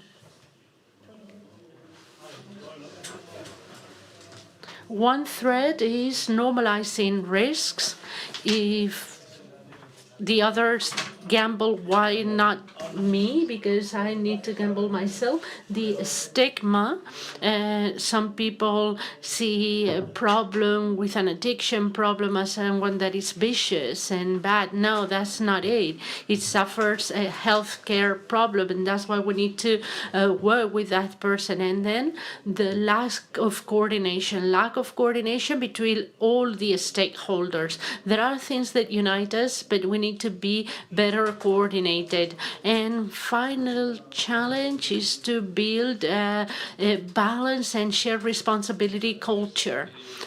Thank you very much. To finalize and to reach a conclusion, I totally believe that at the end of the day, we understand that raising awareness is an activity that is completely necessary, is a shared responsibility. We have three different perspectives, the perspective of the operator, the institutional perspective, and the perspective of the gambler. But hopefully this session helps us to raise awareness about gambling. And I would like to finish, but before that, I would like to thank the speakers for their presentations. And with this, we close the panel. Thank you very much.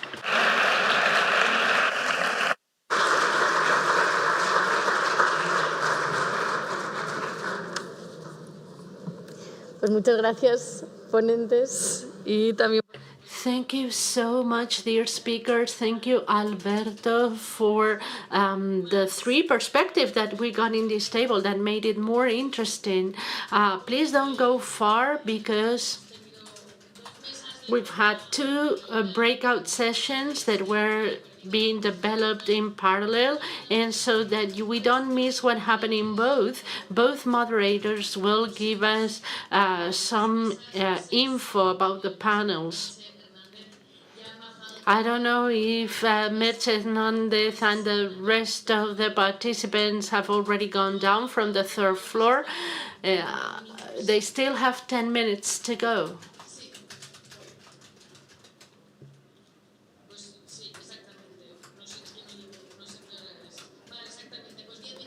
Okay, so we're going to do a 10-minute bio break, and we'll be back at 5, and we'll hear what were the conclusions of both panels.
Bueno, os pediremos unos últimos minutos.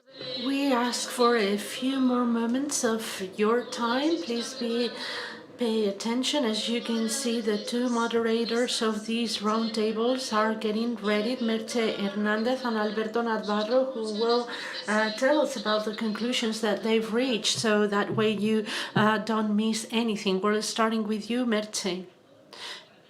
Good afternoon, everybody, and I promise that we're about to finish because I know that you're really tired and you probably want to go home. Thank you very much for your presence here, and especially the three speakers that have participated in our panel that have presented a very, very interesting topic that show again the different perspectives that we have in the gambling sector. The panel was called Damages and Returns of Gambling, or Chance Chance Games. The first presentation was the one of levy and ease of usefulness. This is not an empty concept. It talks about the level of subjective satisfaction that the consumer obtains when they consume a good or a service, and therefore it is applicable to when you gambled. If in standard economic theory we tackle gambling as the only reason for gambling is economic profits, in the round table we talked about other topics, not only the earning, but the entertainment, the excitement of playing, the prospects of winning, but also the social dynamic. And they spoke about this value of consumption. Very interesting, the value of entertainment, which is a term that has appeared in the panel that I was not aware of, and that I thought that it was very important to put on the table here as well. That way, gamble is not only a risky element, but also this is a consumption good that is useful for those who participate in it. As conclusions with regards to this very first approach, first one of them is that usefulness associated to the gamble is not only limited to the profits that you can obtain. These type of chance games can be a component of the leisure department, the entertainment department, and that vision can open new lines of investigation and can even explain some behaviors that up until now were considered to be more irrational, considering usefulness as one of the elements to take into consideration.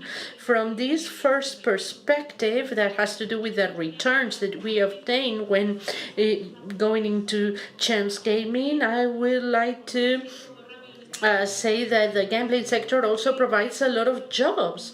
The gambling sector creates 50,000 jobs. Out of them, 60% of them are female jobs. You can refer to my speakers to obtain more information about this. Also, I would like to highlight another concept, which is the one of healthy utility. It's a way of describing gambling in a balanced way, balancing the cost and the benefits of it.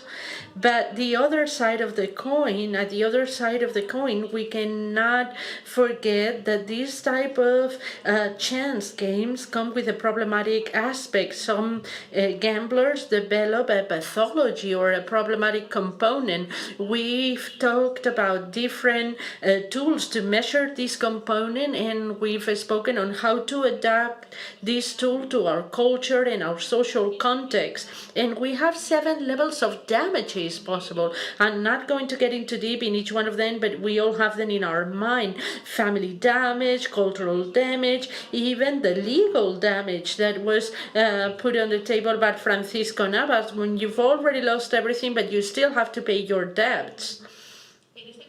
In this context, it's also important to highlight the acknowledgement, the global acknowledgement of the impact that from that negative perspective gambling has and its damages, and the need to develop new tools to measure these type of things.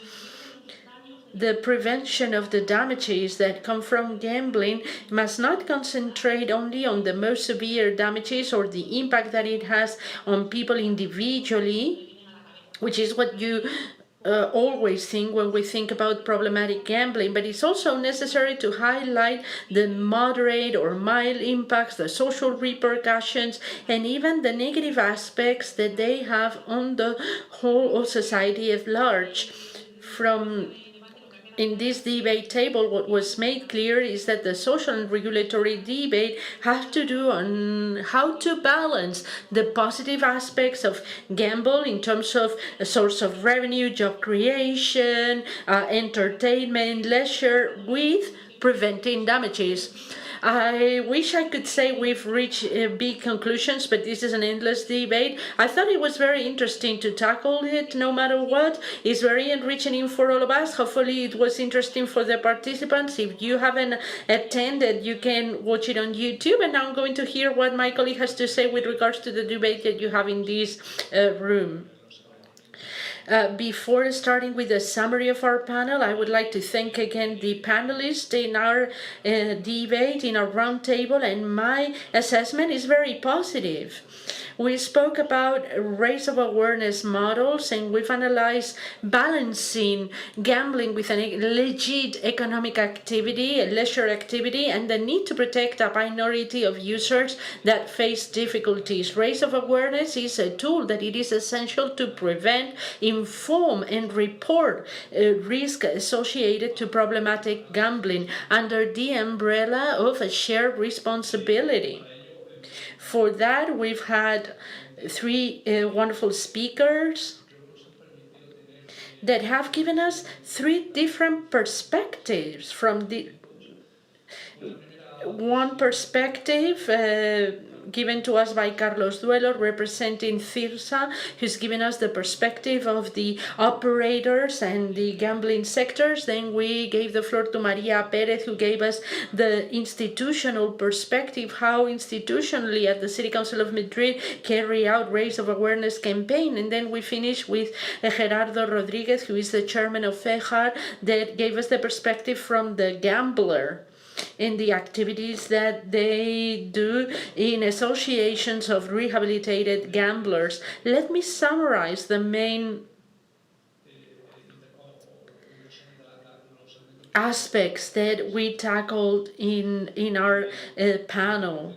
In Carlos Duelo's intervention, we knew about the role being done by the Sportium Foundation, whose mission is fight social exclusion by promoting the integration of vulnerable groups through sports and sports values. From the point of view of the sector, gambling is entertainment, is leisure, and in their intervention, they have provided different statistics to normalize what gambling is. As an example, we see that 30 million Spaniards gamble, 8 million of them doing private gambling. And if we talk about the average expenditure in Spain is 188 euros, maybe is slightly below the 225 euros of the European average. In his presentation, he highlights how, despite being a legitimate activity, behavior in gambling consumption could be normal, but the perception is totally different compared to other editions where the prevalence of problematic gambling is 1.4, one of the lowest ones compared to other types of addictions such as substance addiction. And is experienced a 44% reduction compared to the values that we have in 2018. At the sector, they support sustainability, and their business model had been certified by G4. Finally, in responsible gambling, he's spoken about the measures that the CIRSA group is applying, amongst them the creation of a responsible gambling committee in charge of evaluating the policies and the strategies, the evaluation of communication campaigns in casinos and in gambling room, the more than 8,000 hours of training provided to the employees, the certification of more than 15,000 venues, the application of technologies, AI technologies, for online gambling with more than 3,000 players establishing limits to their bets, and the collaboration with entities such as the Universidad Autónoma de Barcelona, Cejaro, others. His presentation finished by saying, gambling is normal, protecting and raising awareness is essential. In the balance is the key for success, like in other things. Let me summarize María Pérez's intervention. Through María Pérez, we were able to learn about the raise of awareness model that they have at the City Council of Madrid. The City Council of Madrid, through Madrid SALUD and their Addiction Institute, has an integral program to prevent gambling problems or gambling addictions with evidence-based approach adapted to the territory and based on the community, raising awareness about the risk associated to gambling, preventing the participation of minors, sensitizing or raising awareness of adults of reference such as tutors, parents or educators, detecting problematic behavior so that they can be assessed and they can be referred to assistance. The strategy include campaigns in social media such as the Contrapartida in Facebook, Instagram, YouTube and X, with preventive messages about risks and leisure alternatives. They also do intervention in educational institutions and community institutions through dynamic face-to-face modules and online modules, gamification activities and other things. They do targeted actions for adults and families with informative sessions, guidance and coordinated health actions, considering cognitive biases, gender differences and cultural differences. And the model is based on evidence, participation, communitary approach and gender approach, with a language adapted to the young people, with ongoing evaluation and networking. And to finalize in his intervention, Gerardo Rodriguez gave us a full vision of the work being done by CEJAR. Their approach is in the evolution of the raise of awareness campaigns towards a more humane approach, psychosocial and participative approach based on shared responsibility. They inform, they support with empathy, and they fight the myth as a harmless leisure, but with a non-stigmatized language and concentrating in the health. The main goals of the models are supported in three pillars: truthful and accessible information, support, and education based in testimonies in order to create empathy. Raise of awareness is aimed at people who suffer the consequences of inappropriate gambling and to young people, telling them that prevention needs to start with the digital environment, the games and the video consoles. The addiction exceeded a number of 80,000 to 84,000 people in the last year, and stigma is the worst obstacle for recovery, and they fight against the stigma, saying that asking for help is a courageous act. It's not being a coward. And they have finished with creating the slogan, "I can, but not alone." To finalize, so that we can all go, I would like to do a brief summary of the Q&A session. There were several questions. First, on the elimination of the welcoming bonds. And our speakers have different opinions as to their consequences. In the sector, they think that this is going to have a negative effect because there's going to be an increase of illegal gambling. But institutionally speaking, it is considered to be a very positive measure because you reduce exposure to risk. As to the threats and the challenges, we heard several contributions. As to the threats, we've identified as one threat the increase of illegal gambling, stigmatization, and normalizing risk. As to threats also or challenges, it is important to raise awareness towards illegal gambling, to make the most of the AI and technology to detect risky behaviors, promote financial training, improve coordination between all the stakeholders, and above all, to promote shared responsibility. I think it was a very fruitful roundtable. Hopefully it was useful and interesting to all of you. Thank you very much.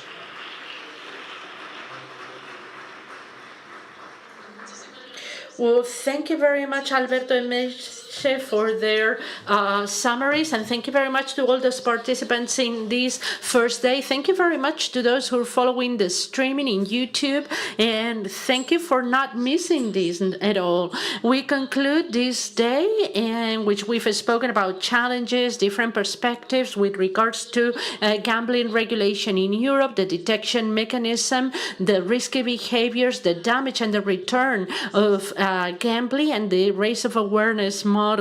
All of these trying to understand the social impact of gambling and the future of the sector. But that's not all. Tomorrow we will continue and we'll be back here at 10 a.m. So thank you very much. We wish you a very nice evening.